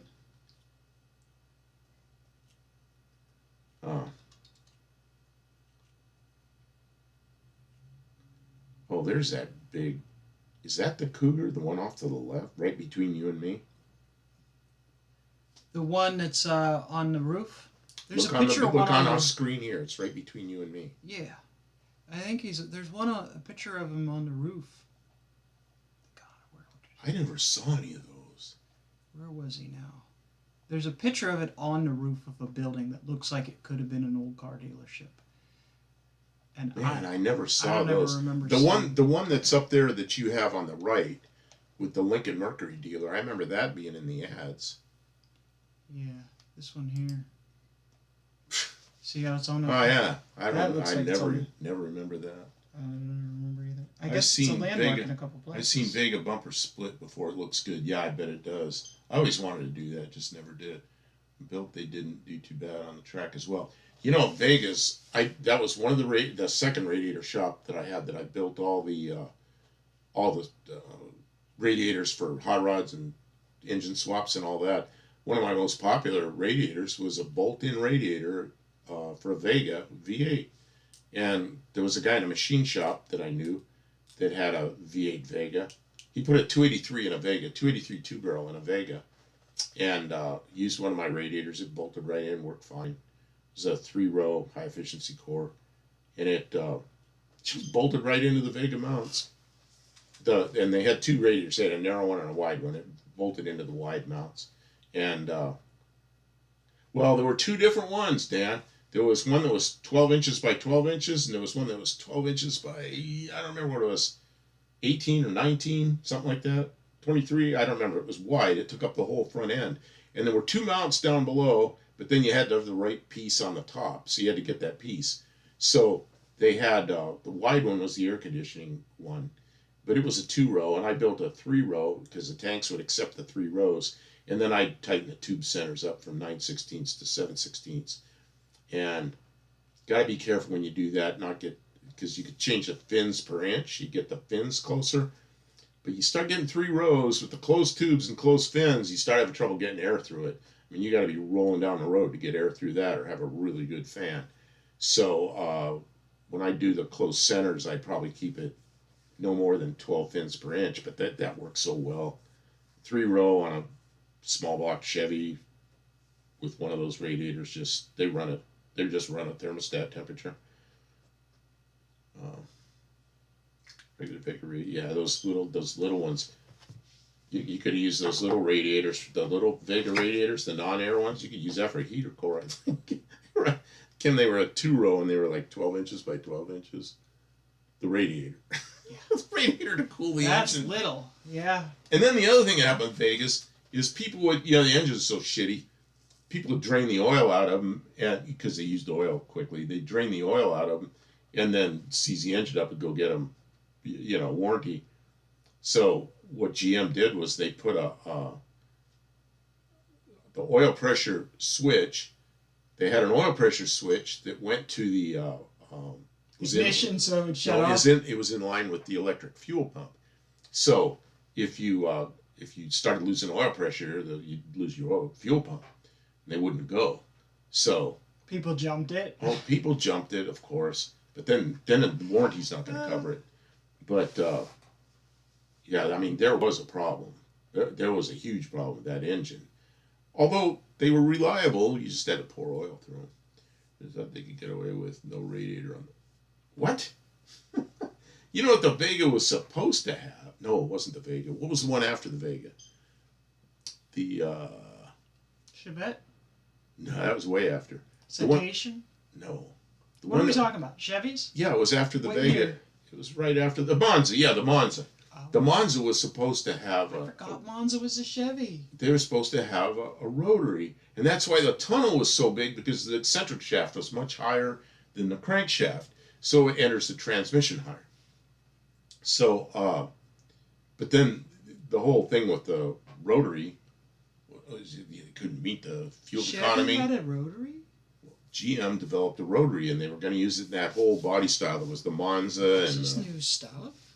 but anyway, they couldn't get the fuel economy with it, and they used the V6 and they used the Iron Duke. Well, see, the Iron Duke came out to replace the Vega engine, and so I don't know if there was. Oh, that's actually something about it. Rotary design, correct? I think that's the one they were supposed to use. I don't know what engine that is. Starfire, Sunbird, and Skyhawk. Yeah, I had a friend that had a Starfire. The Sunbird was around. I did. Oh man, the other thing happened with those cars, the doors were so big and heavy they'd wear out the plastic hinges, and they'd open the door and the door would drop about a half an inch. And I put a lot of new bushings in those doors, pull the doors and hold them somehow. Engine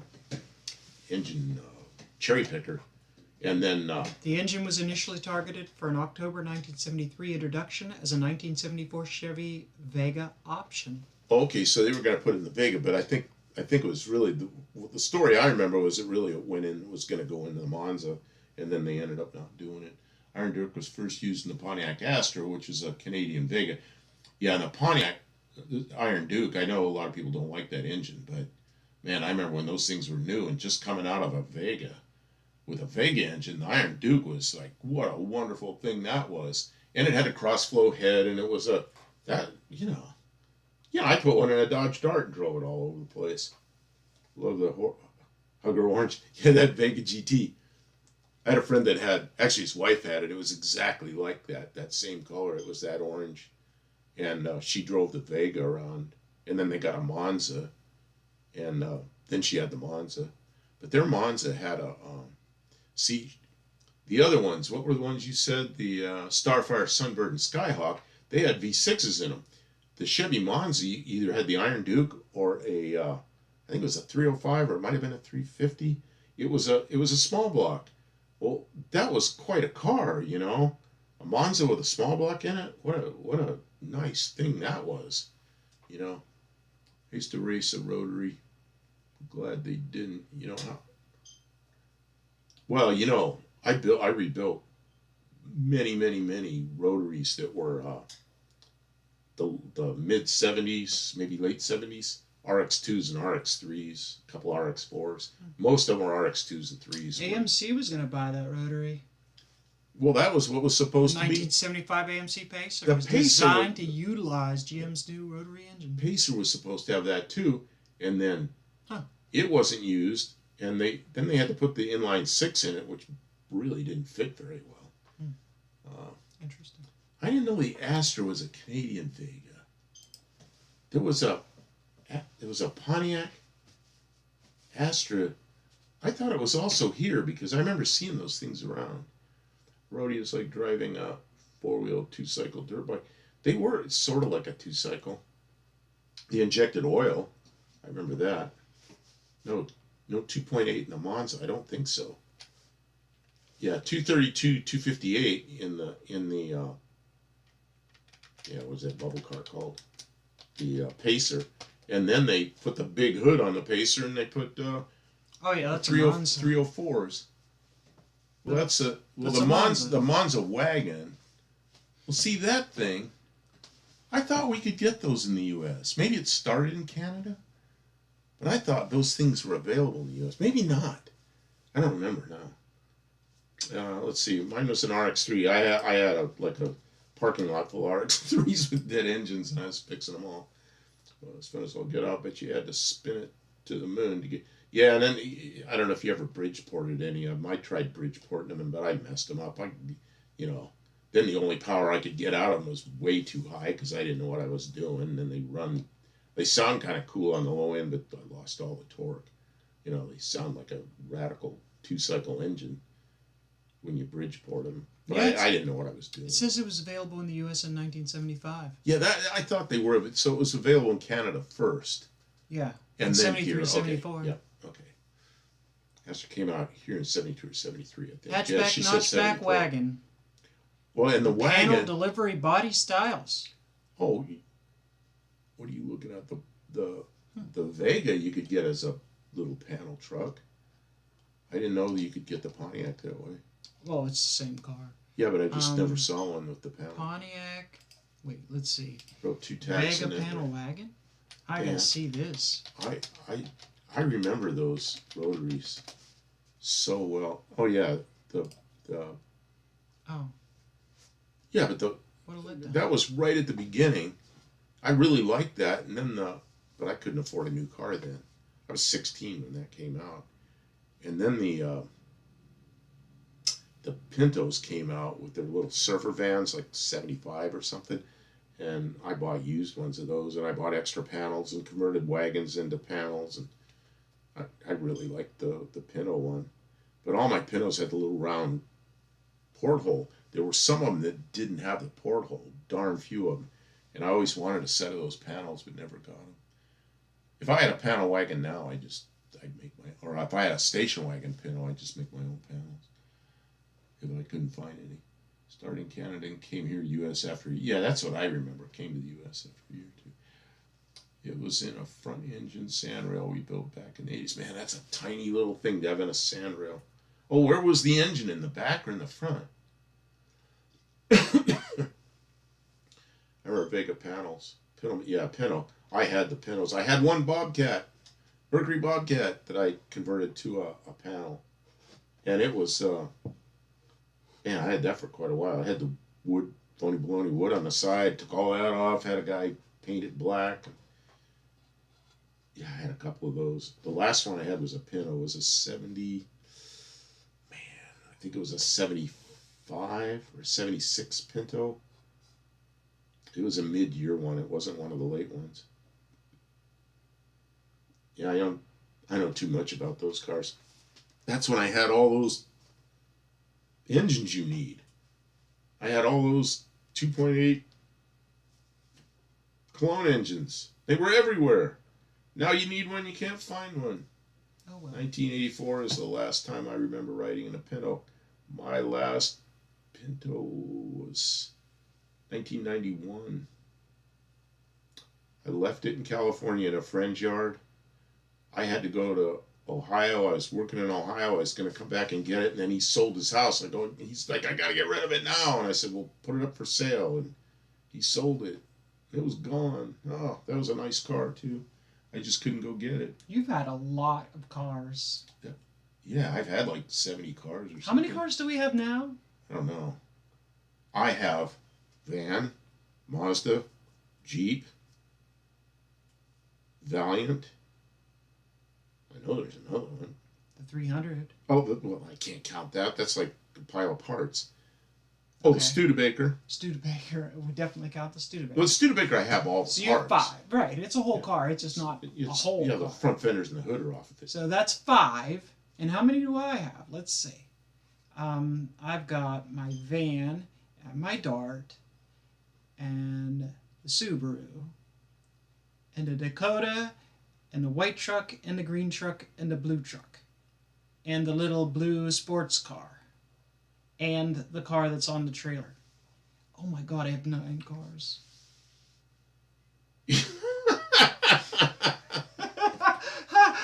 You might just well get one more.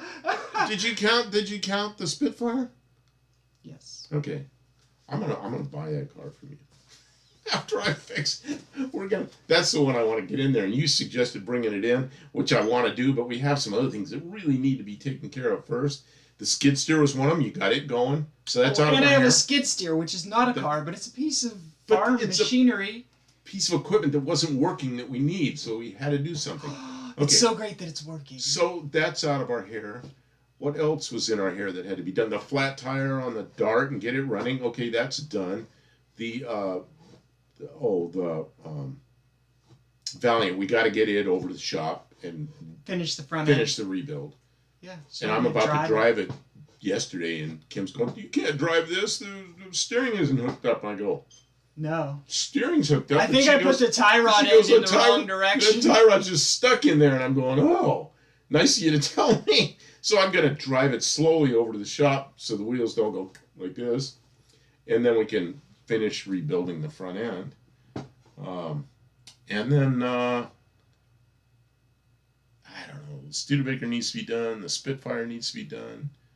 I have the parts to make the Dakota run. I'm putting the. It won't run great, but it'll run. The back of the Valiant's smashed, and I've got the deck lid.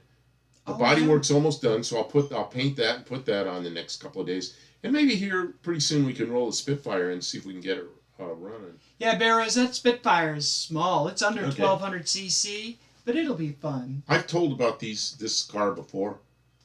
It's a 71 Spitfire, and it's got the body is made out of rust and Bondo, more Bondo than rust, and there's enough rust that the Bondo isn't sticking to it in every place. So what I want to do is just the front end, the whole front end lifts up like this to get at the engine. We'll take that front end off just to get it out of the way, and we'll get the engine running. And if it runs and the transmission works, the brakes were frozen up too, so we got to fix the brakes. Yeah, and it needs a clutch. The clutch is hydraulic clutch is bad. So I built so many airplanes out of aluminum and fiberglass. I just want to build some kind of little speed racer thing out of aluminum. That'll be nice because it's a full frame car with a little bitty motor, 5-speed transmission, no electronics or nothing difficult to play with. Heck, the hardest thing to do will be hook up the pedals again after we take the body off of it. Well, and it'll be so light. Right now the back wheels are like 15, 20 degrees negative camber. Yeah, he's been looking forward to it, but we just can't get it in the garage because we really got to do some of these other projects. Got to get things rolling. Some of the other projects are done now, so. I know, and the green truck is looking so much better. Oh, the green truck. It's driving. Yeah, we need to be able to go pick up firewood this summer. What else did the green truck need? It needs the headlights put into it. And you have the headlights. And it needs exhaust put on it. It has back to the oxygen sensor catalytic converter, but then it doesn't have anything from the middle back. It does no muffler. It sounds really... It's not as loud as some of our vehicles. No, but it needs a muffler if we're going to be street driving it. So... And, but it's coming along a little bit at a time. It's really starting to come together. So, yeah. I don't even know what I want to take to No Name Nationals if that Spitfire's going. I don't think we're going to have the Spitfire done by then. If we take the Spitfire, it'll be on the trailer. The other, you were talking about, Barrow says those little British sports cars are fun. my former mother-in-law had a 78 MGB. She bought it new. It's the ones with the big rubber bumpers on the front, which are the ones I like because they have a really nice dash. The instrument panel on the late model ones is better, but I know the real enthusiasts like the early ones with the little tiny chrome bumpers. But I like the ones with the new dash, and I drove that thing around a lot. And what a fun car that was. That MGB was, it wasn't fast, but it was fast enough, and it was fun. It just was a fun car to drive around. And I hope the Spitfire ends up being the same thing. Yeah, that Spitfire is going to be mostly aluminum. It'll be a light little toy. I got to get off here and get some stuff. Okay. Good to see you, Wendy. Thank you for staying so long, Wendy. And we've been in here for way too long, but that's all right. We were having a good time, and we wanted to end on a solid note, a positive note. So, yeah, I don't know what this. I know I got to do something with the rear suspension because the back axles are like this. I might pull the rear end out of the Subaru for it if I need to. No. Let's just take a couple. There's a thing called the camber compensator. I got to look into that. Maybe take a couple of. It's got a whole bunch. It's a transverse leaf with a whole bunch of leaves. Maybe we can take a couple of leaves. I don't know. The Subaru's got 410 rear end in it. It'll be great. The 5-speed. Okay. We'll be able to switch to a better bolt pattern. And Wendy, you'll be on here 2 weeks from now, I think. Anything else? Anything else? We'll talk about it tomorrow. We'll put out some videos this week. We got stuff to do. Yeah, we've actually gotten back to doing a few videos. I got real sick, and then I just stopped doing videos, and then after I started feeling better... It was too much. We were making ourselves nuts. We started doing the lives, and now that we got that routine, and the weather has kind of come around, and we're back to doing things. I had kidney problems. It had me down for pretty bad for 2 weeks. You were peeing blood. That was scary. Well, 2 weeks of that was bad. But everything's back to normal.